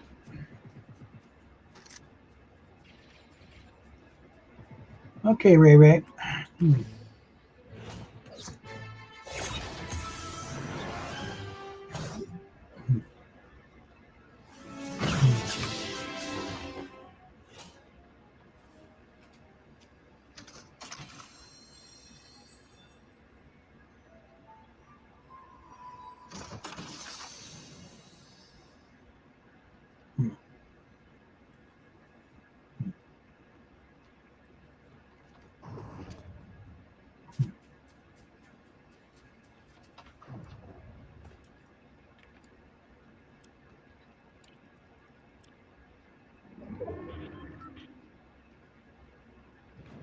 Okay, yeah, we can, no.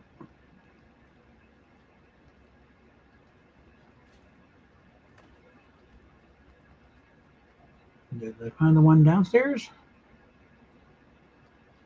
Can I find the damn door?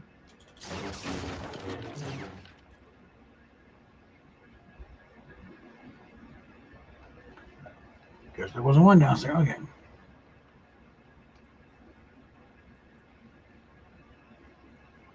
All right. Oh, now I found a small one.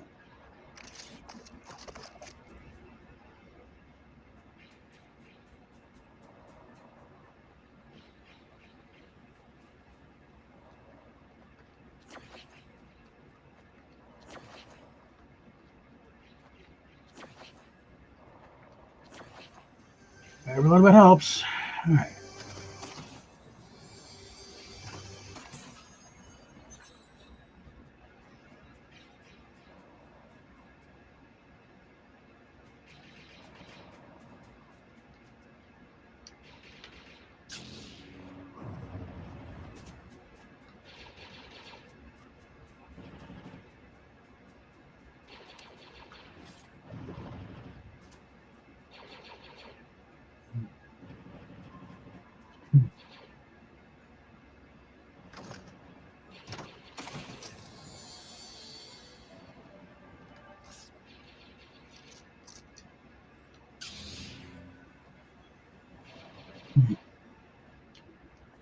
All right, let's take out some noisemakers here.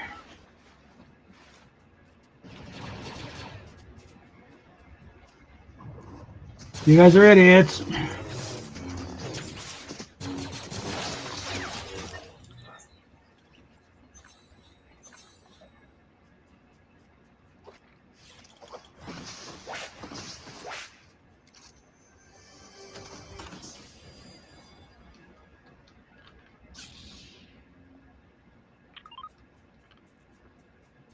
You have to get that close with blasters and still not hitting each other. You're morons. Okay.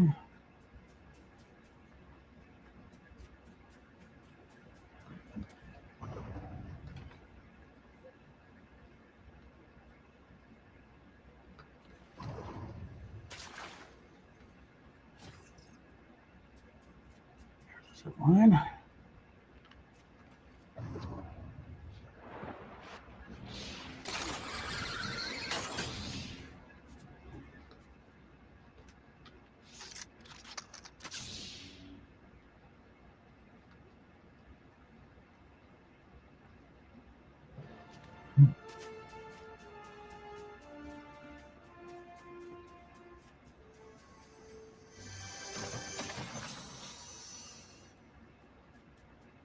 Hey, get back here.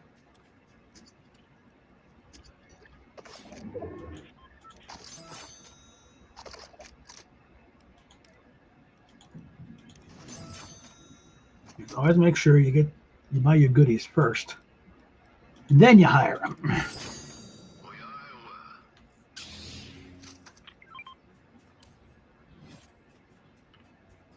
Because if you hire them first, that's it. Transaction's over.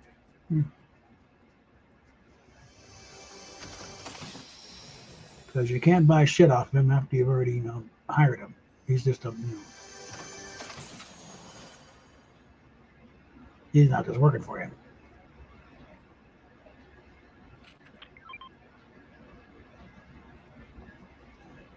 Nothing. So far. All right. Now let's see if we can find a vehicle somewhere. What was that down there?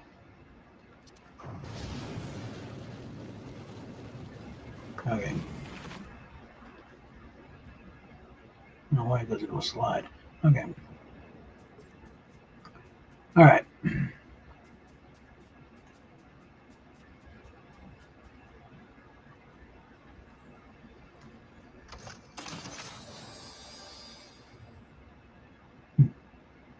All right.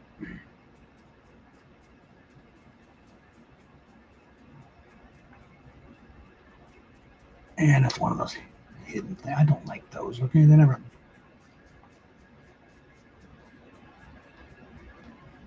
Kind of gotten a little stupid lately,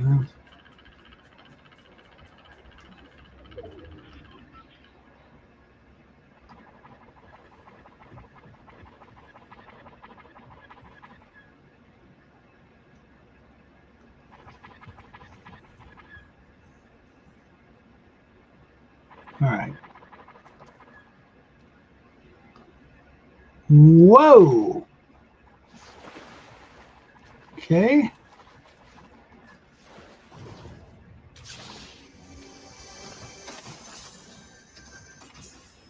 Not sure I was aware of this one.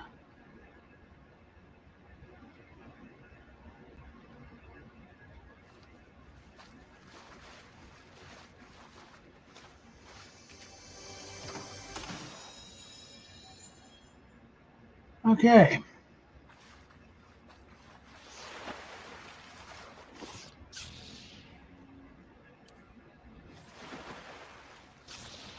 And rather than waste the jetpack, get out of here. All right. Where'd you go? Oh, there's one there.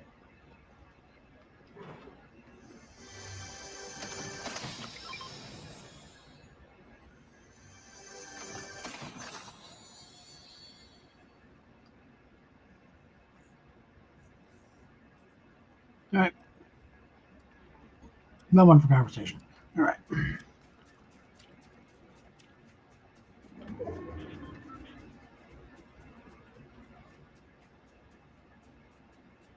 Actually, let's.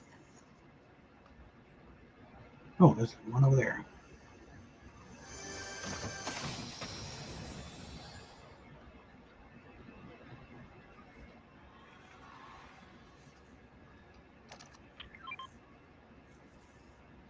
Let's make sure Laughing Boy's not going to blow the building up first.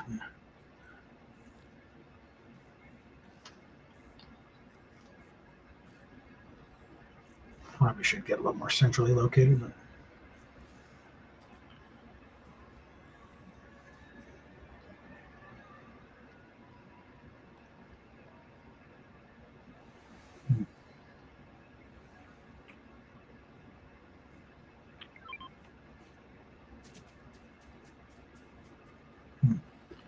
Come on.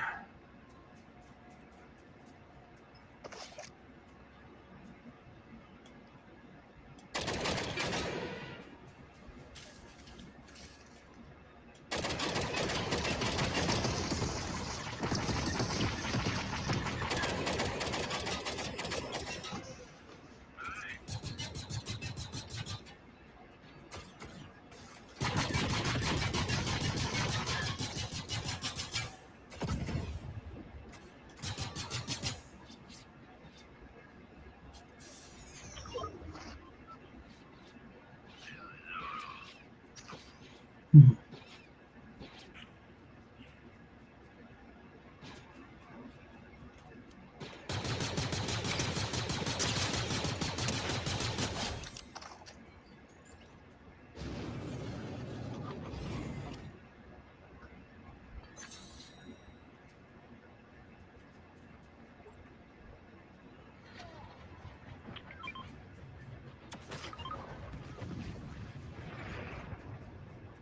Kind of a mess down here.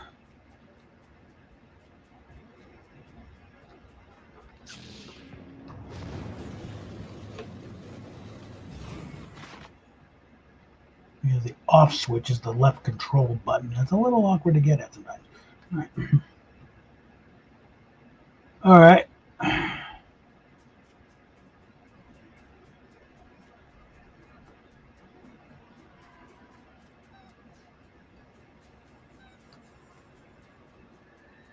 We'll follow up. All right. We get under cover here a bit. Down and let's take care of the question here.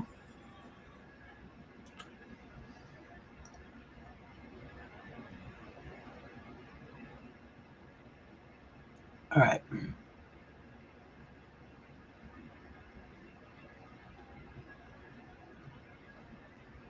$800. Most of I've been seeing is like 200.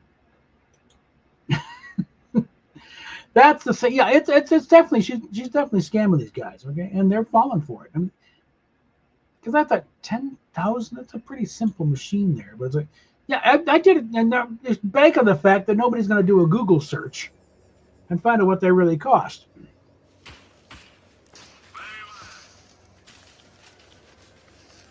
Because I looked on Amazon, it's like 200, $250, about the most I saw.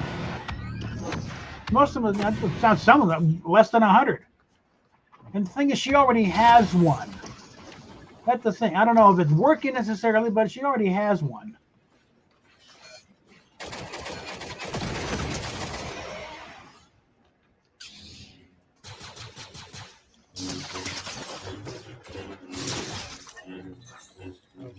Oh, that's my guy. Oh, never mind. All right. All right. Mm-hmm.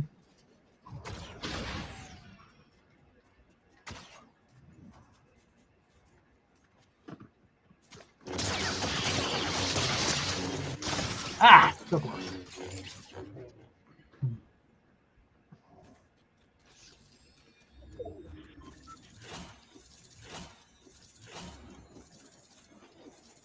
Okay, let's get back to the lobby, see what we got.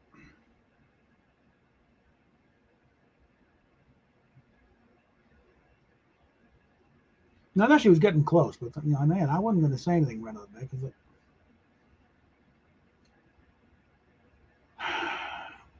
let's just say her little group of sympathetic perverted followers are really stupid. I mean, establish that when I challenge him. He thinks testosterone and steroids are the same thing. They are, you morons. Pulled up the DEA, definition. That, see what they are? What steroids are? Synthetic testosterone, you twits. You kind of shut up after that.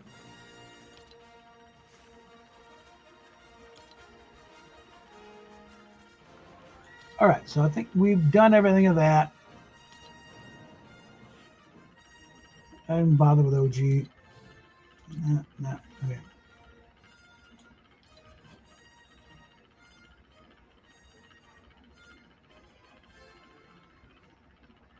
And crew, I haven't seen anything the crew pass that really excited me all that much. And plus, that there's not. I can't necessarily do $12 when they bill it. Okay. So, you're already maxed out on this one, right? Yeah, that's why I haven't got any more for that. So, all right. So I think actually I'm going to go and call it at that point. It's longer than I normally run.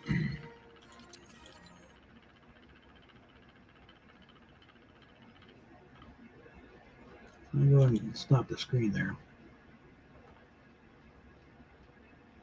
Yeah, let me peek in here real quick.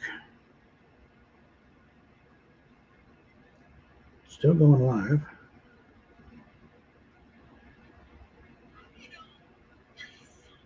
Yeah, she's hit the 10,000, but still hasn't hit the $1,000 goal for the night. And just doing pornographic versions of Teddy Chan, which is not out of line. She's done videos of Teddy Chan doing things.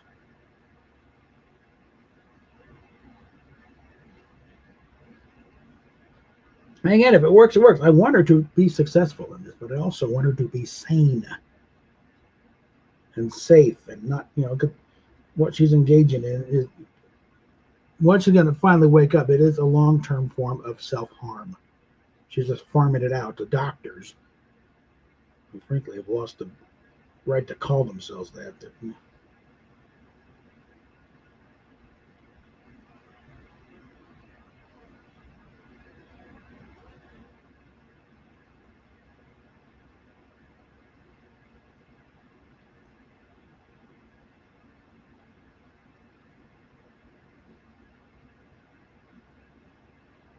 But yeah, as far as this stuff, she can soak these guys for as much as you want. I don't care.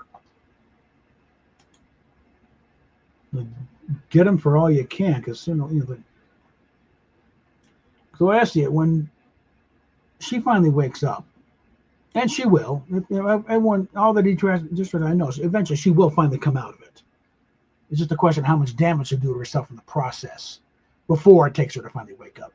And I'm thinking, the culture is and the laws are changing fast and furious enough that it's like she's not going to be on the leading edge of this. Okay, when it starts getting uncomfortable, when you start finally get blowback on it, like, I mean, the federal government is now suing the state of Washington over the way they're doing trans stuff in the schools. There's one school district that is not going along with the thing, and no. Kid tries to, they will talk to the parents because we lose the parents. We lost that trust we need. The state, however, is doing the same as California. They want to trans, you keep it secret. You don't tell the parent. You keep a separate file, separate set of books. That's how the mob operates, for God's sake. And the government is open. The DOJ and the Department of Education are opening investigations into this and saying, okay, that's it. This stops right now. So no, even Washington State is not immune from this stuff. In fact, they're kind of got a target on their backs because they're so arrogant about this. Oh, really? You really think no? We're going to make an example of you. And her therapist are going to think, we don't want to be on the receiving end of this shit when it goes bad. And that's why I think her doctors are already on that thing, because they got her on such a low dose of testosterone. It's really just replacing what she's depleting from all this marijuana smoking. She's not on high dose. She's on very low doses. It's not even. It's lower than what she's on. It's not even the full dose. So her doctors, I think, are trying to keep them in. They've also got her on birth control. So you think, well, it stops the estrogen. You don't know how it works, does it? It stops you producing, because it is massive doses of estrogen and progesterone. The thing is to fool the body into thinking it's pregnant. So it's basically to get it to stop producing, stop kicking out eggs.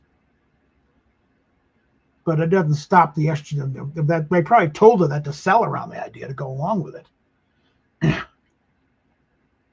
Like I said, I'm beginning to think her doctors are way ahead of this. And saying, no, we're trying to keep you alive and healthy, you moron. That's like she's smarter than, too smart for her own good. She thinks she's got it all figured out. She had no shit.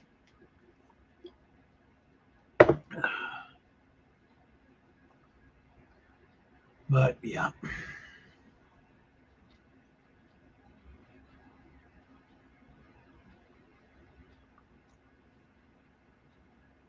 But it's like I said, if I were to decry one, I don't think you can ban pornography. We've been drawing nasty drawings on caves for 5,000 years. 5,000 years ago, there were pornographic cave drawings. It's part of our nature. We like to look at dirty pictures. Okay, We like to watch. Okay, so it's human nature. There's no getting around that. I think what we can do is start reining things in a bit. Start clamping down on some of the weirder stuff and the violent stuff. That's the thing. I think it's gone a little too off the rails, and now you can see all kinds of insane stuff. I mean, yeah, when I was a kid, I was like, Ray Romano had the bet on this. Like, when you were a kid, it's like, finding a magazine, it's like that was like finding, a gold. That's finding a gold treasure. And it was like communal thing. It's like 4 or 5 of you guys would find this magazine and imagine, oh my God, this is, and you kind of share custody of it, keep it in the special hiding place somewhere. Yeah. It's like I remember when I was junior high, there was like a bicentennial issue of Penthouse, and it's kept under a bush not far from there, which is a problem when the weather kicked in because and I think someone also got rid of it. It was out there, and occasionally get out there and yada yada yada, but it's also you never took it home because you get caught with that. No. And I remember one time, it's like, I'm not sure if I was still in high school, but I know we moved to one house with it. I think actually, yeah, I'd already graduated, so it was. I don't think I hadn't gone to the Air Force yet, but so we're in the house. But I was just walking along. It was along Sims, where the part between 26th and 20th on Sims, Sims Street, where it curves around the ravine down there, going right around the bend there. I found a grocery bag with some hardcore points, like a couple issues of Puritan, and there was also, and again a Penthouse. Penthouse was the mildest one. I didn't know there was hardcore porn magazine, and I can tell you, take you right to the spot where I found that bag. This is the sort of thing that sticks in guys' minds. Okay, two things: where you find porn and where you find money. Okay. Like I remember when I was working at DP just on my lunch break, went to the Toys R Us up in Winspear, found a 50 back in it. I was like, hello, that was a good lunch hour, And just a couple weeks ago, I was out walking to do my round and found $40. In fact, my latest short I put up there, man with head in clouds missed $40 laying on ground. That's what I was talking about. Like walking on with 20. Oh, another 20. Happy days. It was a bit of a pain trying to get that to the bank because I don't live within walking distance of my bank, and none of the branches around here would do a deposit into my bank account. So I had to after walking forever to get a bus pass, ride a bus all the way down to the not to the nearest branch, but the one that was on the bus route. Deposit that and then hike and hook my way back. But that's the kind of thing. That's the thing with a guy's mind. Okay, that's where we go. Like where do we find porn and money? Where do we find that stuff? If we find we remember that stuff. Anniversaries, nah. Birthdays, maybe,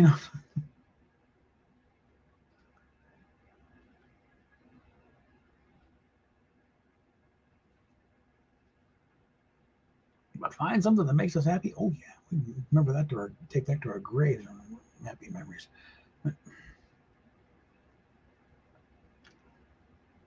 But yeah, it's like,